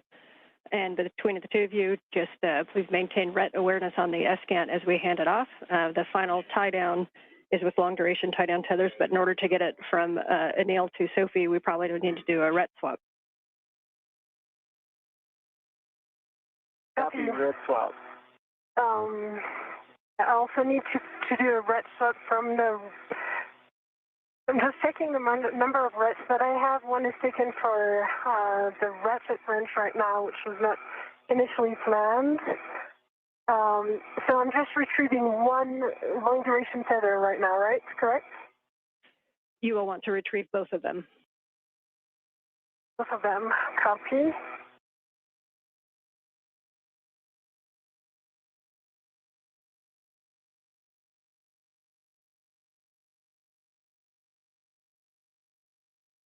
If you need an additional RET, you could always move the ratchet wrench onto an AET.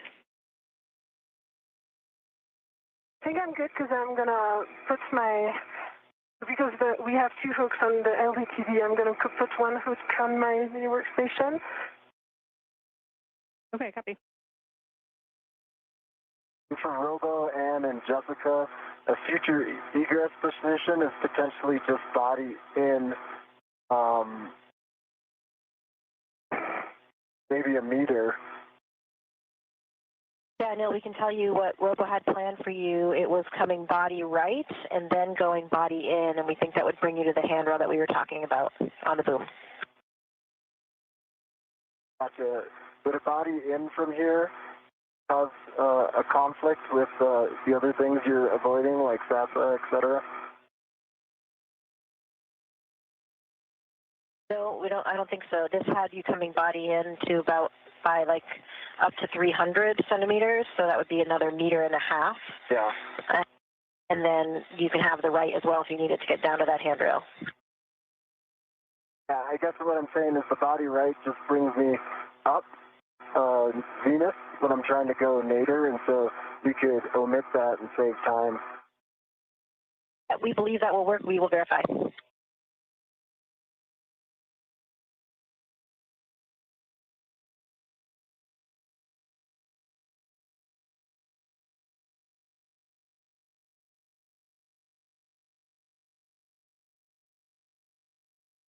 Okay, 1 is retrieved and is on my mini workstation, working on the second one. Copy.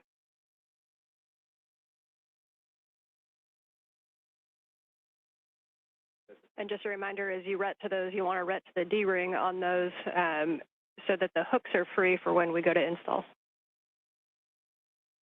Yeah. I'll do the rets after for now. I just put them on my mini workstation if it's okay for you, because I'm afraid I don't have enough rets.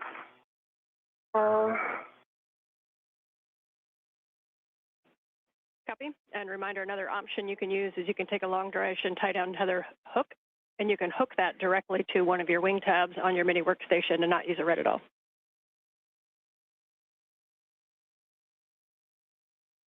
Yeah, that's what I'm doing right now with the first one.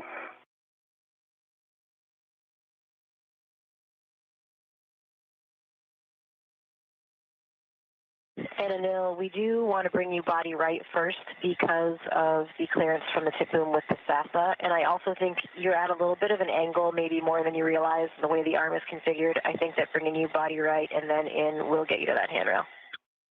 All right, that works for me. Okay, copy. We can try it, and then we can always get you where you need if that is not the right position.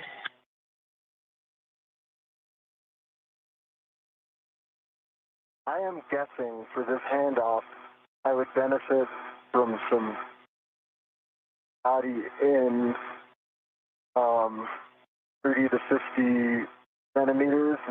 Can you do a little quick analysis of that while we're waiting? I can tell you that we can definitely give you at least 25. Okay.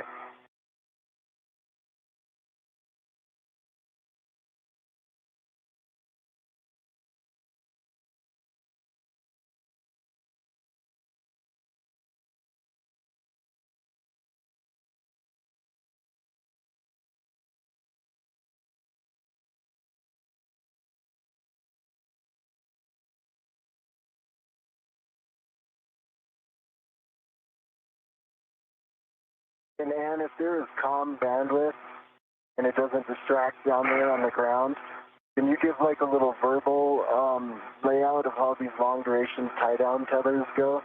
I know you said the cup page, but just so I have a mental picture. Yes, absolutely. We have a handover in 20 seconds, and on the other side, I will give you that that overview. If you're looking at the picture, I will talk you through that picture. I won't be able to see the picture. I got my hands full. Okay, I'll be able to describe it to you, Anil.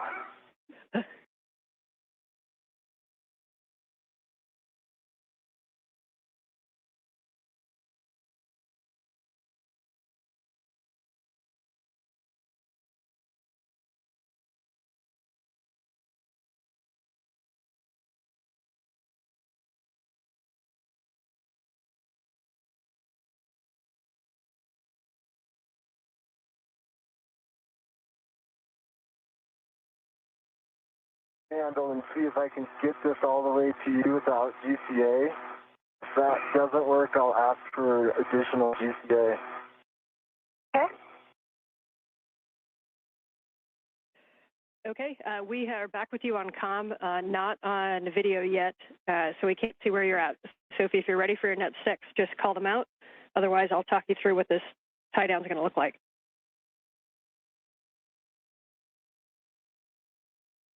Translating, so I think we got some bandwidth here. Okay, awesome. Sophie, as you go to translate down, we want you to be on the starboard side. This is where you're going to position yourself on your left shoulder as if you're laying on the trunnion pin. And then your right arm is going to be the one that's going to come up and grab the escant from Anil. The dish is going to be facing aft. So you want to get yourself in a good position.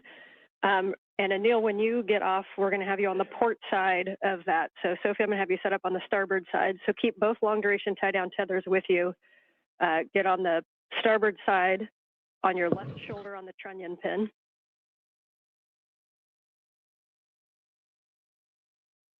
Okay, in work. So try to have a clever plan for tethering myself.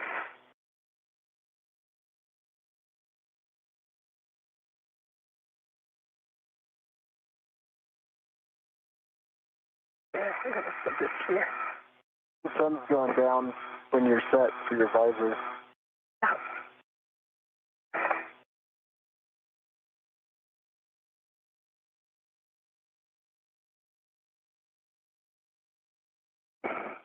Sweet Jessica, I have a feeling I'm going to be able to get this to Sophie without GCA. Okay, we copy. Yeah, we see you kind of maneuvering it a little bit, and it won't be a big deal to give you that little bit extra if you need it, so don't hesitate to ask if you need it.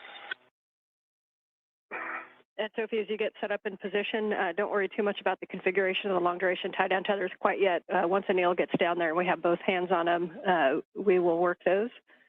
What you do probably want to grab is a RET from your mini workstation to be able to RET to the S-scan for handoff. Copy.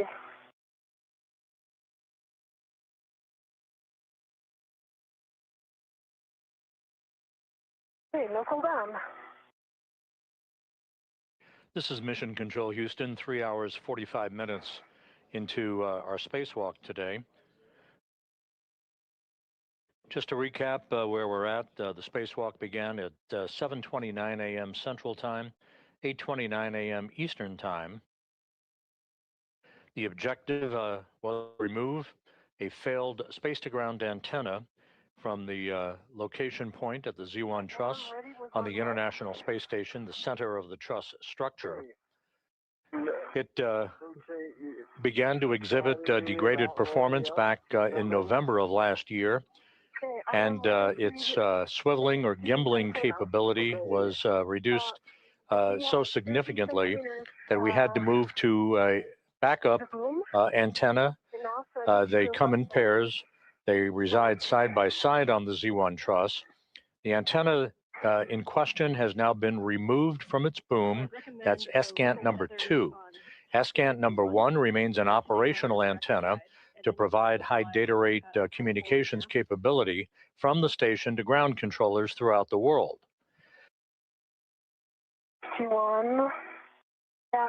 The two spacewalkers today, Anil Menon of NASA and ESA's Sophie Adenot, began the spacewalk working per the timeline, but ran into some difficulty loosening up bolts and electrical connectors along the way and fell behind on the timeline.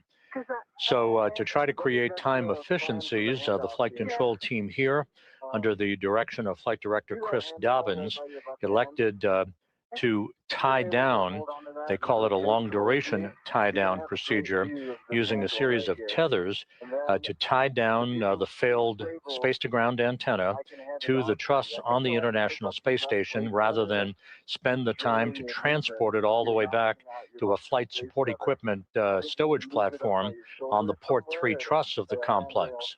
The one by your left hand there.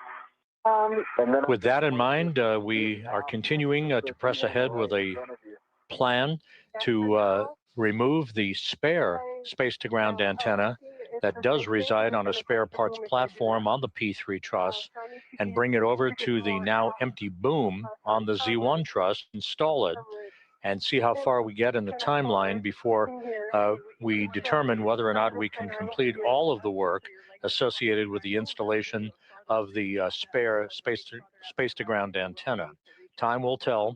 We're at the 3 hour, 47 minute mark, with the flight control team continuing to press ahead with the current plan of tying down the failed space-to-ground antenna onto the truss of the station. Use my legs as leverage, not up on the triangle, but kind of sideways. If you can stay there, I can get you this S-Scan. Yeah, but how am I mean, I'm not stable right there, so it's not going to work. I agree. It looks a little tricky. That's why I was thinking if you can use that handrail by your left cheek. Yeah. To do a end effector, base tether, and then just BRT anywhere that will keep you stable. Yeah. I need to be RT. Yeah, and the other if you can't, it's kind of an awkward angle to get the BRT on 6051 sometimes, but your stability is really going to come with your left hand on 6051 and your right hand up toward the S-Scan. You'll be able to get a good purchase on 6051 if you can kind of turn a little bit, and then you'll kind of have your hand on that handrail the whole time during handoff, and then hold it until Anil gets down to assist with the tethers. And again, with your right hand, though, you're going to want to have a ret in your hand to reach up to ret to it.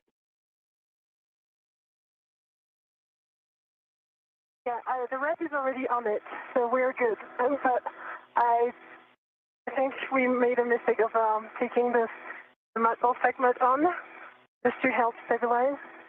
So I'm working on my VRT right now to be able to hold the position. Maybe this one. Okay, and you don't have to be able to get into a perfect position. If you can, if Anil can hand off the S-scan and then reposition, even if he hands you a T-handle, you could hold a T-handle and just hold it stable with one hand on a handrail and your right hand on a T-handle until Anil gets in position to be able to, it might take all four hands to get it fully down in position.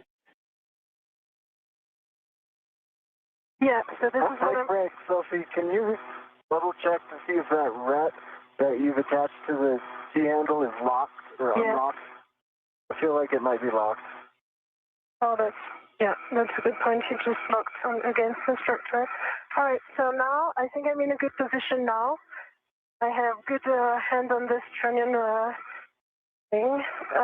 The ret is unlocked. And so I'm going to be able to use the T-handle here. Is that what we want, right? Yeah, like there's the T-handle. Yeah, wait a second. The ret is... And then you come after right away. Is that correct? And I am coming, yes. Okay.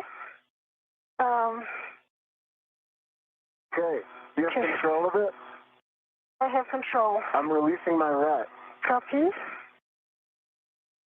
Really nicely done on the handoff and good position, Sophie. If you're stable there, then we'll hand Anil the comms to talk to the crew inside and get in a position for egress. Okay, Sophie, you have full control of this. Do you want me to help you move this a little bit? Or do you want to just keep it there? Keep it there. Okay, Jessica, how copy? Got you loud and clear, Anil. This first motion is going to be body right. And can you verify that the antenna itself is clear enough from you for that? I'm clear for body right, and I can gently touch the antenna to be sure it's clear. Okay, copy.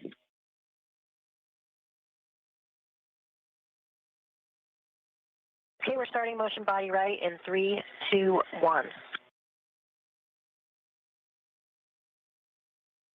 See motion, and it's good motion, and I've got clearance from the antenna. Sophie, good job keeping it stable. All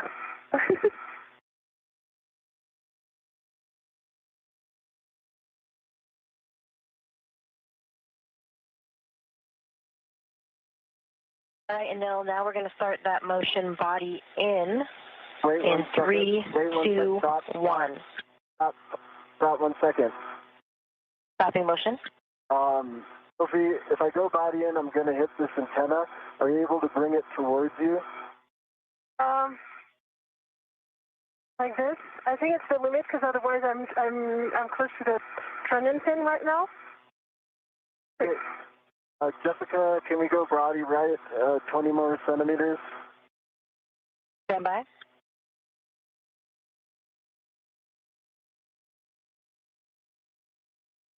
All right, Anil, we'll bring you body right 20 more centimeters.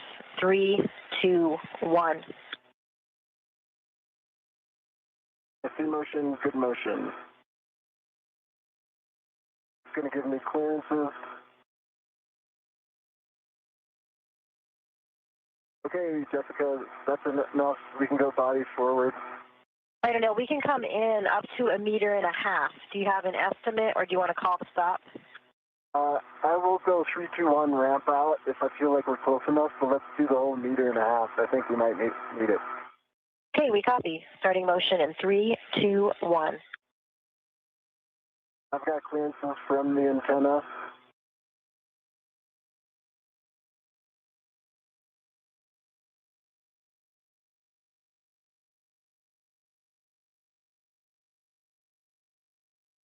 I got good clearances from the antenna, and I'm watching my crew lock bag as well.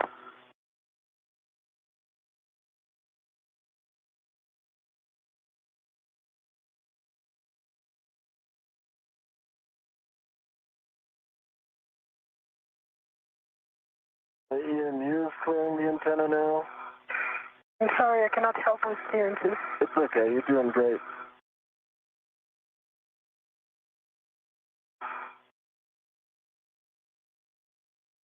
Half a meter remaining. See, my crew lock bag is clear of the antenna.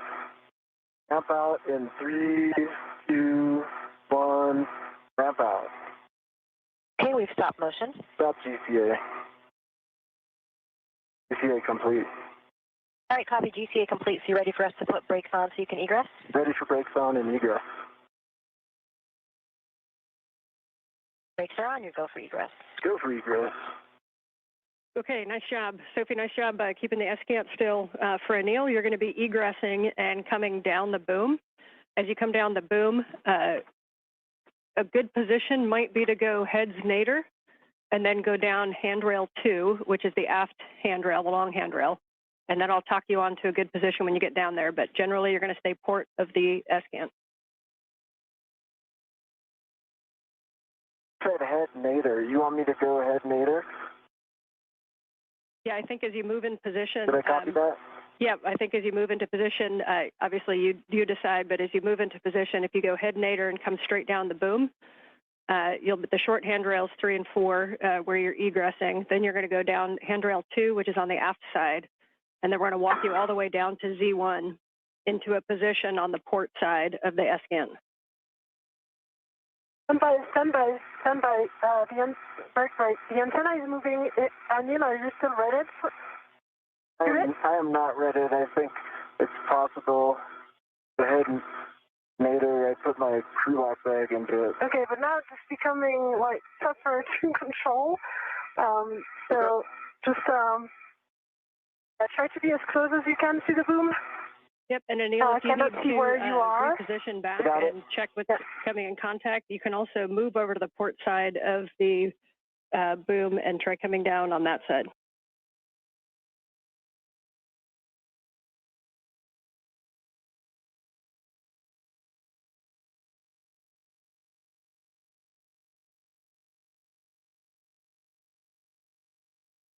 Oh, I see. I think it was your crew lock bag. Yeah, I think it was the crew lock bag. Okay. I think I just have to go feet nadir to avoid it.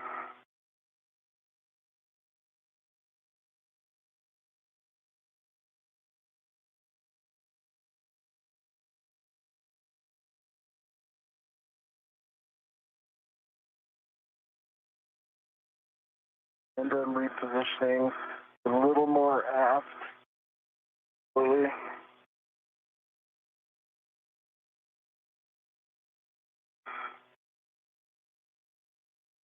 All right, nice job on getting off the arm there, I've Neil. got good eyes on everything. And I see your feet coming down. If you put your feet just forward, you're going to be staring at handrail 6058. That's a good one to hold on to. 6051 to orient you, or sorry, 6050 is the one that's pointing direct aft. That's where one of the long duration tie down tethers are going to go. We're going to do this tie down very deliberately. As you know, when we do these tie downs, we don't know if it's going to be weeks, months, or years. And so the biggest thing is we need to make sure that this is in a safe config. So if you can both be very deliberate on where things are going and calling out any issues that you see.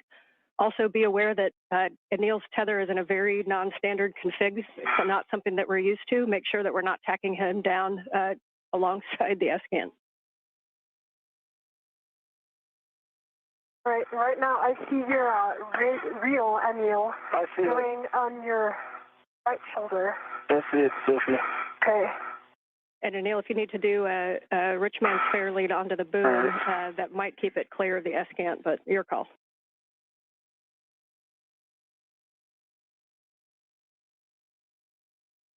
I see what you're saying. Yeah. Or if you want to do a 4-man fair lead, you see on your left shoulder there is VH36, and then right. I got it. Fixed right now.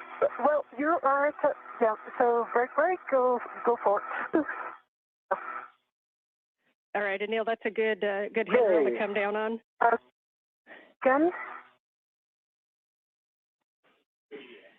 Okay, so as you get into position, you're going to have a lot of room to just kind of keep your feet on the port side, just take a double check of your crew lock bag, make sure that's not going to get in the way.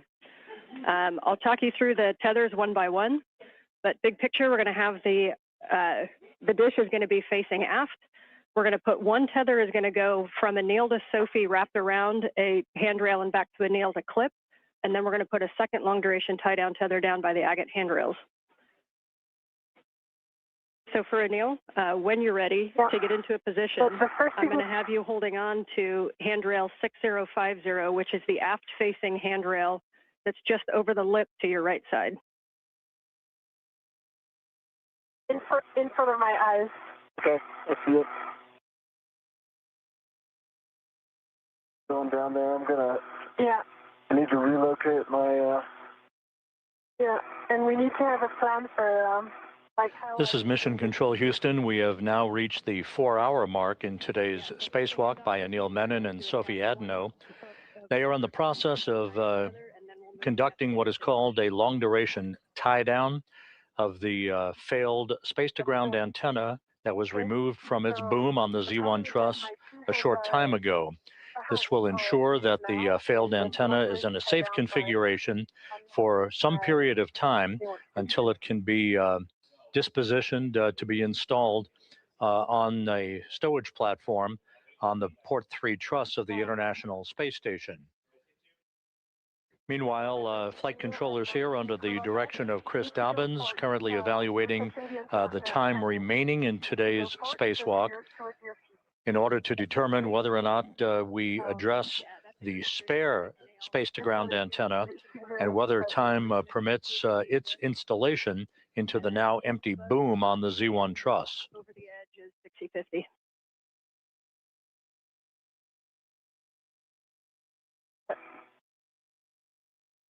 Yeah, I got 6050. Phenomenal. Right in front of you, there's a long duration tie down tether on Sophie's MWS. We need to grab one hook of either of those, and that hook is going to go to the wine glass stanchion on your side, Anil, of that 6050.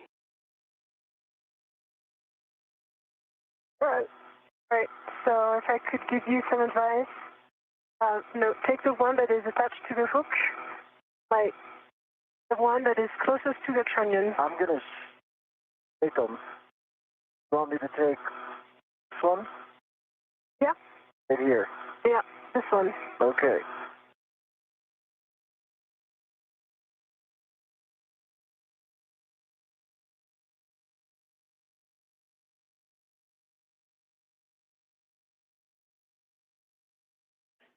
And I'm not sure exactly how they're daisy chained, but if you end up with both, Anil, that's fine. You guys are going to be in the same place when you use the second one.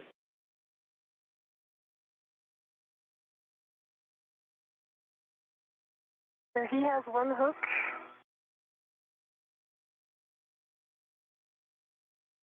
Okay.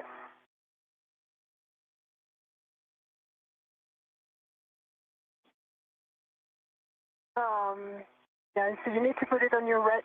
I'm going for that right now. Yeah. Yep, or the other thing you can do is release. We're going to end up using probably the max pull of this long duration tie down tether. So if you want to just right now undo that wire tie and release all the slack on that long duration tie down tether and then put the other hook on the port stanchion, that works too.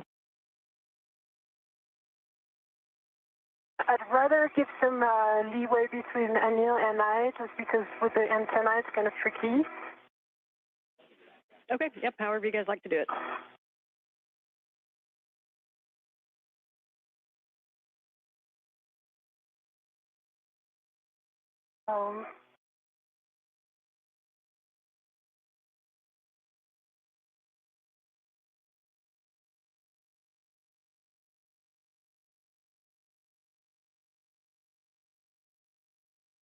Up.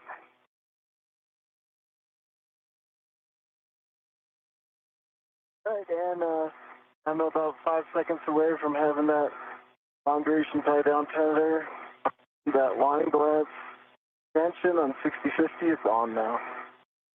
All right, nice job. Now you can just kind of tend that out of the way. And the next thing you guys are going to work together to get the SGANT antenna faced aft. Take a good look at your tools and tethers and make sure that there's nothing in the way. and you're going to lay down that askant antenna. And then what's going to happen, we're going to hold it right against Z1. And Anil, the tether, the long duration tie-down tether on your side, we're going to pass it over to Sophie. She's going to wrap it around 6051, and she's going to pass it back to you, and you're going to hook it back to that same stanchion or to itself.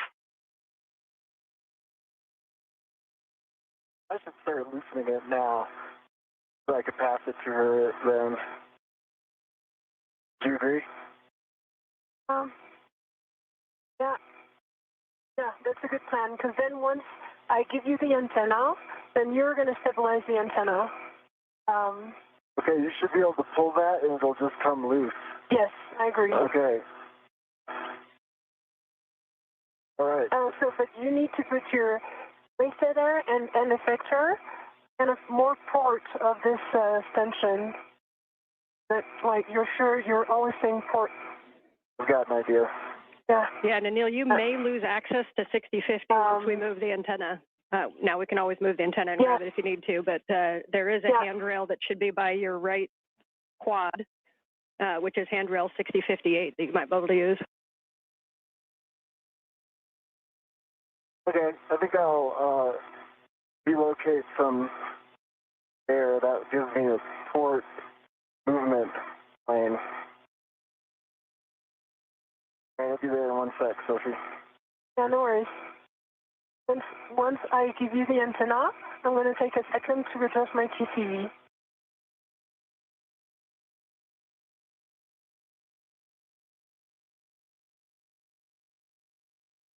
Yeah, that's great. Great location. All right. Maybe the other one to the VH36, the end effector, which is the small one on your left hand.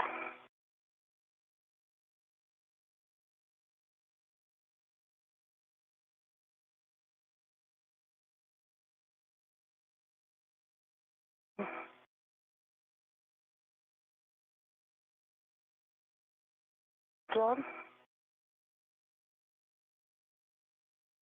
I'm going to put it, see, the antenna's going exactly my way, so I'm going to move right here. I think I'm going no end effector, and we'll just, you can pass it to the some point. Maybe I'll put it right here. Yeah, I think that's a great idea. Okay. All right, and Anil, I do recommend at this time to take off that wire tie and open up the long duration tie-down tether and release all that slack. Wire tie is off, and slack is now released. I see it. Nice job. And at this point, you guys can talk to each other to get the S-scan into the tie-down position. Cuff page 10 is basically it, but we're going to lay it as flat to Z1 as we can. And the one thing is that rears, that box right below the T-handles, the rears is also going to be just aft of Z1, and that'll enable the gimbals to be kind of flat on Z1 for the long-duration tie-down tethers. Copy that. That all makes sense to me. I got to get a hold of it, Sophie, and we've got to rotate it this way. Rotate it, and how, like, what's the plan? So the idea would be that you reach the other key handle. I think I could go low here, and by low I mean nadir. And then if I can get the T handle, I can stabilize and you can guide so we don't hit anything. I have control. You have control. Okay. And now I'm going to help rotate this. I think this is working. Yes. Okay. Okay. All you have to do is push that agate handle towards the boom. Yeah. I wonder if I should be wedded to this right now.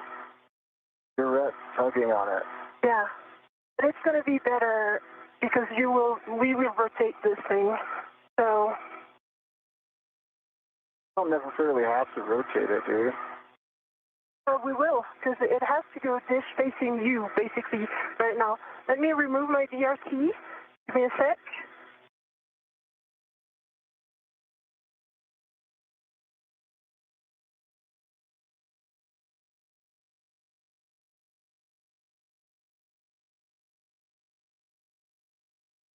Sorry, when you said rotate, I thought you meant turn it around to dish axis.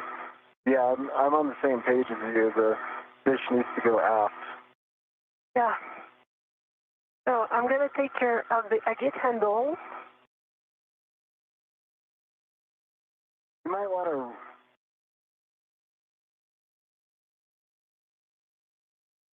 Okay. You might want to do a ret swap and put a ret at the exit handle so you're at that end. Yeah. And I can release you at this end. I was going to use the AET from the exit handle, if I can, I need to rotate it further. Okay. Your end effector might be limiting your motion. Yep. Let me just...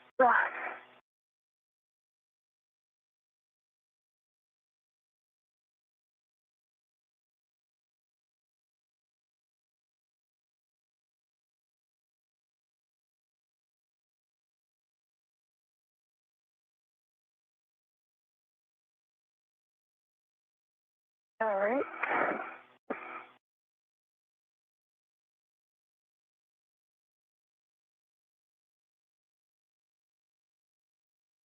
Okay, nice job working together on this one. Once it moves a little bit aft, as soon as the rears pokes over the aft side of Z1, then it's going to be in a good position. I need to have it towards you because right now I cannot even touch the, make the... This is Mission Control Houston, 4 hours, 11 minutes into today's spacewalk. Anil Menon and Sophie Adenot continue to work with each other to complete the long-duration tie-down of the failed space-to-ground antenna that was removed from its boom on the Z1 truss a short time ago. The time required to demate electrical connectors and to undo bolts holding this antenna in place on the Z1 truss will now prevent any ability to take the spare space-to-ground antenna out of its stowage platform on the P3 truss of the station and install it during today's spacewalk. We simply ran too far behind in the timeline to enable time available to complete the installation today, at least, of the spare space-to-ground antenna. How we proceed downstream in prioritizing the tasks associated with next Tuesday's spacewalk and whether or not the installation of the spare space-to-ground antenna becomes part of next Tuesday's spacewalk activities, yet to be determined.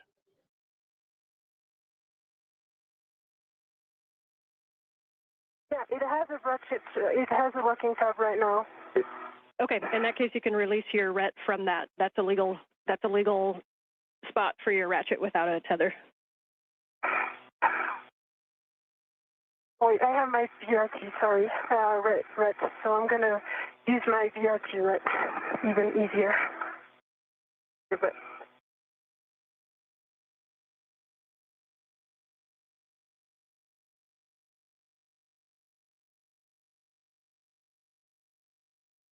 okay. I have a local, but I'm very unstable where I am, so.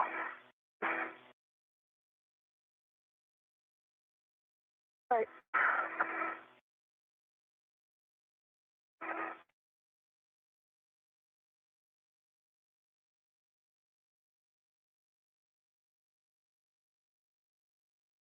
Doing great, so. Yeah.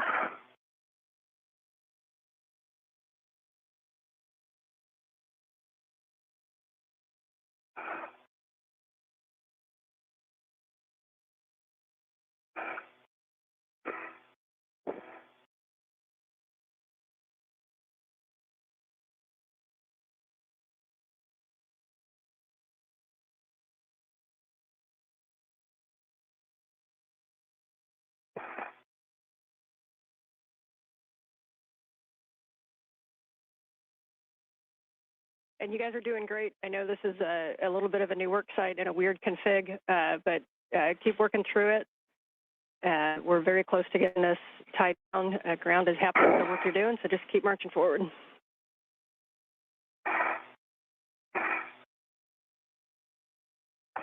And well, Sophie's working that. I'll just give you what I think my plan is to get this dish facing aft. It's to rotate the agate handle towards the boom, and then I think I can go body nadir to get this dish in the rear part of it past the aft part of Z1.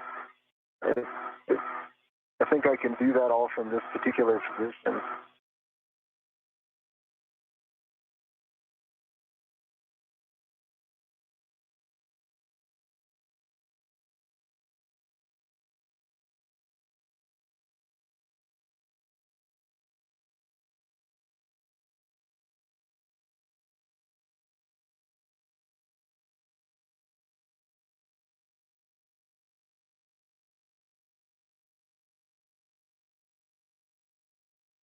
All right. Got it? I've got a ret which is on the AET of the agate handle. Is that good enough? I think it is to we are further happy with end.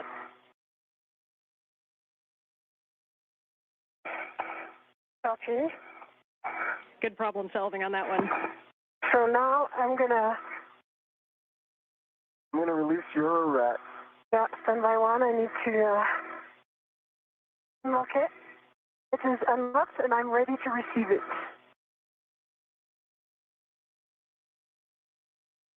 Coming. Got it.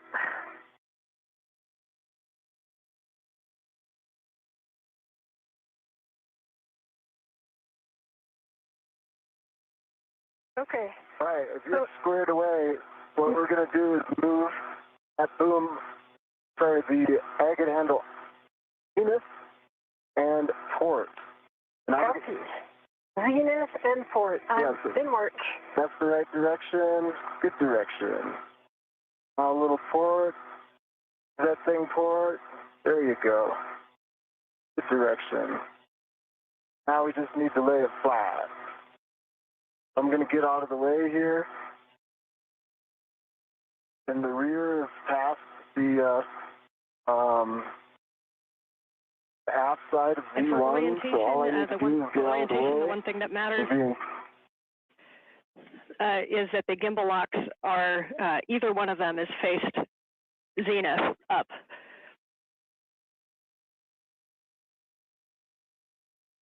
Okay, I'm holding the agate handle and that you're moving Anil. I see you're clear of the T handle. So with your, yeah, that's good. Okay. Great job, Anil. Awesome. Now I can hold it in place stably while you put those long duration tie down tethers on, okay? Yes. All right. So I have for the one first tether, we end like that here. position. Nicely done. If Anil, if you can take the tether that's on your side of 6050 and pass it over the S-gant to Sophie.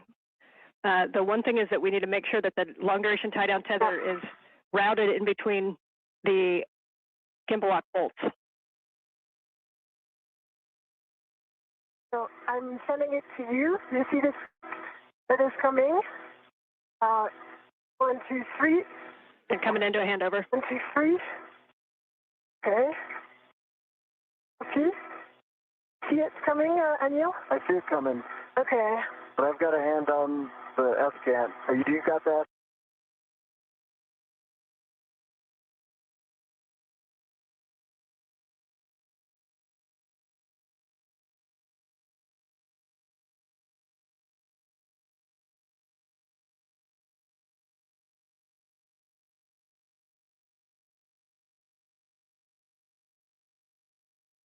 I'm going to relocate my end effector, okay? Copy. This one is a good spot. And we're back with you after handover.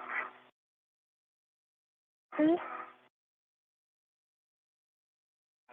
And can you guys give us some words on where the long duration tie down tether is routed, what you guys are working on now? You give her those words and I'll get my end effector. Yeah, sure. So right now, Anil is just repositioning that he can give me this long duration tie down. And for now, there's no long duration tie down. It is only stabilized by my hands and the red that is on my mini workstation. That's all we got for now. Okay, and I'm seeing bolts, Fox, and Golf. They look like they're facing you. When you do the long duration tie down tethers, just make sure that those are facing zenith. Either one of them can be facing zenith. Copy. Fox and Golf facing zenith. That's the plan because it's the only one. It would be like click on the. Yeah, it doesn't have to be that one. It could be the one on the other side. We just need a gimbal lock facing zenith. Yep, that's going to be the case. Okay, I've got the long duration tie down tether. I'm in a good position. Yeah. Sophie, I was working, so I didn't track all that, but just tell me what to do next. So now I need you to hold the T handle, the T bar, or the rear weight. Okay, I've got the T handle. Yeah. And also send me your long duration tie down, and I'm going to put around 6051. When you say my long duration tie down tether, do you mean the one that you have in your, like, close to your helmet? Yeah, so in the tether that you have on your side on 6050, it's got to go over the S-scant. The strap needs to go in between gimbal lock bolts. Then Sophie's just going to loop it around 6051 and hand it back to you. And then you'll need to clip it either to the wine glass stanchion on 6050, or you can clip it to the D-ring on itself. Okay. Sophie, that? It's in work. Okay.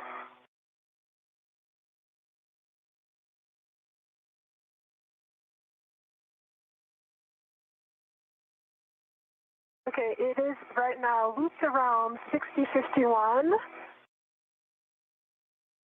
Or some twists on the cape on the long duration tie down. But does it reach? Yes, it will reach. Mm-hmm. Yep, it should reach all the way back as long as it's all the way released. It'll reach back, and you may need to kind of move the S-scant so that it can fully reach. Twists are okay. The one thing you want to think about is if you're twisting next to where we're going to tighten it, you don't want to get a twist into the actual mechanism of the long duration tie down tether. Yeah, sure. Okay, so now we are, we need to put those straps above Fox and Golf. Yeah, I'm supposed to put this on the handrail though, right? Yeah, it can go back to the handrail or it can go back to itself. So, the hook, but there's not enough. Okay. Oh, okay, I see why. Because it was looped around once. See that? Okay, maybe take a look under the S-scant to see if it's caught on something, and make sure that the full rears is aft of the Z1 platform. Full rears is aft.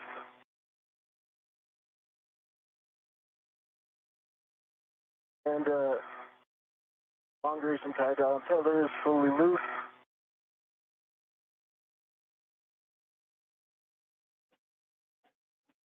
Yeah, that's better. I can give you more. The one thing is that we want to be above Fox and Golf. One of the wire ties is in a... Yes. So you guys mentioned that the rears was aft of the Z1 platform. Make sure that it's not very aft. Like the rear should almost be up against 6050 aft side of Z1. Yeah, it is on the aft side of 6051, so that is really good. One thing that we need to correct right now is that it would need to go above some Golf, but in work.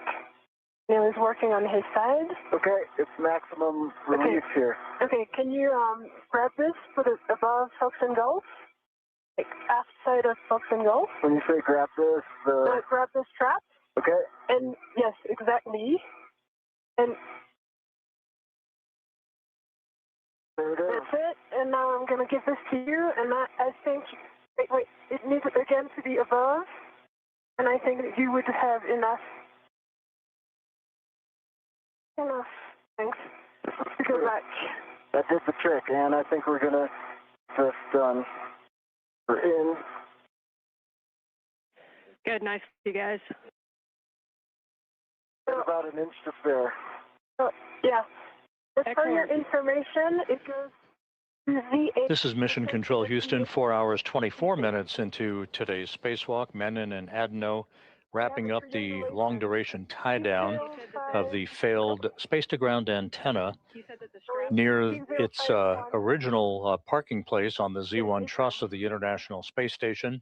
It will not be moved to its permanent stowage location on the P3 truss since the crew members ran behind time-wise in removing electrical connectors and bolts earlier in today's spacewalk that sent them behind in the overall timeline. We do not expect to remove the replacement space-to-ground antenna from the spare parts platform on ESP3, the external stowage platform number 3 on the P3 truss. We may go over there if time permits, just to take a quick look at the antenna, maybe break torque on a couple of bolts just as a get ahead, but that remains to be seen. Flight Director Chris Dobbins evaluating the time with the lead spacewalk officer, Sandy Fletcher, in determining what our next course of action will be. However, the spare space-to-ground antenna will not be installed during today's spacewalk because of time constraints. Second long-duration tie-down tether is going to go to the forward wine glass stanchion on ZH-36 and the forward wine glass stanchion on 6051, and it needs to go through an agate handrail, so it's going to be a real short distance.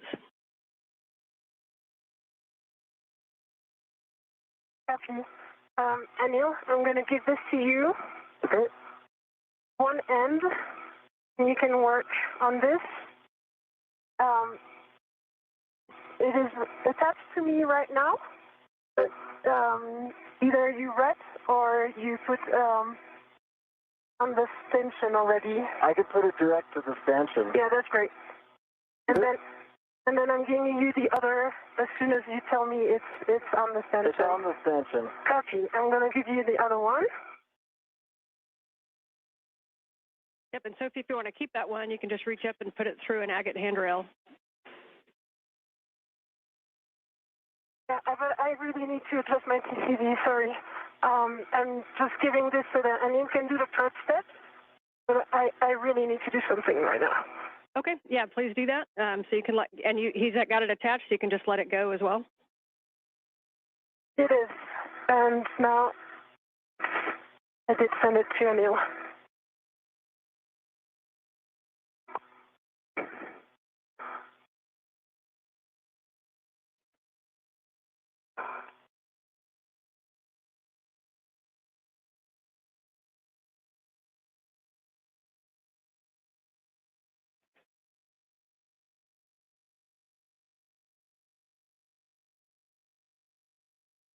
Okay, and want to talk me through this? Before he's getting set up? Yeah, definitely. Just a couple words for Sophie. Reminder that if you're trying to go warmer, go to lower numbers. If you're trying to go colder, go to higher numbers. If you're cold, reminder that you've got glove heaters as well. Yes, I am cold, so I'm going to go to, right now I'm 7, I'm going to go to 5. Okay, that's a good plan. And if you'd like your glove heaters, you have those available to you too. For Anil, that long duration tie down tether is going to go from ZH-36 underneath an agate handrail, and then over to Sophie's side, it's going to go on the forward side of 6051. It just needs to go under one agate handrail? That's correct. Okay. If you need it to go under more, it's fine. It just needs a minimum of 1. Okay. And the idea that the tether is going to be over the top of the central boom of the ESCANT. So over the top of it, but underneath at least one of the agate handrails. Yep. We'll get it ready for Sophie. Okay, TCV is 5 and glove heaters are on. Copy TCV 5, 3B2. All right, Sophie, this has gone through an agate handrail. Yes. And take your time getting I'm ready. Okay, there you go. I've got it. All right, that's So going on the aft side of 6051. And the next step after that's going to be to tighten it. Oh, you mean the hook is attached to? Yes, that's correct. So this is going hook to hook. So one side's on Anil's, and yours is the hook is going to be the Z1 6051 forward stanchion.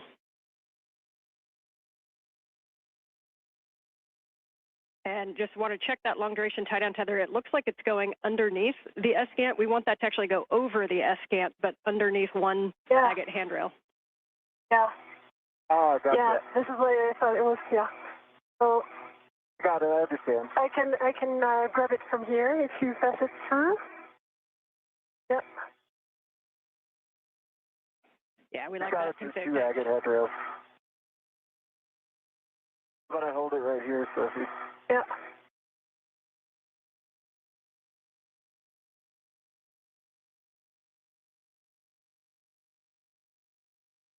You go. Okay. All right. Now I'm going to give it back to you, and I'll slightly. Got it?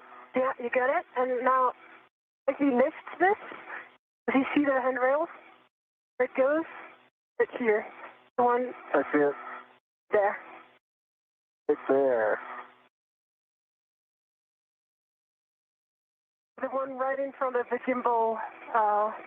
Yeah, the other gimbal. Yeah, right. Good words. Okay, so for right now, we just need to cinch this up really strong. So first, we want to really double check those hooks to make sure that the gates are fully closed on those wine glass stanchions. Then we want to tighten the long duration tie down tethers and set it to low profile. You can move the S-gant around a little bit. We want to make sure it's pretty solid against the top of Z1. And Anil, given the location of the hook, can you give me the This is Mission Control Houston, 4 hours, 31 minutes into the spacewalk by Anil Menon and Sophie Adenot. The failed space-to-ground antenna, which began to exhibit degraded performance in being able to track NASA's Tracking and Data Relay Satellites constellation of satellites late last year. That failed antenna has been removed from its boom on the Z1 truss of the station as Menon and Adenot are in the home stretch of tying it down, what is called a long duration tie down, using a series of tethers. It is being tied down on the truss of the station near its operational point at the Z1 truss. What we will not be performing today is the installation of the spare space-to-ground antenna because the crew members ran behind earlier in today's spacewalk due to the time that was required to remove electrical connectors and bolts regarding the failed antenna that held the antenna in place on the boom. Okay, here it is. The team is currently looking at perhaps one or two get-ahead tasks just to take advantage of the time outside of the void of space today. But the work to install the replacement space-to-ground antenna to restore full redundancy in the high data rate communications capability for the International Space Station will wait for another day. There will be some meetings that will be held to determine the priorities and the further course of action coming up on next Tuesday's spacewalk and other activities associated with downstream spacewalks.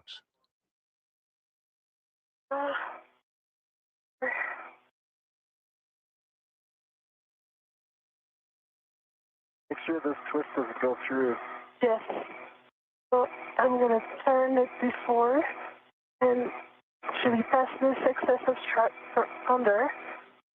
Really nice work on those. I know long duration tie down tethers aren't the most fun, but you guys are making it look fun. So if you can make sure that we get it real tight, and then if you take the S-scan and just imagine forces in any direction, we want to make sure there's no wiggle in it. So making sure it's really nice and firmly down there. Understood. Okay, I'm going to fix the twist from under.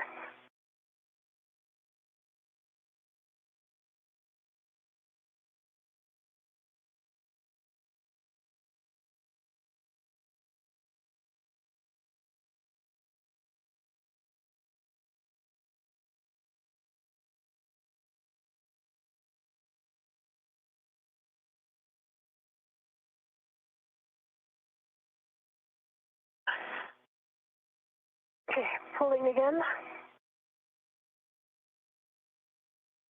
Okay, it's booked. Go back.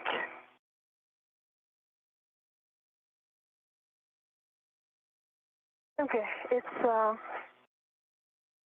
cinching. Can you open I'll the open Velcro stuff? Yep.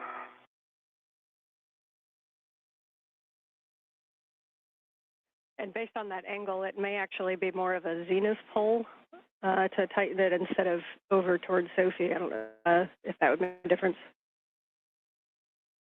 Let's see. Let me try. I think Anne's right. Yeah. Pull it. There you go. Okay. Right words.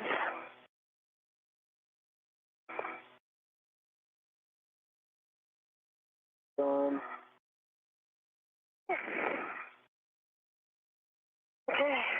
Got a little bit of a turn in it, but it's pretty tight actually. Yeah. Like when I look at this side, it's got like quarter-inch play in it, maybe on the agate side. Do you want this Anne like immovable or? I think if we tighten this one, it's going to be enough. Well, that's pretty tight on that end. Yeah, that end is really tight. Yeah, we're looking and listening. You may want to also iteratively tighten with the other one, and then keep doing those wiggle tests. Best effort, but if you really want to make sure that this is secure and won't twist or pull with forces. Okay, I can help by just pinching like this, and you... We need to untwist it first. I think that's lesson learned. This one right here. Yes. See if you can rotate it. Yeah. This one is going to be... Yeah, okay, I see what you mean. There you go. Yeah. You can start pulling right there, or do you want me to pull my direction? Let me see. I'll pull as much as I can.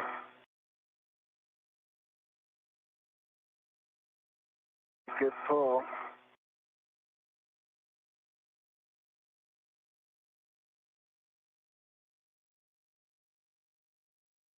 Good pull. Yeah. Maybe I can cinch this one again. Or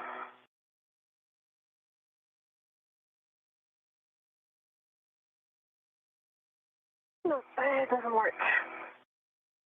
End of it.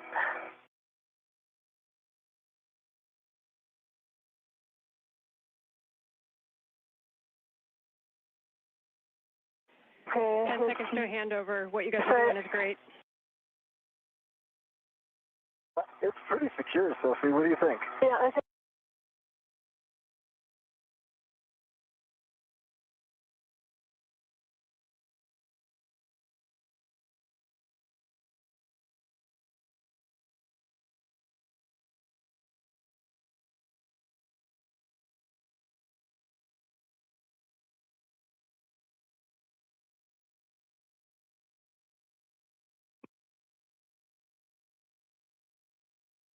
One more here.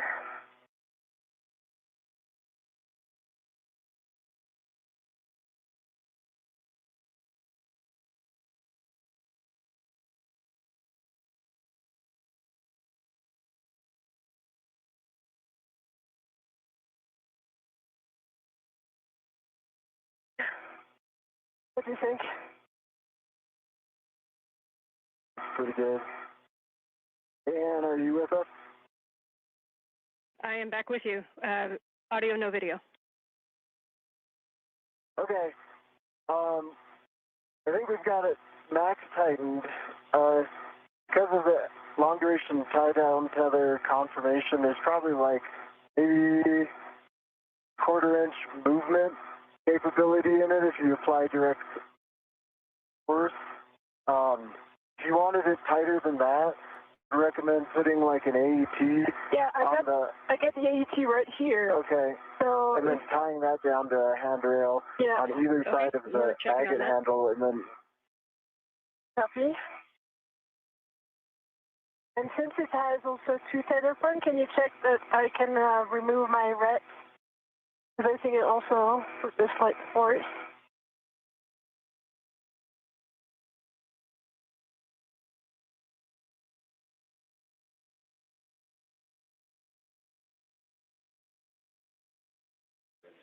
And also the report. Yeah, go ahead.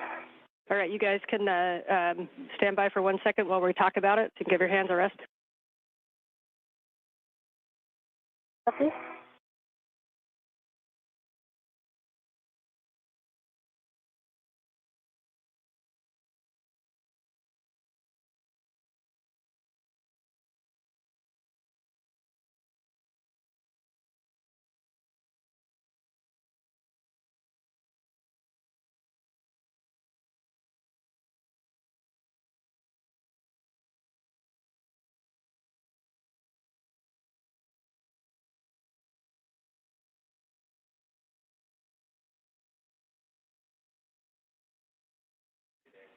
We're still chatting about some things. You guys take the opportunity to relax your hands and enjoy the view for a sec. The view is Anil. I enjoy. See if I can get my camera for you. Oh yeah, I can do that too.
Yeah. Sure. Okay, for the SCANT tie down, good news is we're super happy with the tie down. That was really excellent work with those tethers. I know it's not easy. One of the NZGLs looks like it popped off on that failed SCANT. We're wondering if you can take a look and attempt to reattach it. I'll do that. Okay. By the way, I'm going to go to release my ret. And do you want us to put the extra AET to... We do not need the extra AET, yeah? And you are go to release your ret. Okay. So the extra AET is going to go on my mini workstation and work. Copy. And one suggestion is, Sophie, if you want to stay there and work that NZGL, Anil, you can start moving back up toward the arm.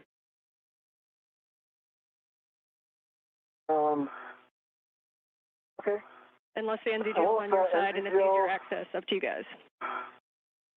Yeah, I see what you're saying.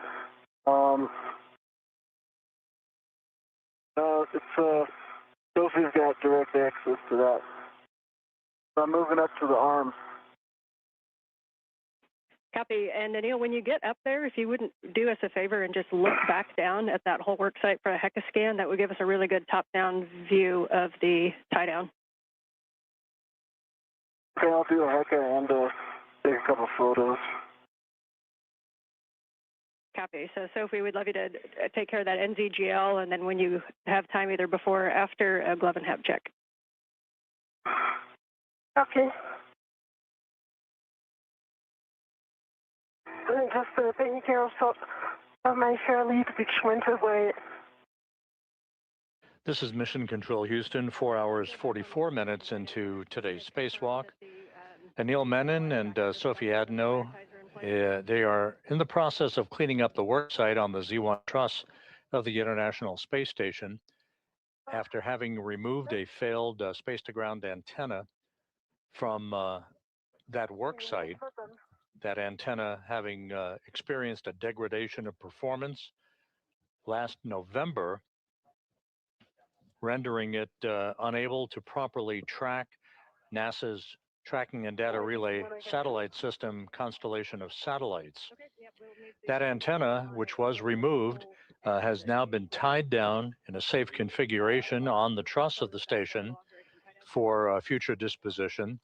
You're looking at the operational space-to-ground antenna, that's SGANT number 1, that remains on the Z1 truss. Time simply got away from the crew today. They spent a longer period of time than had been expected in locking down some locking pins called gimbal bolts onto the failed space-to-ground antenna to prevent its inadvertent motion during its transport. That, coupled with the time required to demate electrical connectors and other pieces of hardware, put them quite a bit behind the timeline today. And as a result, the net effect was that we are not going to pursue the installation of the spare space-to-ground antenna, which lives out on the external stowage platform number 3 on the P3 truss of the International Outpost. That will be deferred to another day.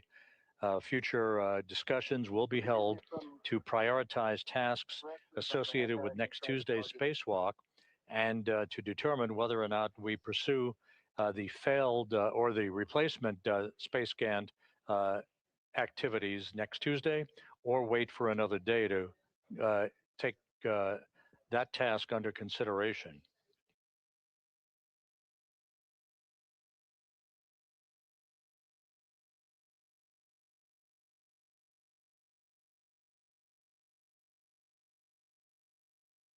So it was not unexpected that the crew might run into a longer period of time required to get that failed space-to-ground antenna off of the boom. That had been anticipated all along, and it did turn out to be the case today. The operational antenna is there very clearly in the field of view. A series of radiators that dispel heat from the station systems serving as a backdrop for Menon and Adenot as they complete a few additional steps in tying down the systems associated with the boom that the failed antenna resided on. And the MLI on the buckle.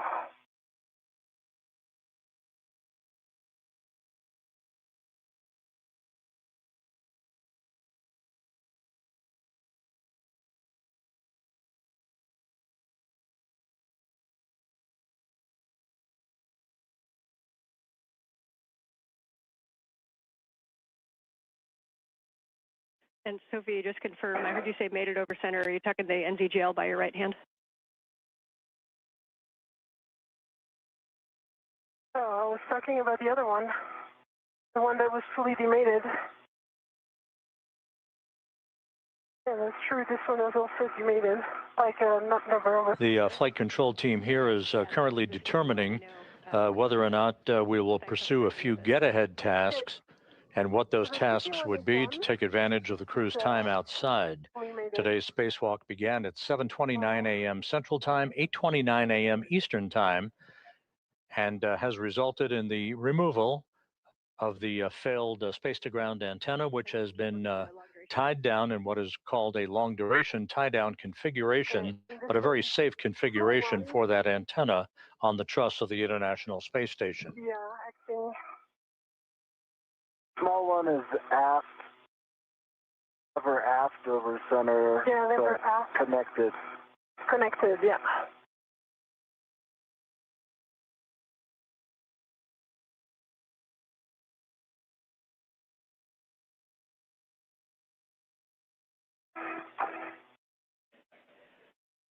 Okay, for Sophie, please continue the long duration tie down tether cleanup. We're still talking about the NZGLs, and then a nice slow HECA scans as you move around, cleaning up those tethers, and we'll hand the comm back to Anil. And Anil, you are back to the phase 1 to get out of the arm. Okay. Picking up comm. Jessica, how copy?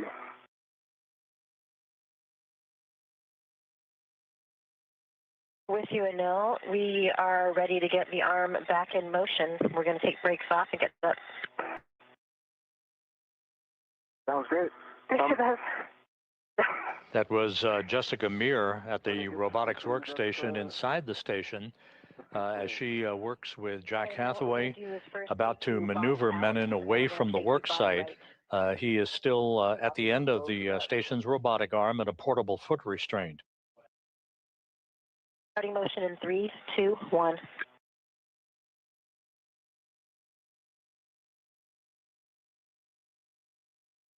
Good motion, good motion.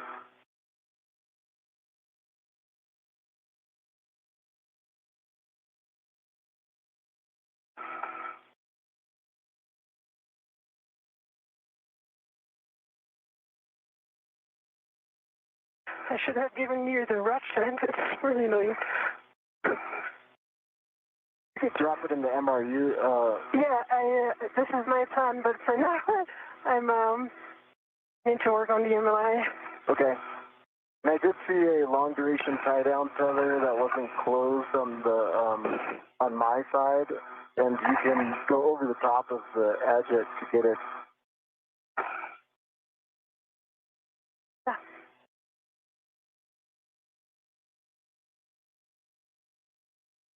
This was indeed my plan.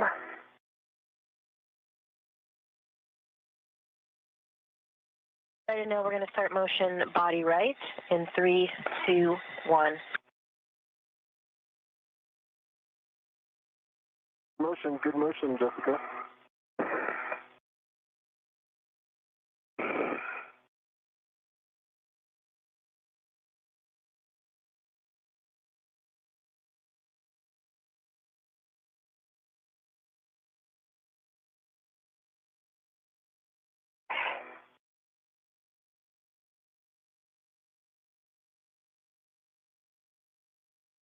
Now we're going to bring you body up.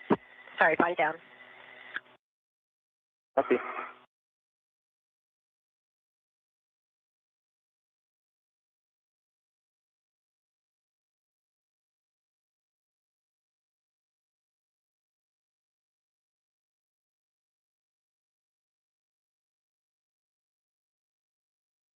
Now this is the Z1 back off position. We're going to get set up for your JoeCast ESP3.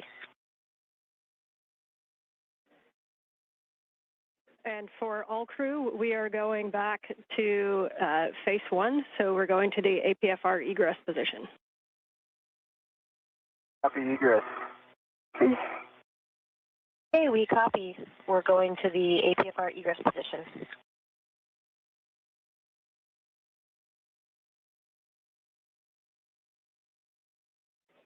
So for big picture, to sync folks up, Sopie, we got you cleaning up that work site. We want to make sure that it is in a really good configuration to be out there for a while. So what you're doing is really important. We need those straps tied down. We need the MLI over the buckles and the wire ties on. We need a really good HECA scan, and then we'll be having you scan, including the dish, as much as you can. And then we'll be having you clean up the bag. For Anil, we're going to be GCAing you over to the APFR egress position and doing a swap back onto your regular tether and cleaning up the arm. And from there, we'll make a call on get-aheads. Copy, and thank you.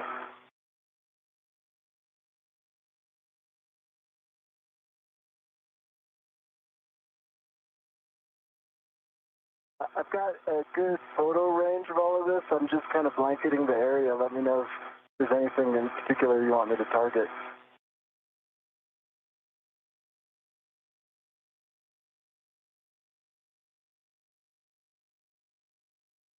And Anil, we appreciate those scans. We got what we need from that. We're actually going to power it down just for heat. And one go back for you, Sophie. We are going to take a look at that NZGL that you notice the back shelves back. We're basically going to have you demate it and remate it and see if we can't get that over center. And then we may need to do a wire tie. Copy.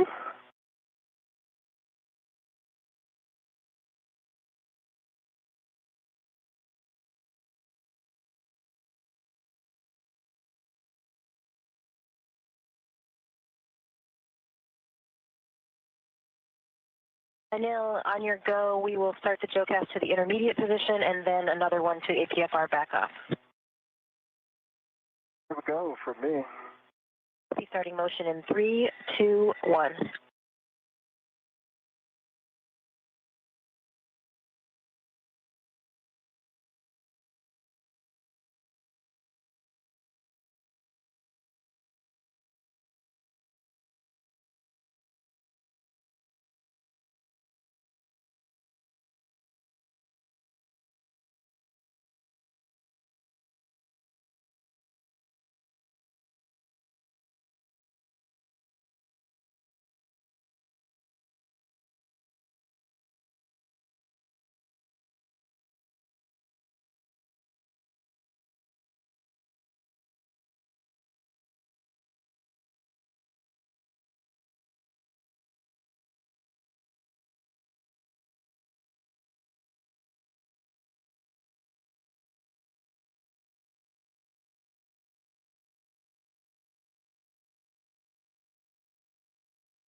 This is Mission Control Houston. We are approaching the 5-hour mark in today's spacewalk.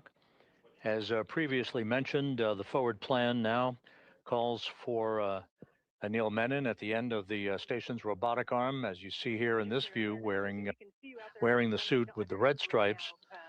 Menon is being maneuvered back to a position in which he will get out of the portable foot restraint, stow that portable foot restraint, and the arm will be parked in its overnight park position where it began the day. There is some additional cleanup work, gathering tools and tethers, and we'll see whether or not time permits a couple of get-aheads, perhaps a swab of microorganisms from one of the modules near the Quest airlock, and possibly a swap of portable foot restraints along the Z1 truss of the International Space Station. The failed space-to-ground antenna was removed and tied down in a safe configuration near its parking place, normally, on the Z1 truss.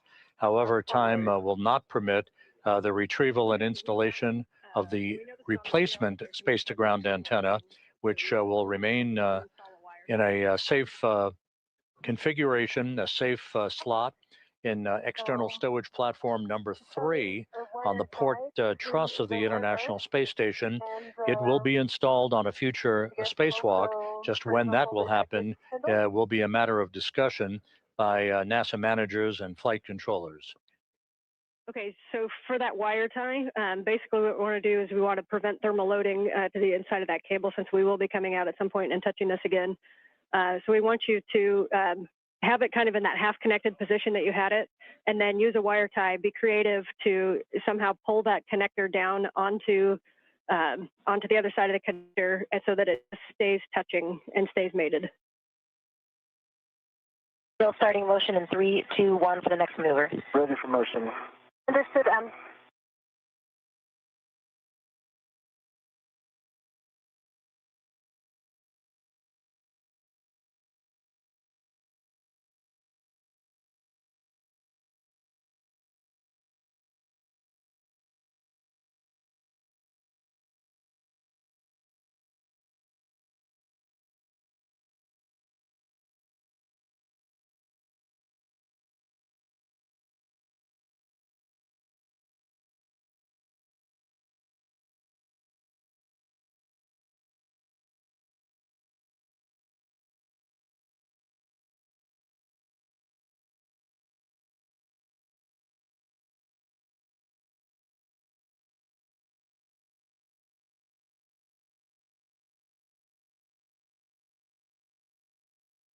Now retrieving the wire tie from my BRT to start wire tie up on the NVGL. Okay, copy, and you can put that through the bail if that's easiest. Okay.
This is Mission Control Houston as the International Space Station flies over the rainforest of Brazil.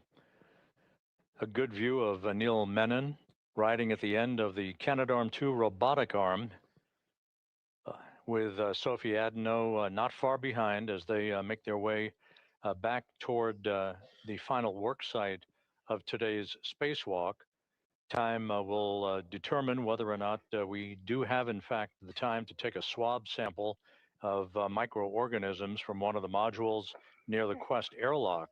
On the left side of your screen is the SpaceX Dragon spacecraft that will return the Crew 12 crew on board the station, Jessica Meir, Jack Hathaway, Andrei Fedyaev, and Sophie Adenot. They'll be returning to Earth in the next several weeks to complete their long-duration mission on board the International Space Station.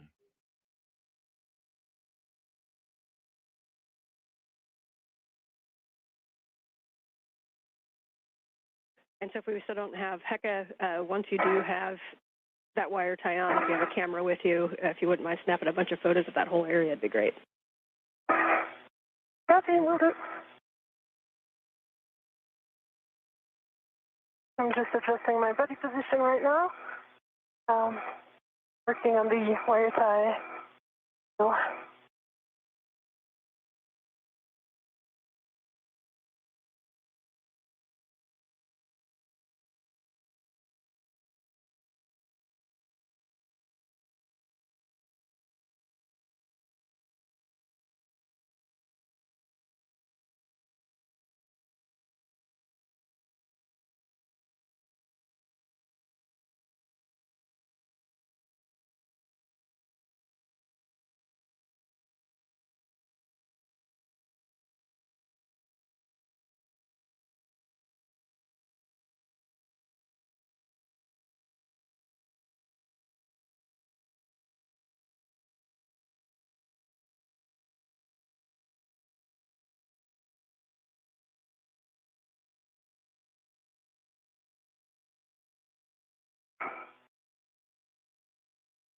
doesn't really go through.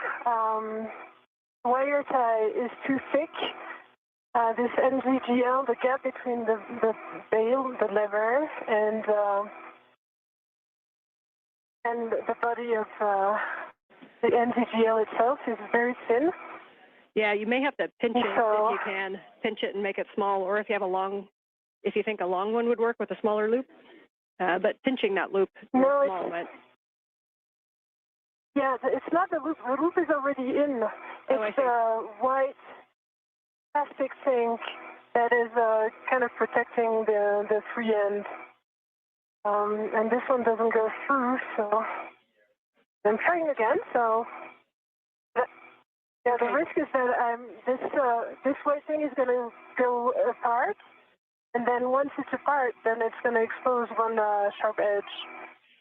Okay, yeah, just best effort on however you think it can hold it to not disconnect. Okay. Yeah, we've got an idea, and that will be good.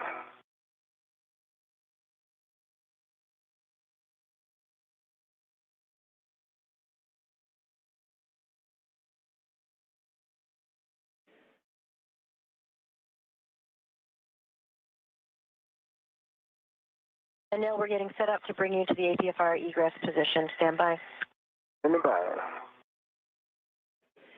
And Sophie, if you can take the free end of that wire tie around the agate handrail with 3 twists, then we're happy with that config. Copy, in work. That was exactly my plan. Copy and thanks. And that AET that was on the agate handrail, did you pick that up? Or is that still on the handrail? No, I did pick that up, according to what I understood, was the plan, right? Yep, no, that's exactly correct. We're just making sure. Okay.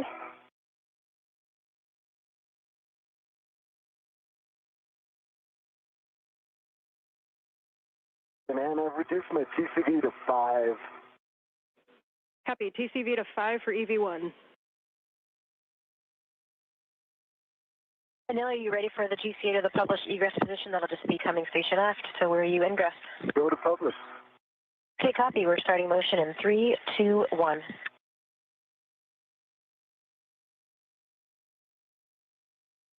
I see motion, good motion. Got good clearances here, and I know you have an orthogonal view, but I can also give you.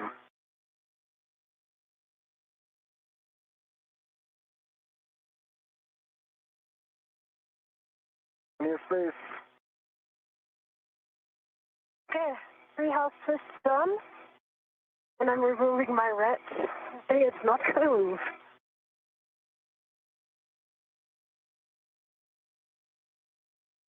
Okay, we copy. All right, you have happy people down here. Well done, Sophie. Okay. I need to work on the other MLI, though, and take a few pictures before I change location.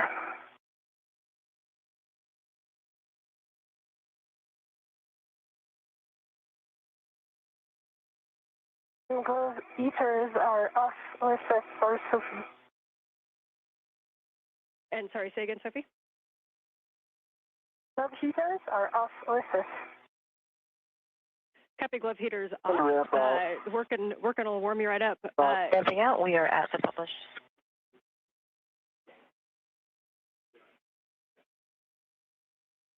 Good, Ann. I believe this NG stop GCA. GCA complete.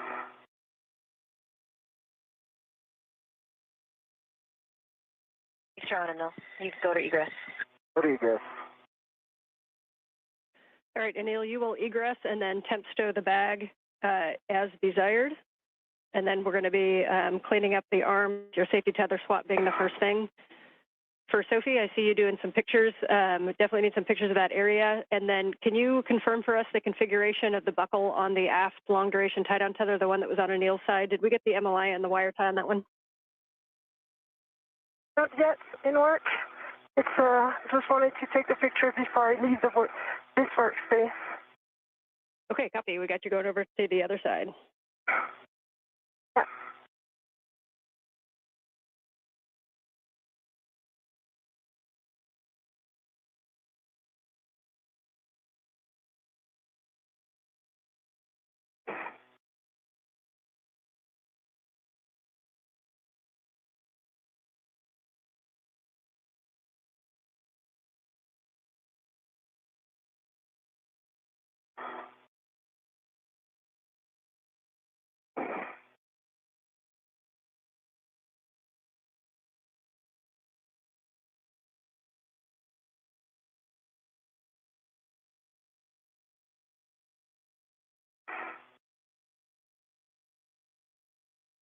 And Anil, once you're in a good position and ready to work the tether steps, we'll take the comm over and I'll walk you through that, including when you have your waist tether down.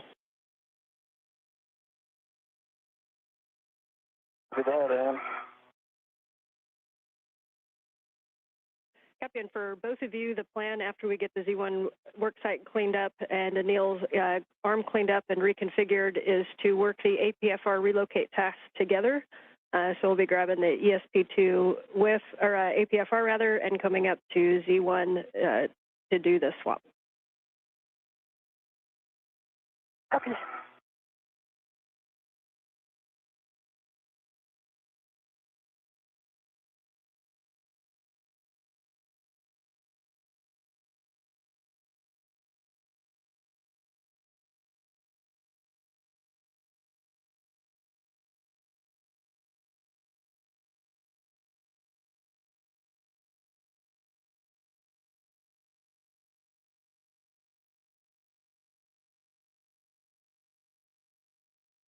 And you said to put the bag down. Did you want me to leave the crew lock bag on the truck? Or am I bundling Checking. it with the APFR?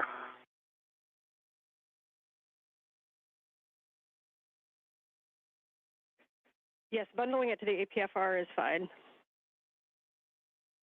Where is it going next? Because if it's going close by, I'll do the quick bundle that we discussed. If it's going far, I'll do a really solid bundle. Yeah, so you're going to be taking that APFR to the port CETA cart. So you can look over to your left and see it right there. So it's up to you if you want to do the bundle on the APFR and take it with you and then bring it back, or if you want to just temp stow it on the truss. Okay, I'm going to temp stow it. Copy.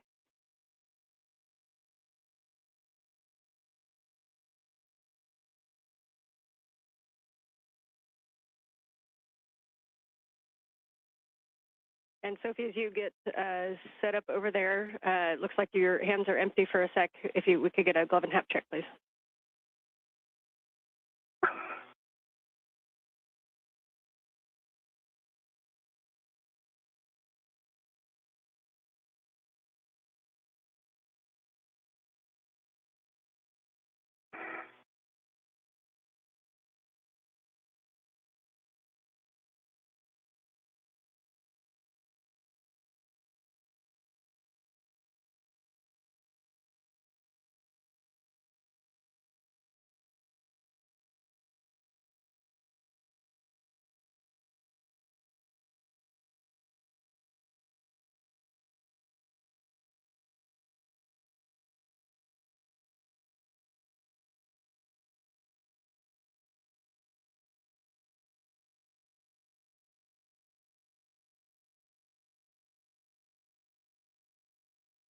Okay, and crew lock bag is on the truck.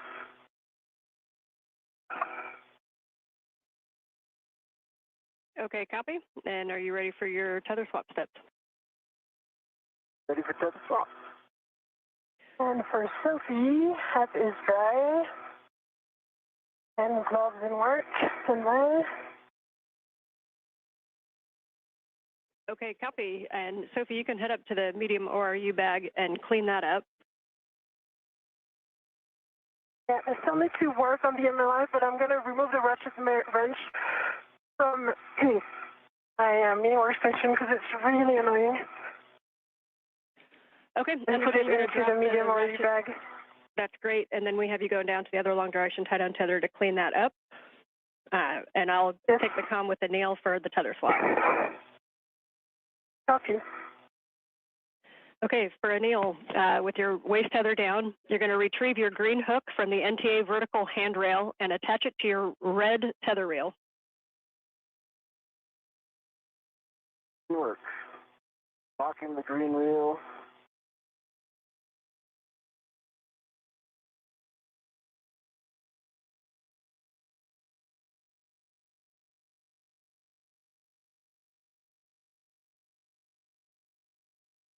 Green hook is on the red reel and locked.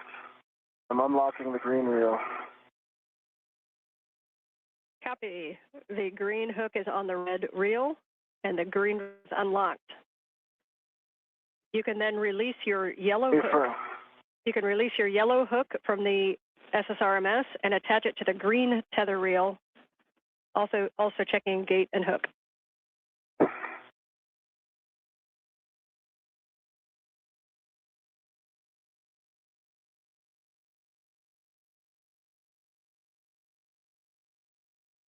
This is Mission Control Houston, 5 hours, 15 minutes into today's spacewalk. Anil Menon and Sophie Adenot are in the home stretch of today's excursion, the 282nd spacewalk in support of ISS assembly, maintenance, and upgrades. This was the 5th spacewalk conducted out of the International Space Station this year, the 2nd for Expedition 75 crew members, the 2nd for Menon, and the 1st for Adenot, who today became the first French woman to conduct an extravehicular activity. You see Menon, the suit and the red. Copy, thanks.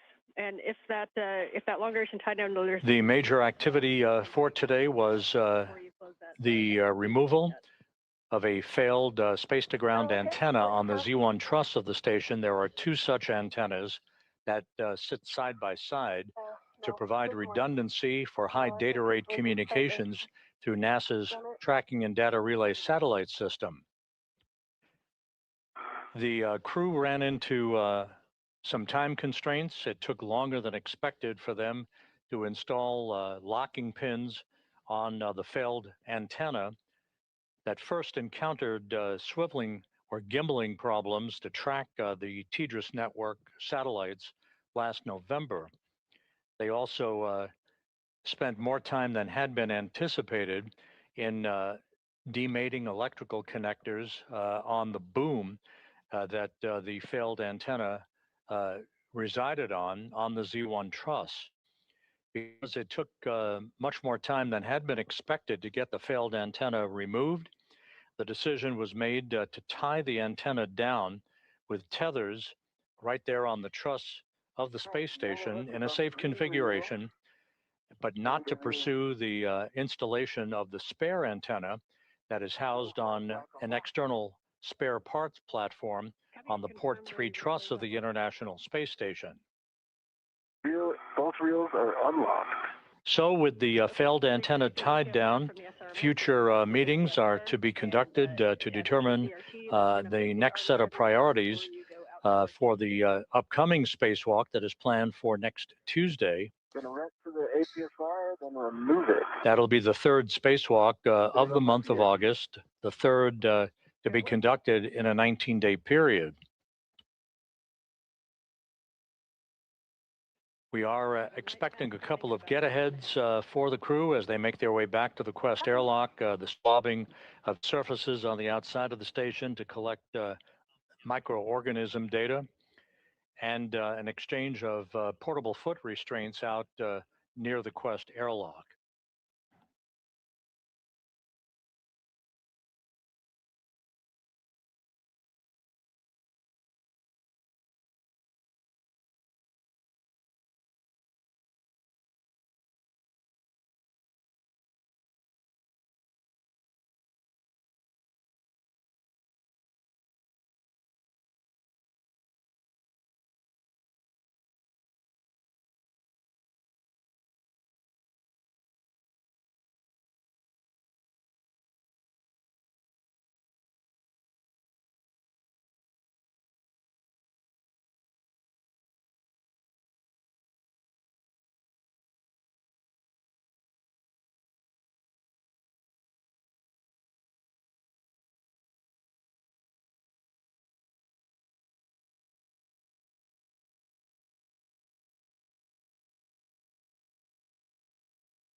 Nice work, both of you, on the cleanup steps. And just letting you know, we're about 5 hours and 20 minutes into the EVA. Go ahead, Sophie. Copy, 5 hours, 20 minutes. So the last VTV buckle is covered with MLR and 3 house with the wire tie. We see that config. Beautiful. So at this time, you can move up to the medium ORU bag, and we'll start cleaning that up. Okay.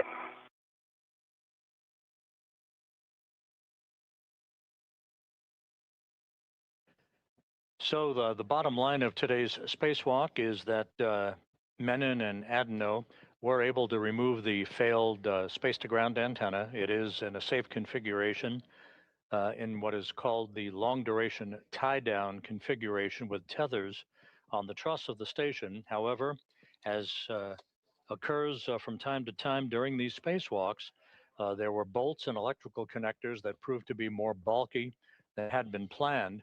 So it took longer than expected to undo those bolts and remove the electrical connectors to demate them so that the failed antenna could be removed from its boom on the Z1 truss. The net effect, we ran out of time, and so the spare antenna will remain on its stowage platform on the P3 or port 3 truss. It will be addressed on a future spacewalk. There will be some meetings by program officials to determine a set of priorities for the next spacewalk that is targeted for next Tuesday. And yes, we will take pictures of that that angle of the stow. Thanks. Copy.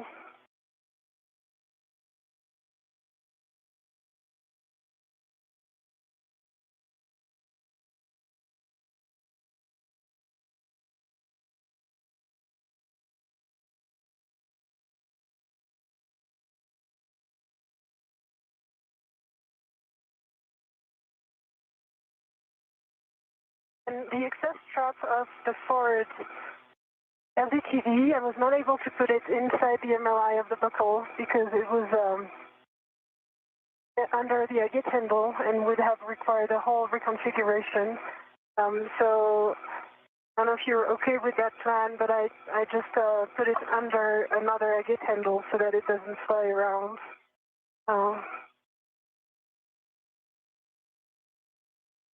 Okay, that is a good config. We're happy with that. Thanks. Okay.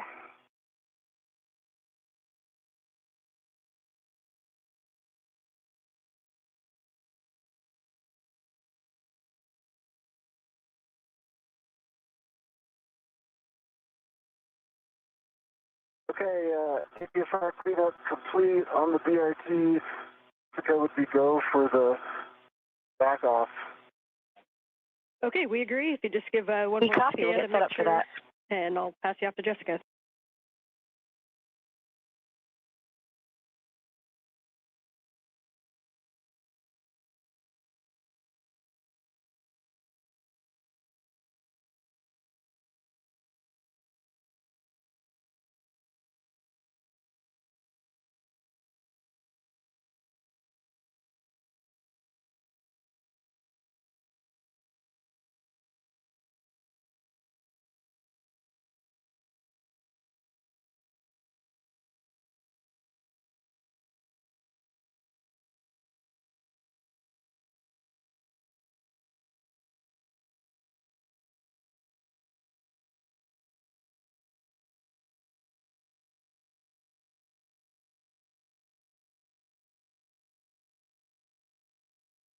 Okay. Nighttime is not the best time to do the pictures, but I did my best. Now starting motion in 3, 2, 1 with the arm coming station forward away from you. Copy, starting motion.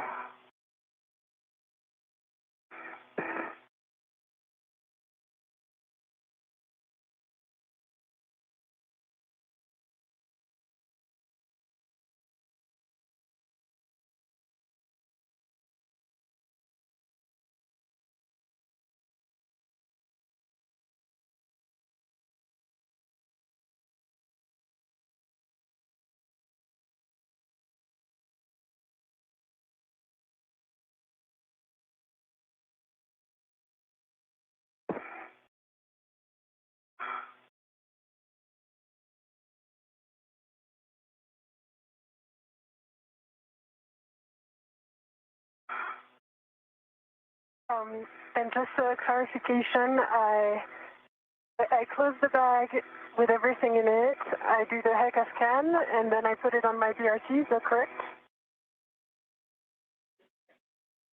That is correct. Yep, we're happy with that. So you can put that on your BRT.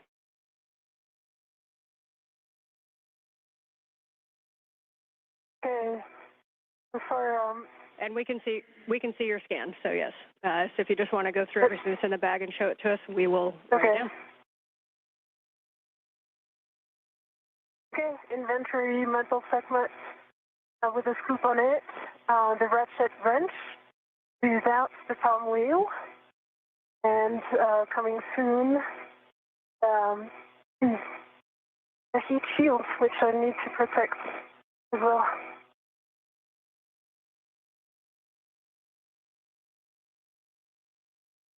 That's a good inventory. So you can pack that one up and get it on your BRT.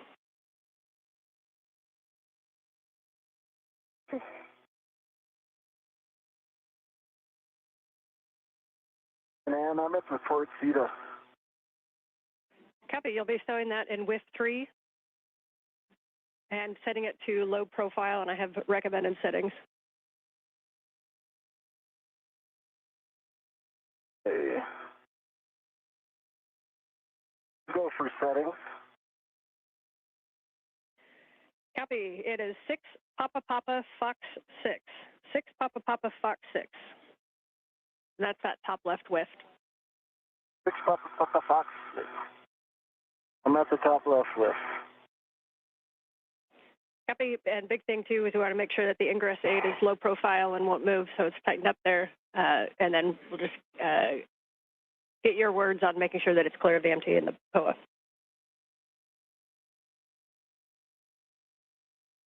Copy all.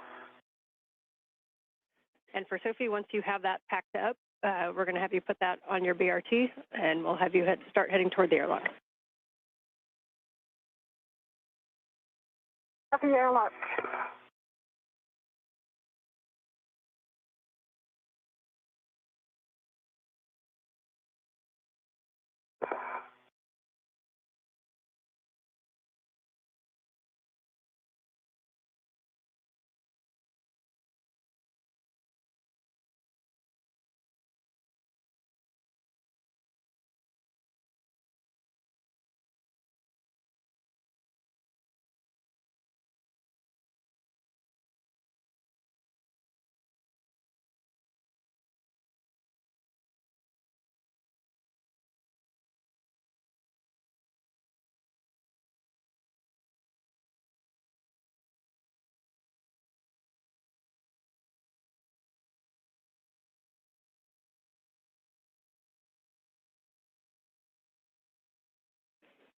Big picture for both of you as you're working your tasks. Sophie, we see you work in the bag, and Anil, we see you work in the APFR. When we're done, we're going to have Anil head down to ESP2,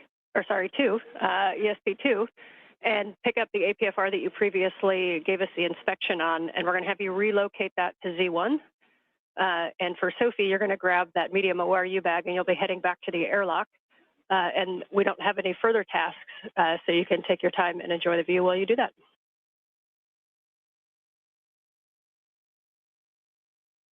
Copy, working on the bag and airlock.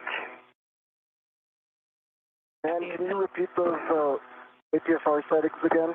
Yes, 6 Papa Papa Fox 6. 6 Papa Papa Fox 6. Copy, 6 Papa Papa Fox 6.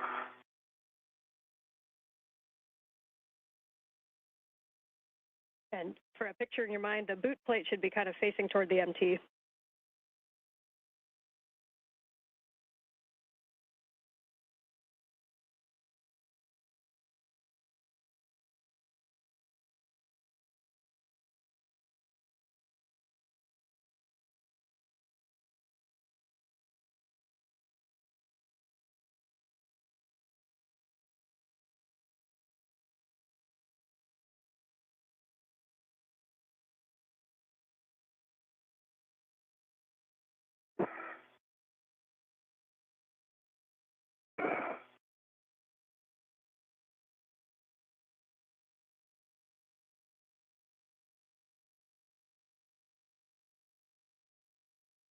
This is Mission Control Houston, now 5 hours, 31 minutes into today's spacewalk.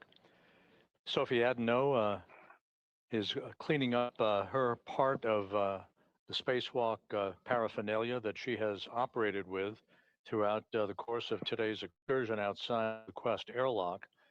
Anil Menon will relocate an articulating portable foot restraint from one of the stowage platforms right outside of the Quest airlock to the Z1 truss nearby, and will join Adenot back in the airlock. We will not pursue a get-ahead task involving ISS microorganism swabs today. That'll be deferred to another day. Once again, the spacewalk today highlighted by the removal of a failed space-to-ground communications antenna that provided high data rate communications through NASA's Tracking and Data Relay satellite system. It has been tied down in a safe configuration known as a long duration tie down with a number of tethers on the truss of the station, but time ran out, not permitting the removal and installation of a spare space-to-ground antenna to provide redundancy for the high data rate communications capability on the International Space Station. That work is going to be deferred to an upcoming spacewalk, although the priorities for the next spacewalk targeted for next Tuesday and then other spacewalks to follow have yet to be determined by program management and the flight controllers.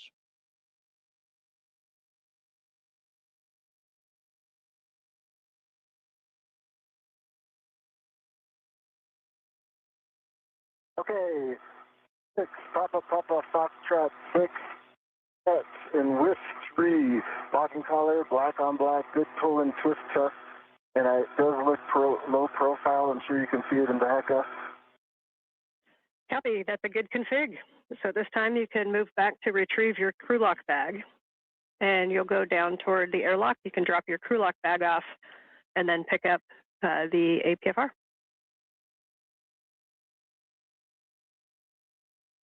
Hey, going for crew lock, then APFR.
And for Anil and Sophie, you guys are both kind of headed back toward the airlock with the bag. You guys can work out the choreography yourself, but if so, Anil, when you get down there, if you want to attempt stow the bag, and then Sophie can put both bags into the airlock while you relocate the APFR, that may work. That looks like a great idea. The timing works out.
All right, both looking good.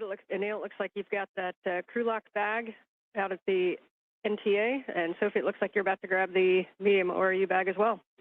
How are you guys feeling?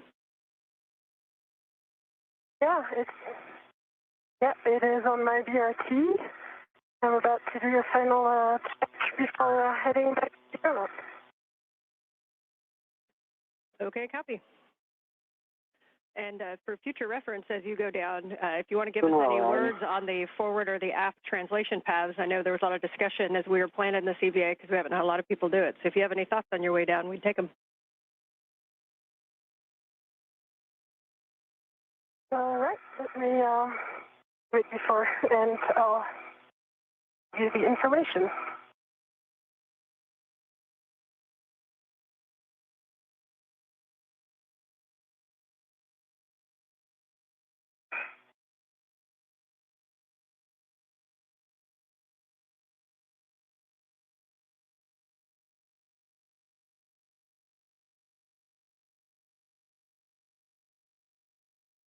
On the seat of spur. Cap on the seat of spur.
And the suggestion was I temp stow the bag, Sophie puts them away, and I head out to the APFR.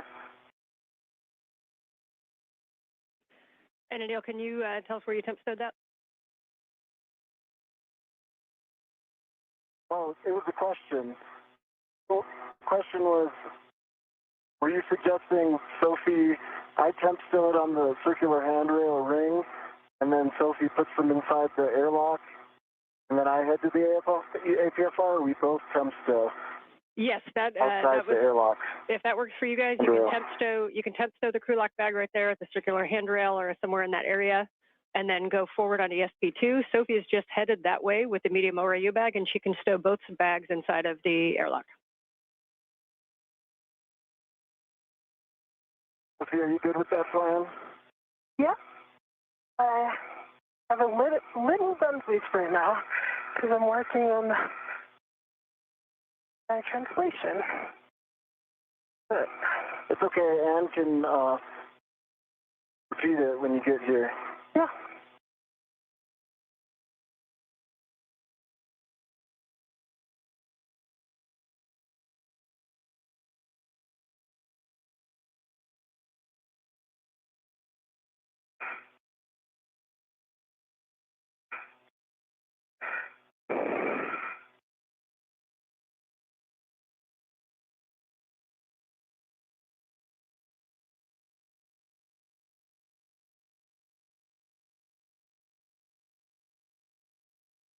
And Sophie, you came down the forward side of Z1, is that correct?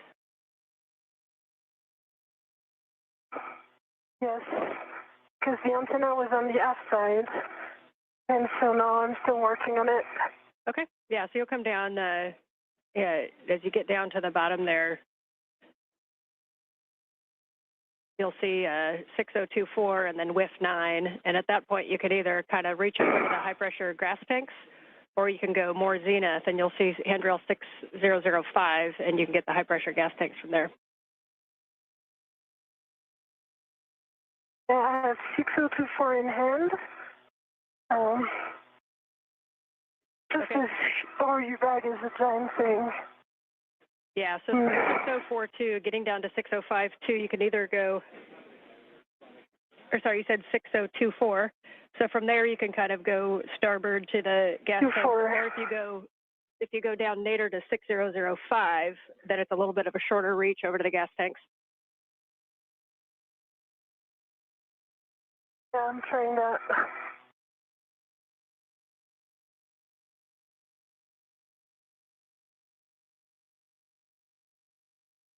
And the crew lock brake temp stowed forward part of the circular handrail.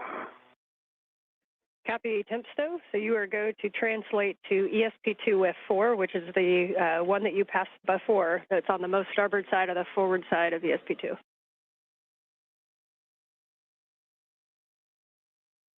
Okay. And Sophie, that part you're in right now Okay. is I'm one of gonna the go trickier back parts. out. Okay. Yeah, I'm gonna go back out. Okay. If you want to go back up to the aft side. Okay. Yeah, if you want to go right back up, you'll go up, you'll hit 6039, and then on the triangle on the forward side is handrail 6041, and then from there it's where you were before. And if you get into position kind of almost where you were in the handoff, from the aft side of that triangle over to the handrail that's below the trunnion pin is a pretty close reach.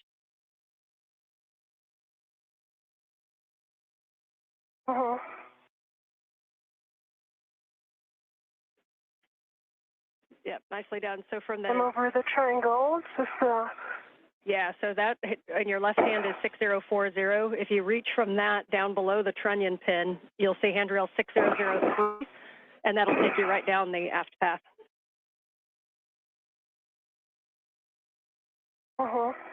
Yeah, just need to take a second to put my tethers in front of my feet.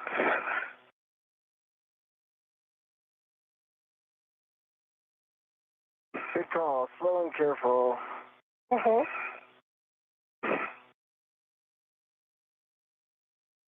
actually, they're good.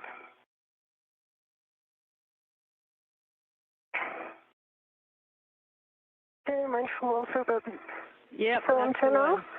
Yep, nicely done. You'll go 603, 6003, 2, 1, and then you'll be able to reach across.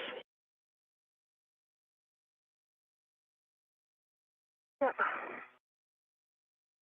This antenna, it's Between the antenna and the satellite, it's kind of tight here, but yeah, it can work. that's super helpful information to see that forward path. We'll take your words on that tomorrow. Yeah.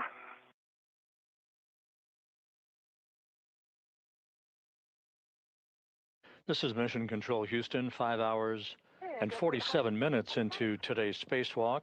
Anil Menon and Sophie Adenot are making their way back toward the Quest airlock. The work all but complete for the day, except for some cleanup work that the two spacewalkers are involved in.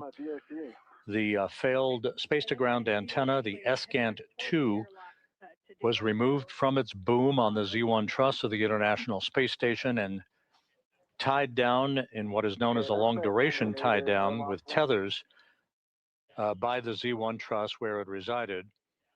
However, time ran out on the clock that would have enabled the two spacewalkers to retrieve a spare space-to-ground antenna from a stowage platform out on the port side of the truss structure of the International Space Station to install it on the now empty boom that the failed antenna occupied for all the years that it provided its service.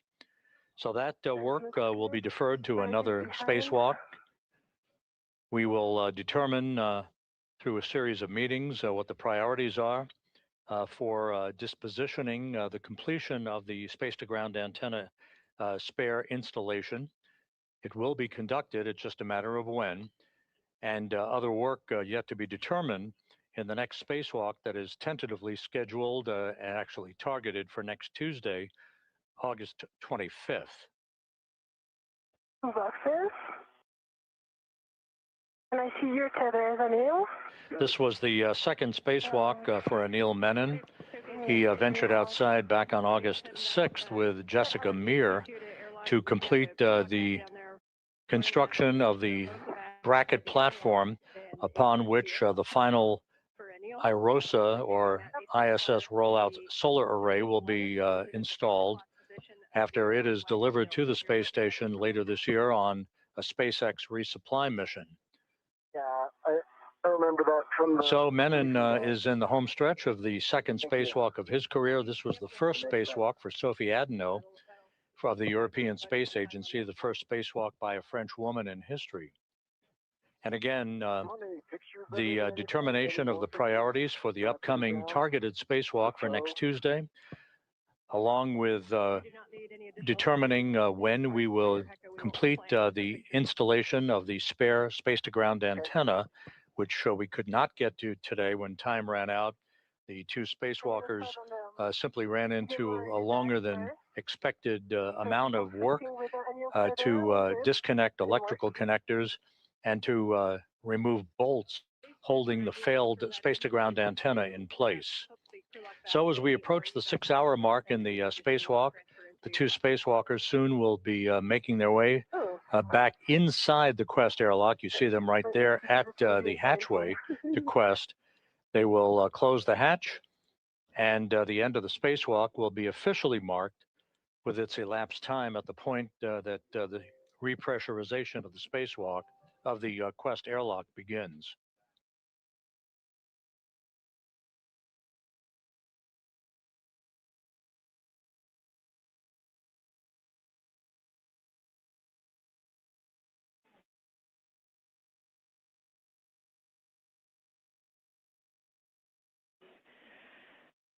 Anil, question for you when you came off the port seat cart. Did you happen to tap the brake pedals? I did not. Copy. I'm sorry, I thought about it, but... That's okay, that's on us. That's on us. But we might have bought you a free translation to the port seat cart and back. So after you stow the APFR, we will have you go tap that twice, please. Hey, win for me. Anil, your tethers look good. It's not in my way, so opening the thermal hatch now. Okay, sounds good. I'm heading down. Thermal cover, sorry.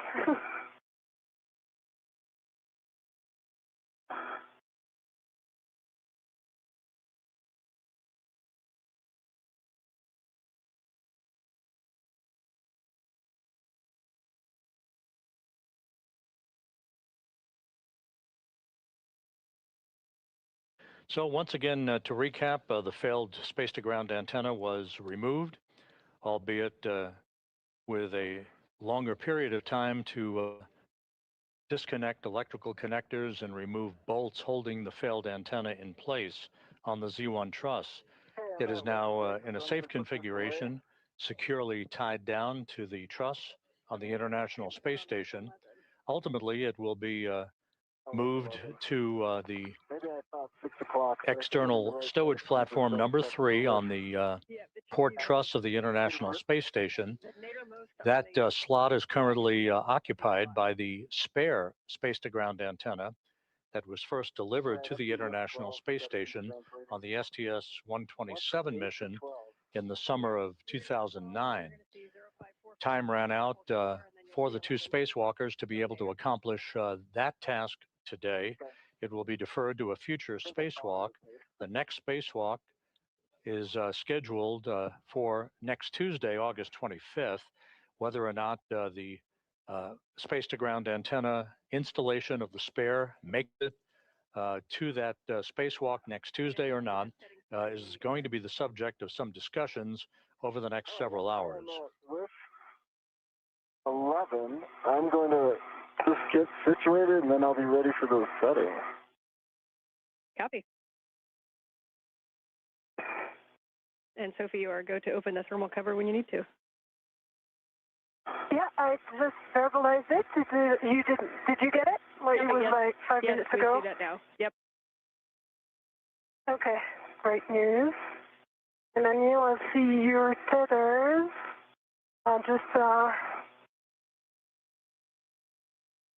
Yeah. Now you're going aft.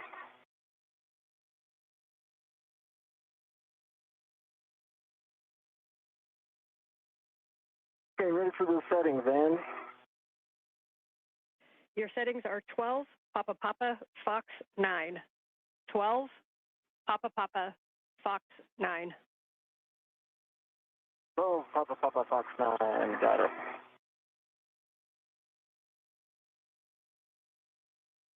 All of the bags are bundled together and ready to my DRT rep. Okay, we copy the bags are ready together, and you'll go to transfer those in the airlock. Uh-huh.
I'm going to read my load path to station.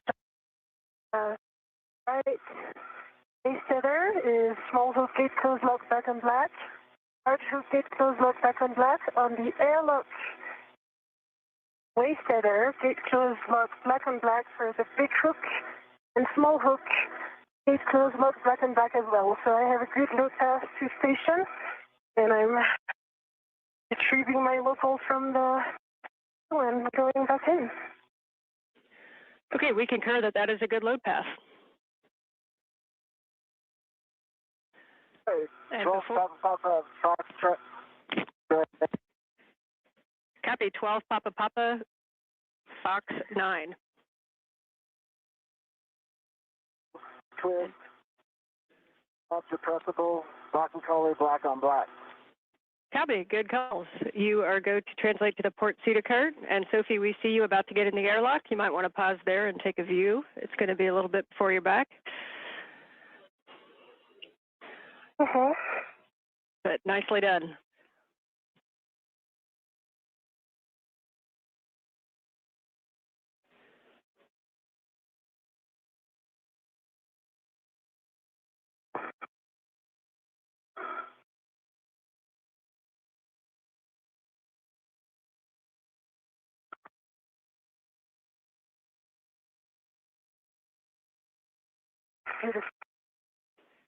Okay, Ed and Neil, before you start your translation, we'll take a glove and a hap check, and then we'll send you back out there. Okay. Anything I can help with, Anil? Oh, I'm in a good spot. Great. Right glove, right index finger has a few small remarks. And looks nominal. And copy for Neil, thanks. And for some pretty small, some small dark spots in not bigger than a fingernail. And there's also another on the left thumb.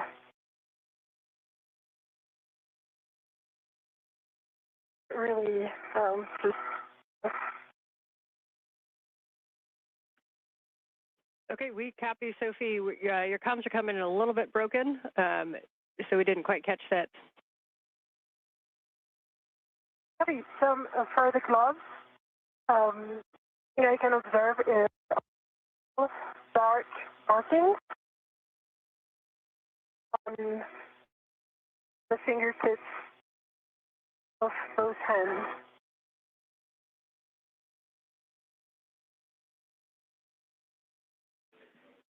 Okay, we copy, thank you. You're welcome.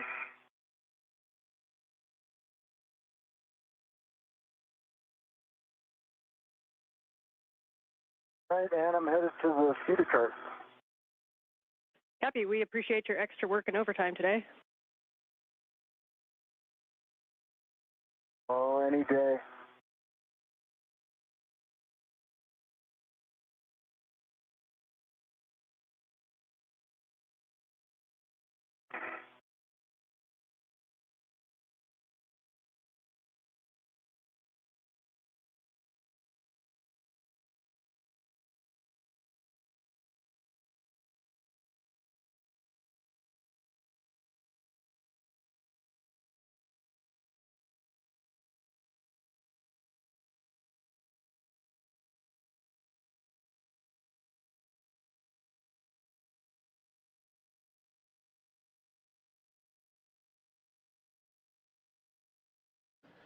This is Mission Control Houston. We've just passed the 6-hour mark in today's spacewalk. Anil Menon and Sophie Adenot soon will be back inside the crew lock section of the 2-compartment Quest airlock. They will close the hatch behind them and begin the repressurization of the airlock to mark the end of today's spacewalk, highlighted by the removal of a failed space-to-ground communications antenna. Although time did not permit the installation of a spare that continues to reside on a spare parts platform on the port truss of the International Space Station, that work to be deferred to a future spacewalk.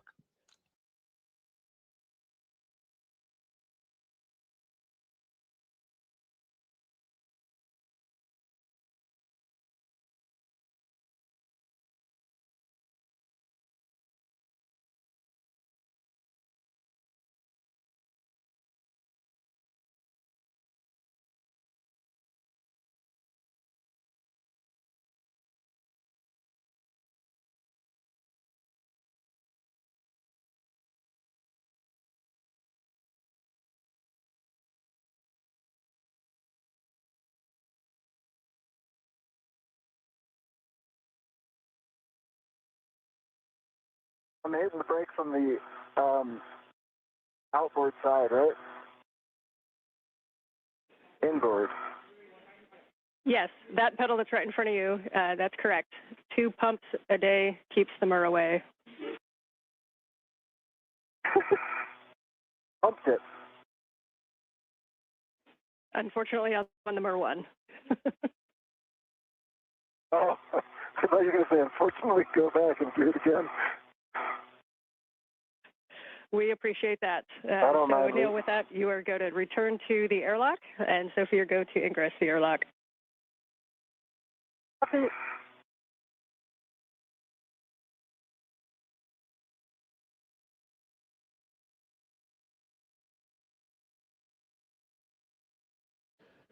Once the airlock repressurization begins and we stop the clock, we'll give you the official time for the elapsed time of today's excursion and other statistics associated with today's spacewalk. We will continue our coverage through the time that the crew is back inside the airlock and has doffed its helmets.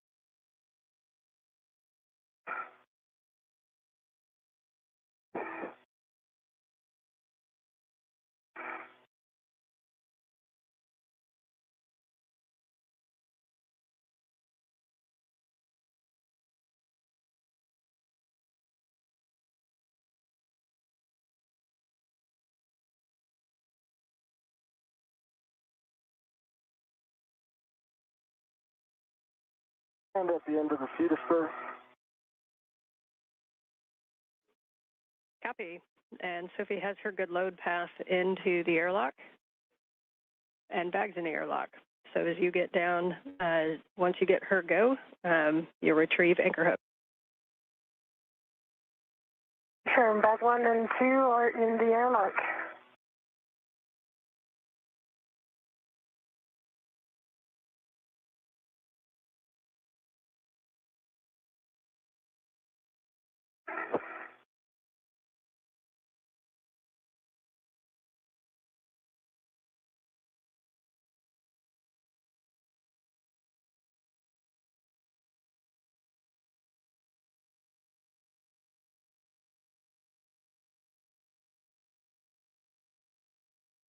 All right, Ann, I'm going to verbalize everything so I get this last part right, okay? Copy. We'll take it. Let me know if you'd like any steps.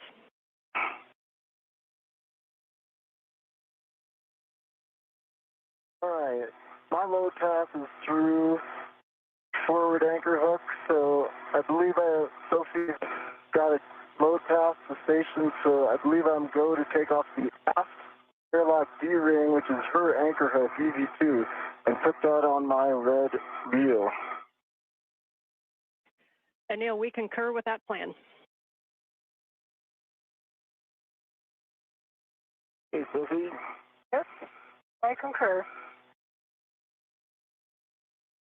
And I prepared all the bags really aft so that you can ingress.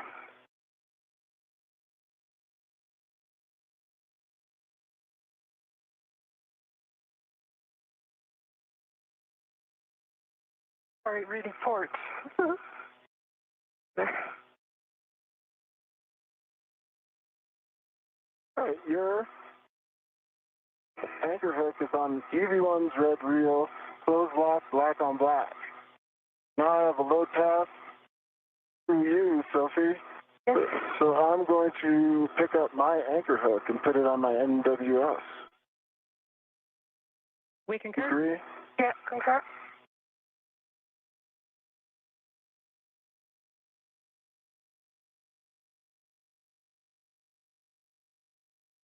All right, I'm going to go ahead and ingress now.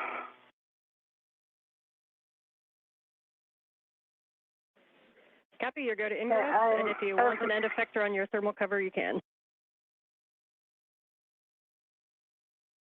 I'm going to do the feet first ingress, and then come back for the thermal cover. Okay, and I'm ready to guide your feet.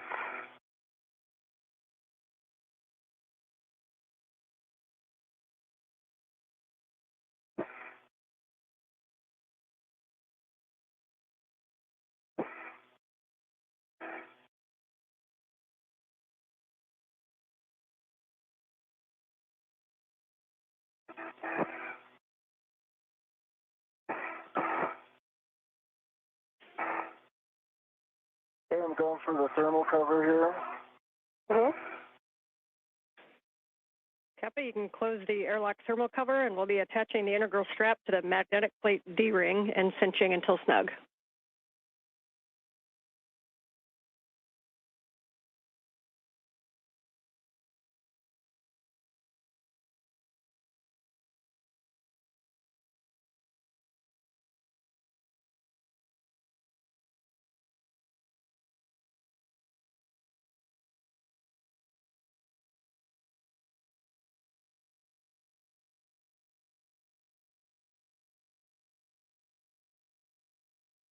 So the crew back inside the Quest airlock, closing the outer thermal cover. And That'll be followed by closing the hatch itself to the crew lock section of Quest. Thermal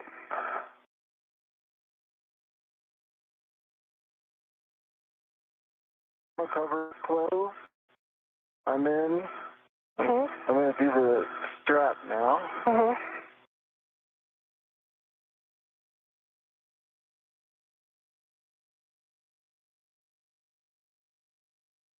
Okay, and once you have the strap cinched, we'll take the number of Sharpie lines visible, expecting 6.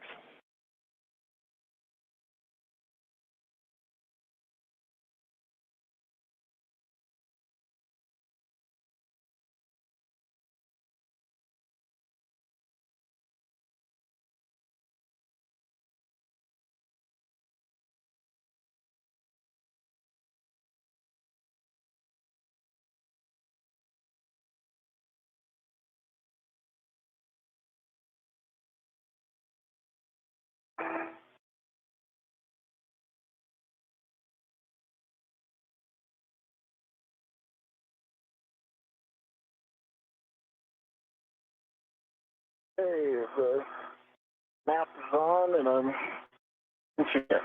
Okay, I'm pulling your feet towards. All right, 6 Sharpies. Copy, 6 Sharpies. You are both go to remove the SCU from the stowage pouches, remove your DCM cover, and connect your SCU to DCM and check locked. Copy.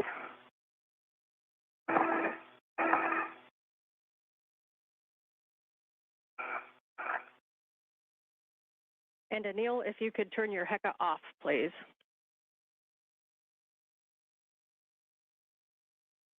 ECA is off.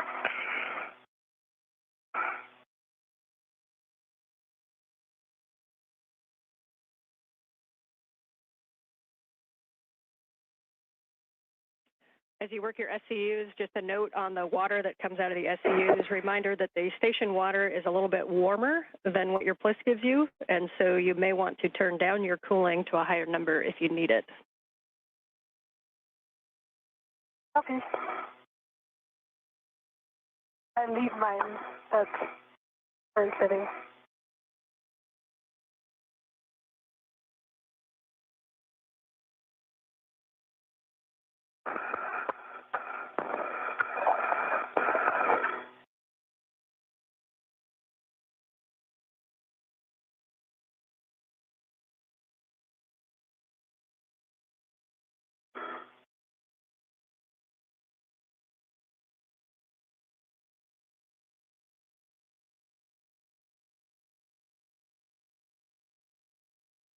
Hey, EV1's SCU on. EV2, SCU on.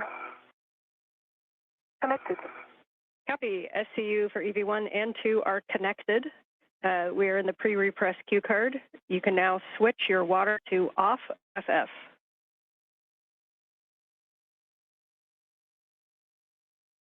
Everyone, water is off. DV2, where is up? Copy. We have a 2-minute wait here.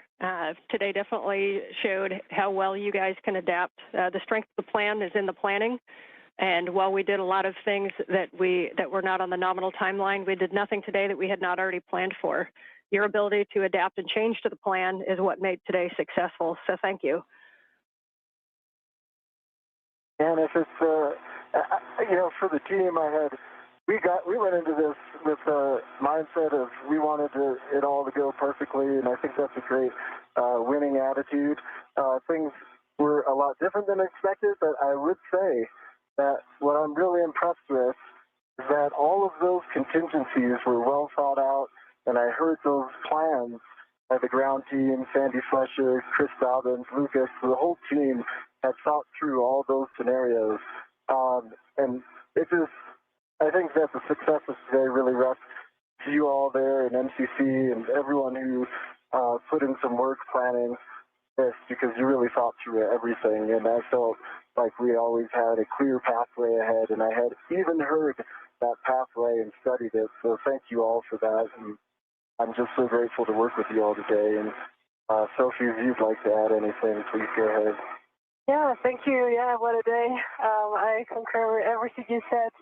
I'll say that my deepest gratitude goes to everyone who made this possible, pioneers who came before us, but also the incredible teams working behind the scenes today. In this preparation, like being ready for the unknown, took a whole amount of people to be able to think everything through. And in the end, although it was a lot of unknown and unplanned, in the end, everything was kind of rehearsed and prepared. So well done. I would like also to thank you, Anil, for not only being an awesome EV1, but also a great friend. Jessica, Jack, thank you for helping us getting ready, paying attention to every detail that counts for such a big adventure. And finally, to everyone in Houston, made today's EVA a success. Thank you. Because yes, even if we had a lot of unplanned things, it is a success. We are safe and the hardware is safe. You make us fly, you keep us safe, and you make moments like this possible. And finally, a very special thank you to you, Anne. From the very beginning of the preparation to every minute of today's EVA, your calm voice was always there to guide us. You are simply outstanding, so thank you.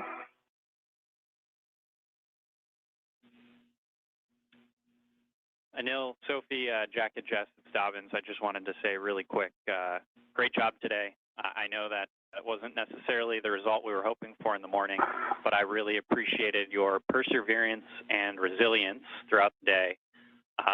Thank you for being prepared for all of the next worst failures, since I feel like we dealt with all of them for the first half of this EVA, and appreciate you working as a team, both with each other, the four of you, and with us. Without that, Escant would have been in a worse configuration than it is. We'll get back out there and finish this up sometime, hopefully before at least one of you comes home.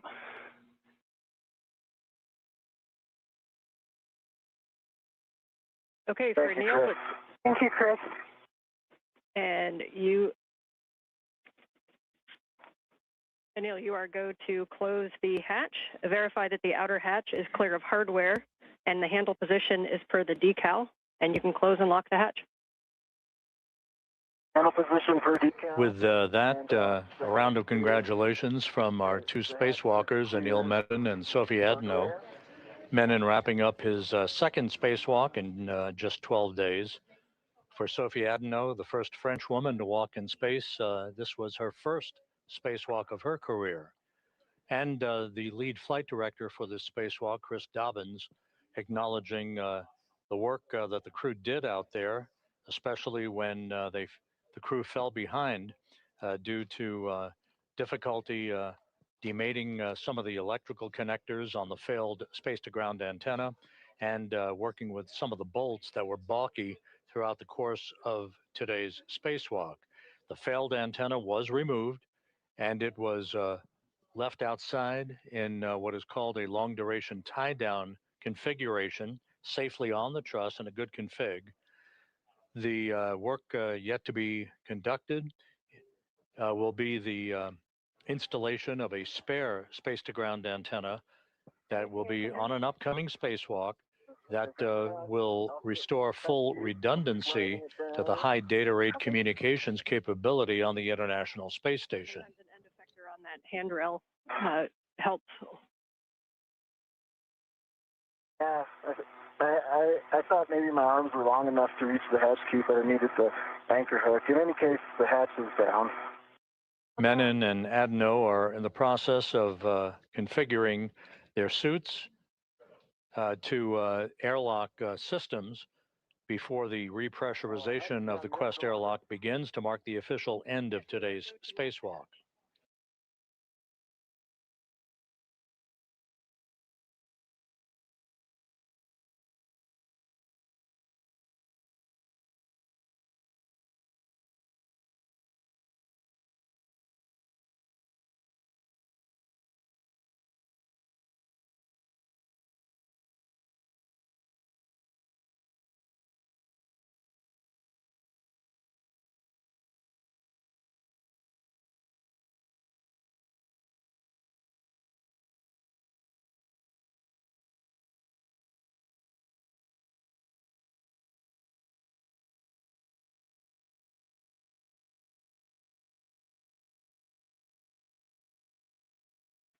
Ten seconds from a 20-second handover. Right.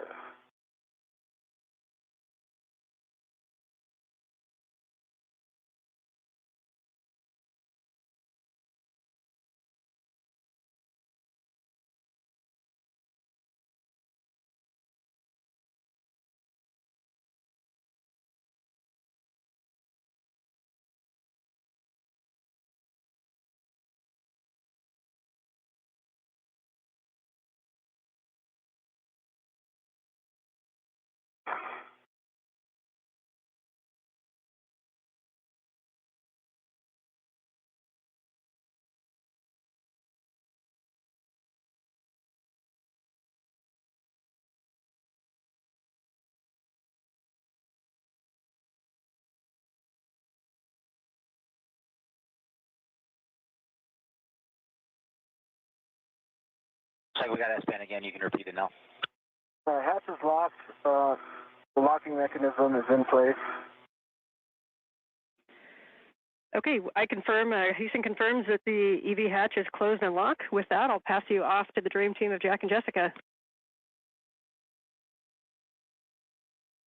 All right, it's great to have all of Expedition 75 back inside the hull of ISS again, and we just got a few minutes to get you guys at the same pressure. Sophie, if you're ready, on the UIA, check that the oxygen EMU 1 and 2 valves, 2 of them, are open. Oxygen EMU 1 and 2 valves are open. All right, take the power for EV 1 and 2 switches, there's 2 of them, and take that to on, ON. In work?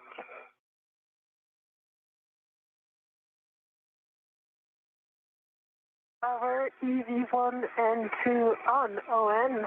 Good green LED. The ON and 2 LEDs, can you verify the voltmeters on 1 and 2 for me? 18.8 and 18.6. So that's great. EV1 and EV1 only, take your power switch to SCU, expect a warning tone. EV1, pushing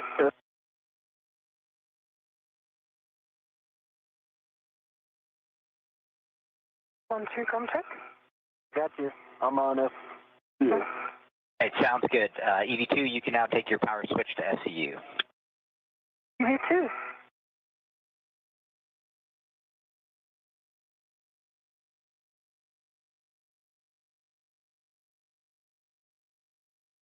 Power to SCU.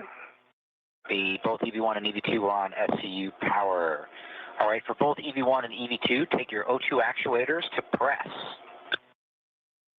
Okay.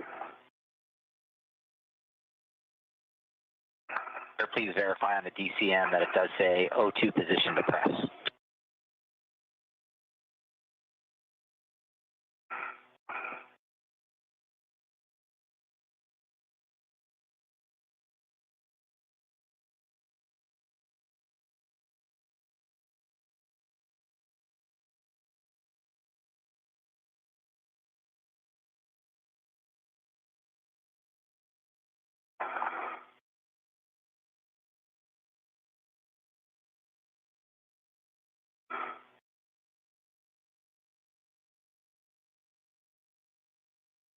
EV2 press. The EV2 and press.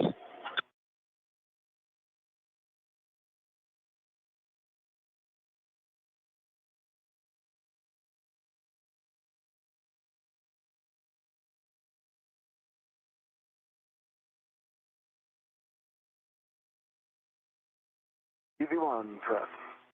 Right, EV1 press. We copy both EV1 and 2 in press. Anil, would you check that the EV hatch MPEV is in the closed position? MPEV is closed. All right, we are going to take the IV hatch equalization valve to start the repress.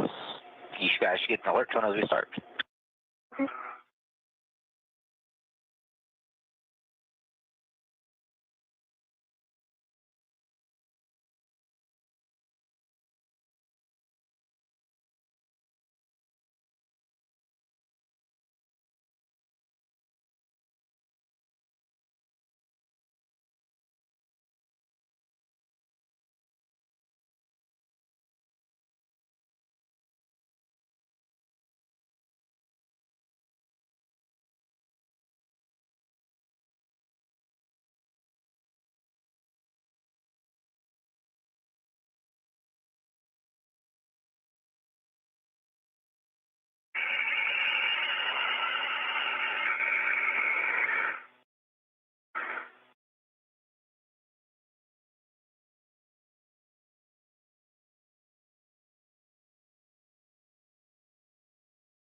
And Anil, Houston, I'm acting as Capcom now. Can you verify your O2 actuator is in press? Verifying. Was off a little bit. Yes, it's now in press. Houston copies.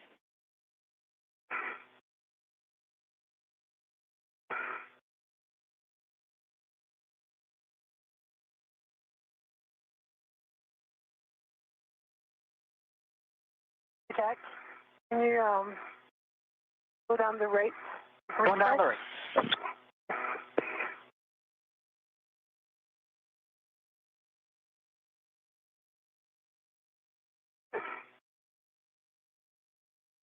This is Mission Control Houston. The repressurization of the Quest airlock is now underway. The official end time for today's spacewalk, 1:52 p.m. Central Time, 2:52 p.m. Eastern Time, giving us an elapsed time of 6 hours and 23 minutes for today's spacewalk. Again, today's spacewalk ending at 1:52 p.m. Central Time, 2:52 p.m. Eastern Time, for an elapsed time of 6 hours and 23 minutes. With the repressurization of Quest underway, we will now gather some additional statistics and have those for you momentarily.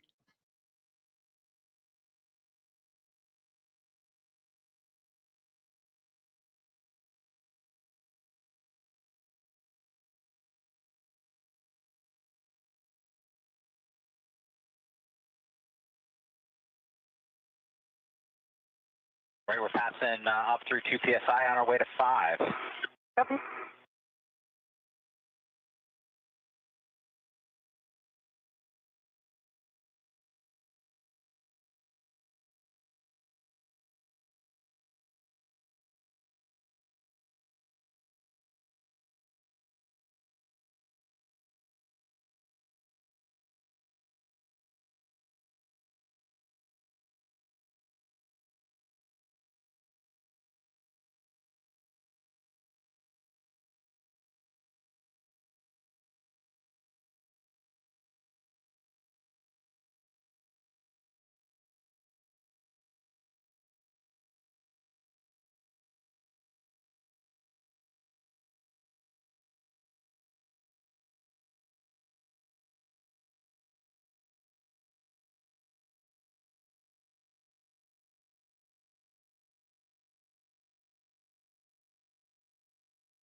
passing through 3.5 PSI on our way to 5. You guys might get an alert tone at 4.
This is Mission Control Houston. The repressurization of the Quest airlock well underway, approaching 5 pounds per square inch of pressure. It'll get up to about 14.7 psi, and that will then set the stage for the opening of the hatch, separating the crew lock, in which Anil Menon and Sophie Adenot are located, and the equipment lock, where you see Jack Hathaway. He'll be joined by Jessica Meir as they help the two spacewalkers out of their extravehicular mobility units. The spacewalk today was the 282nd spacewalk in support of space station assembly maintenance and upgrades, the 5th spacewalk out of the ISS this year, the 2nd for Expedition 75. This was the 2nd spacewalk for Anil Menon. He now has a total of 12 hours and 50 minutes of spacewalking time. For Sophie Adenot, this was the first spacewalk for her and the first spacewalk by a French woman, 6 hours and 23 minutes. The spacewalk, by the way, began at 7:29 a.m. Central Time, 8:29 a.m. Eastern Time, and ended just a few minutes ago at 1:52 p.m. Central, 2:52 p.m. Eastern Time. The 282 spacewalks in support of space station operations have now totaled 1,786 hours and 44 minutes. That is the equivalent of 74 days, 10 hours, and 44 minutes of spacewalking time. And we'll continue with our coverage through the time the crew is back inside the airlock and have doffed their helmets. The two spacewalkers removed a failed space-to-ground antenna from a boom on the Z1 truss of the International Space Station, but in doing so, ran behind the timeline because of some difficulty with electrical connectors and stubborn bolts. That resulted in the crew running out of time to be able to retrieve a spare space-to-ground antenna for its installation on the boom on the Z1 truss. So that other portion of today's major objective will be deferred to a future spacewalk.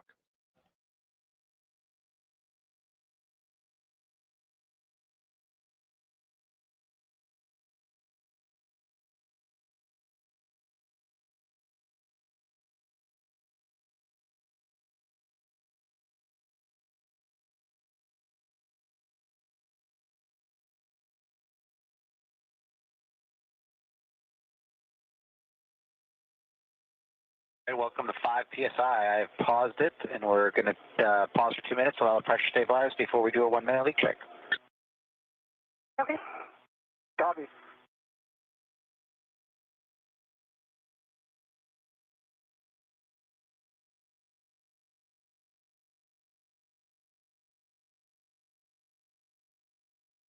And the repressurization of the Quest airlock paused momentarily at 5 pounds per square inch. It will resume shortly and bring the crew lock section back to equalization with the equipment lock.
Right, that's our 2 minutes. Pressure's holding at 258. We got 1 minute for the leak check.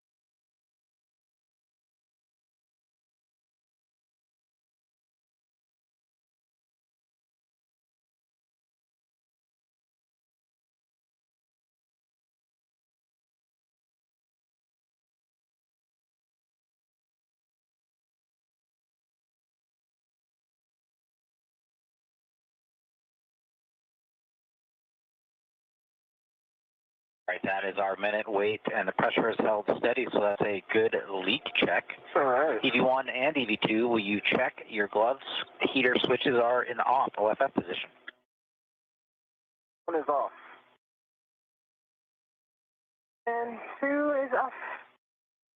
All right, copy. Glove heaters are off, OFF for EV1 and EV2. Next, check your gloves for any contamination. I know you guys gave a glove report earlier. Is there anything you guys are worried about? Nothing worried about for EV1. Nothing I'm worried about for EV2. All right, copy. Sounds good. For step 9 into step 10, both EV1 and EV2, take your O2 actuators to IV. Good work. Good work.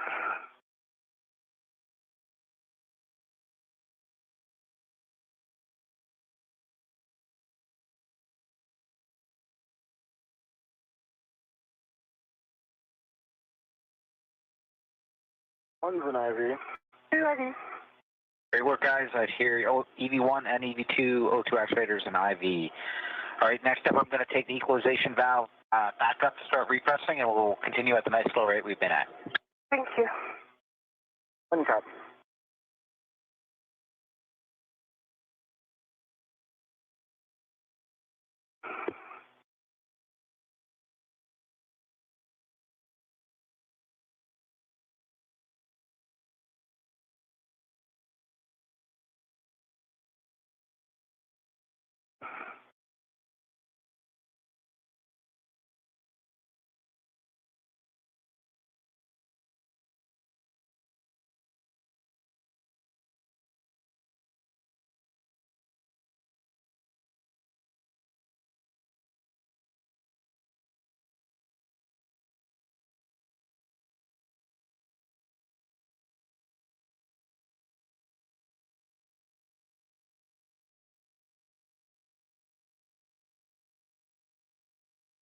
And airlock Houston We just want to let you know that if there's any symptoms that the EV crew has, and as Anil and Sophie, as you repress, if there's anything that seems to resolve that could be considered a symptom, like a cup 1 symptom, upon repress, please report it to Jack and to us, and then we'll change actions going forward. But just wanted you to stay aware. Copy all. Okay.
Totally happy with this repress rate. If you guys are, just want to give you the heads up that it will be about 20, 25 minutes to get to stack pressure.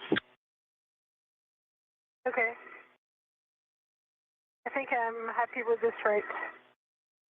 Sorry, Anil. No problem. I don't have anywhere to go. I got 8 more months here. I'm sure you would love to go outside again. Nice.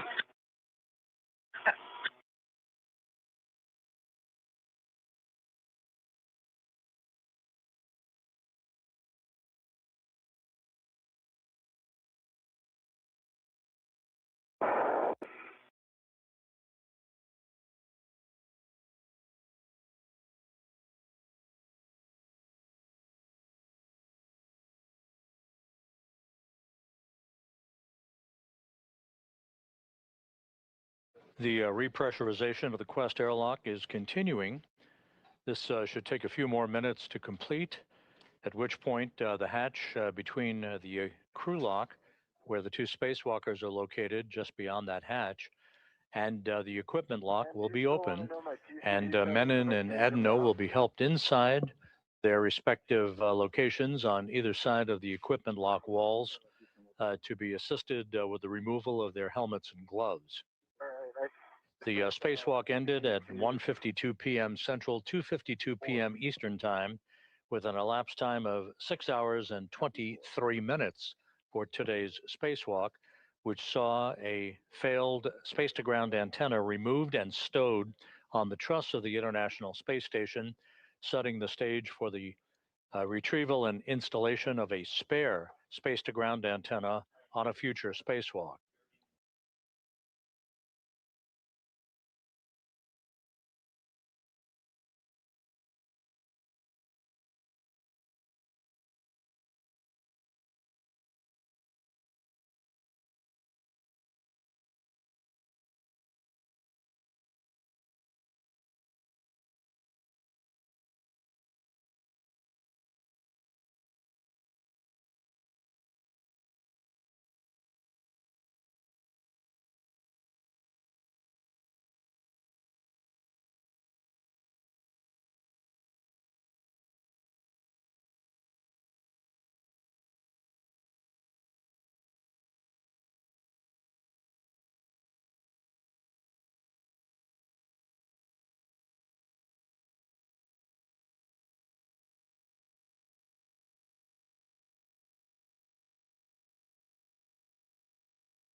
This is Mission Control Houston.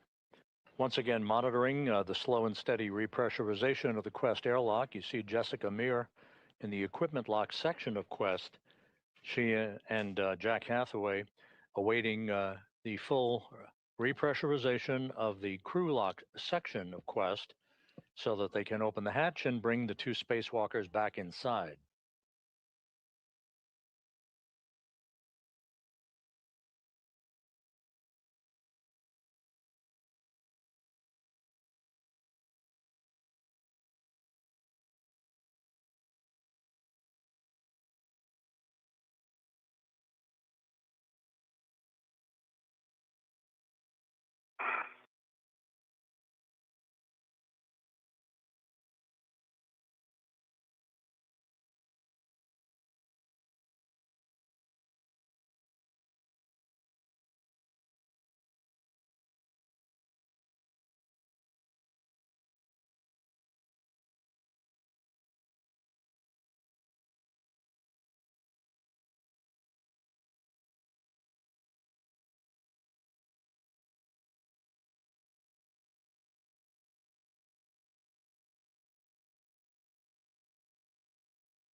How you doing, Sophie? Yeah, good. Sorry, I think this is really the max rate I can handle. Oh, no, I'm just checking in, that's all. Yeah, thanks. Thanks for checking in.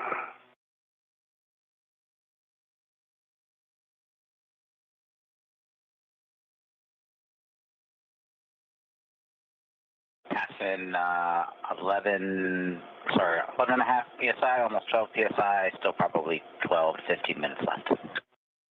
Okay. Copy.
This is Mission Control Houston. You're looking at Jack Hathaway at the hatchway of the Quest airlock's equipment lock, separating it from the crew lock section of Quest.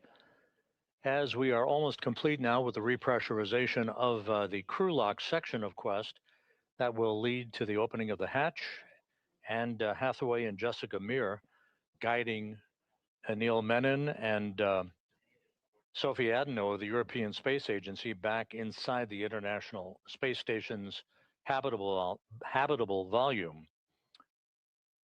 The 6-hour, 23-minute spacewalk concluded a short time ago. The major objective to remove the failed space-to-ground antenna was completed. That antenna was tied down with a series of tethers to a truss structure near where it resided on the Z1 truss of the station. However, it took longer than expected to undo electrical connectors and bolts holding the failed antenna in place, and the clock ran out on the two spacewalkers, so we did not complete the installation of a spare space-to-ground antenna, which remains on a spare parts platform on the Port 3 truss of the International Space Station. That work will be done on a future spacewalk.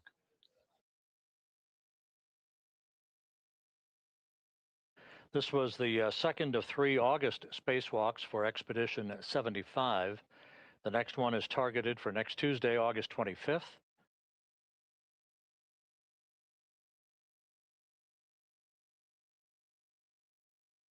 That will then in turn lead to the mid-September launch, targeted for September 12th, of the Crew 13 crew on a SpaceX Dragon spacecraft. Crew 13 to be commanded by Jessica Watkins. Associated with that flight, pilot Luke Delaney, Canadian Space Agency astronaut Joshua Kutrick, and Roscosmos cosmonaut Sergei Tetryanikov.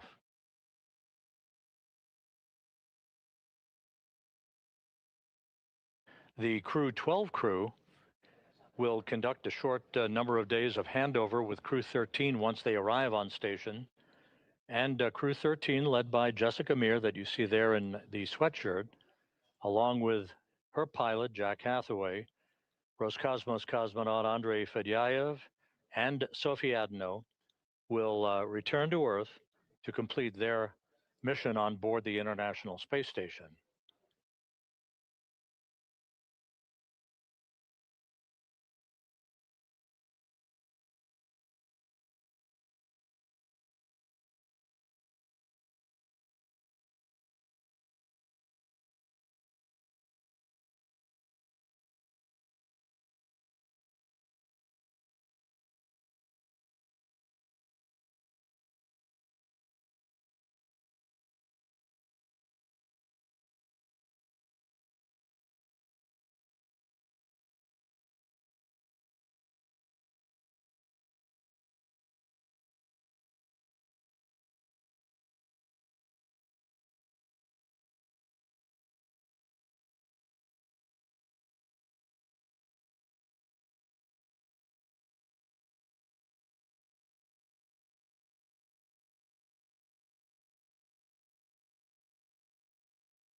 right, as we get close to stack pressure, the repress rate at this setting is slowing a little bit, so I'm going to move the knob and let me know if it's too much.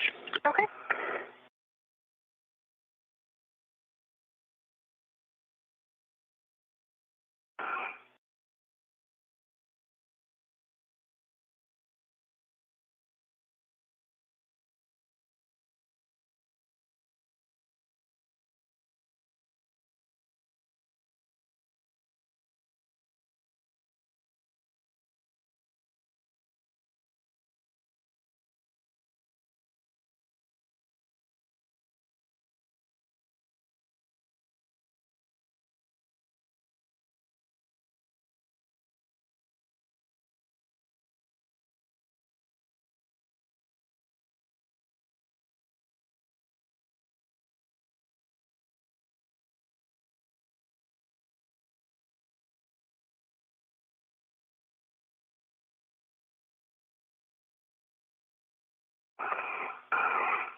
Joining Hathaway in the equipment lock section of Quest is Roscosmos cosmonaut Anna Kikina, well into the second mission of her career. She launched with Anil Menon and Station Commander Pyotr Dubrov to the International Space Station. They launched on July 14th for the start of an 8-month mission on the International Outpost.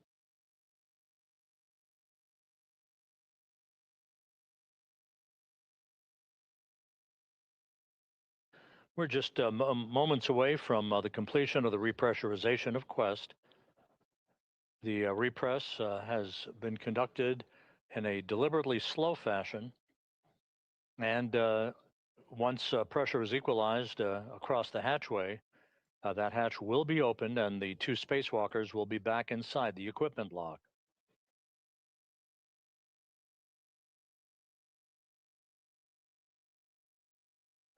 And we're hearing from flight controllers that we expect the repress to be complete about a minute or so from now.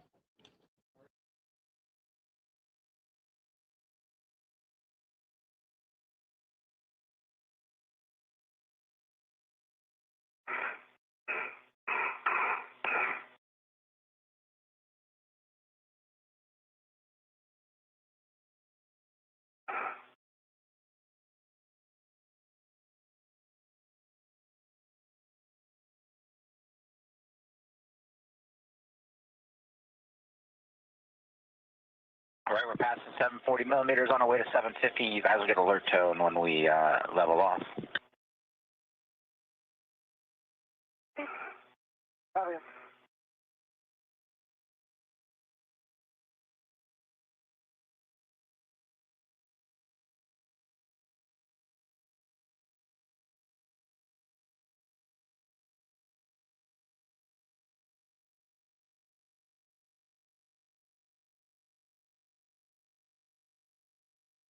All right, that looks like equalization, and that's the end of the cue card. We're into 1.240 post-EVA, so we're about to open the hatch. Hey.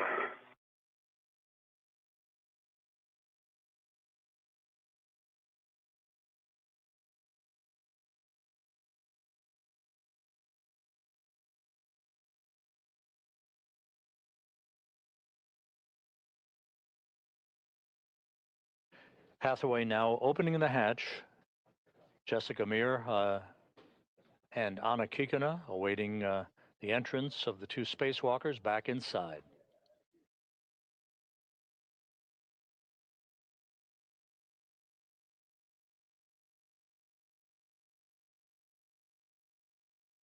And the hatch is open.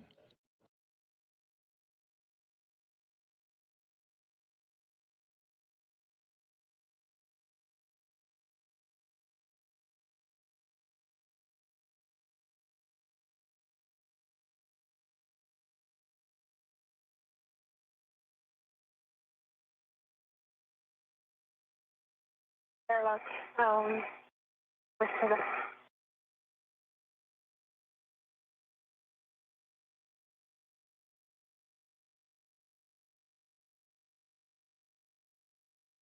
And your go for step 4, reconfiguring public calls. Houston, we'll take it. Sophie Adenot, the first French woman to fly in space, back inside the equipment lock with a big wave and a big smile.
Station Houston on 1. Just a heads up that we have configured comm back to nominal, and you are no longer hot mic. Anil Menon back inside the equipment lock, having completed the second spacewalk of his career.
Jack Hathaway and Jessica Meir pulling in to the equipment lock some of the gear that Menon and Adenot used during today's 6-hour, 23-minute spacewalk, which ended almost an hour ago.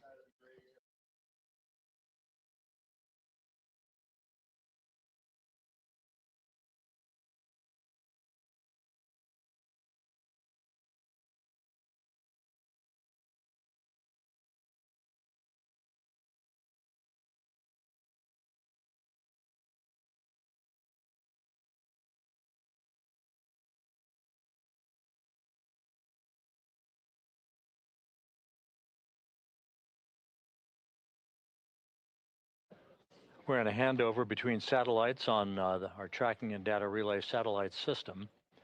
We'll regain our downlink capability from the station through the functional space-to-ground antenna that resides on the Z1 truss of the International Space Station. The other antenna that failed was removed by Menon and Adenot and stowed, tied down in what is called the long-duration tie-down configuration. It was stowed on the truss. The crew ran out of time, however, before it could get to the installation of a spare that resides on the external stowage platform number 3 on the port 3 truss of the complex.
This is Mission Control Houston, back inside the equipment of the Quest airlock on the International Space Station.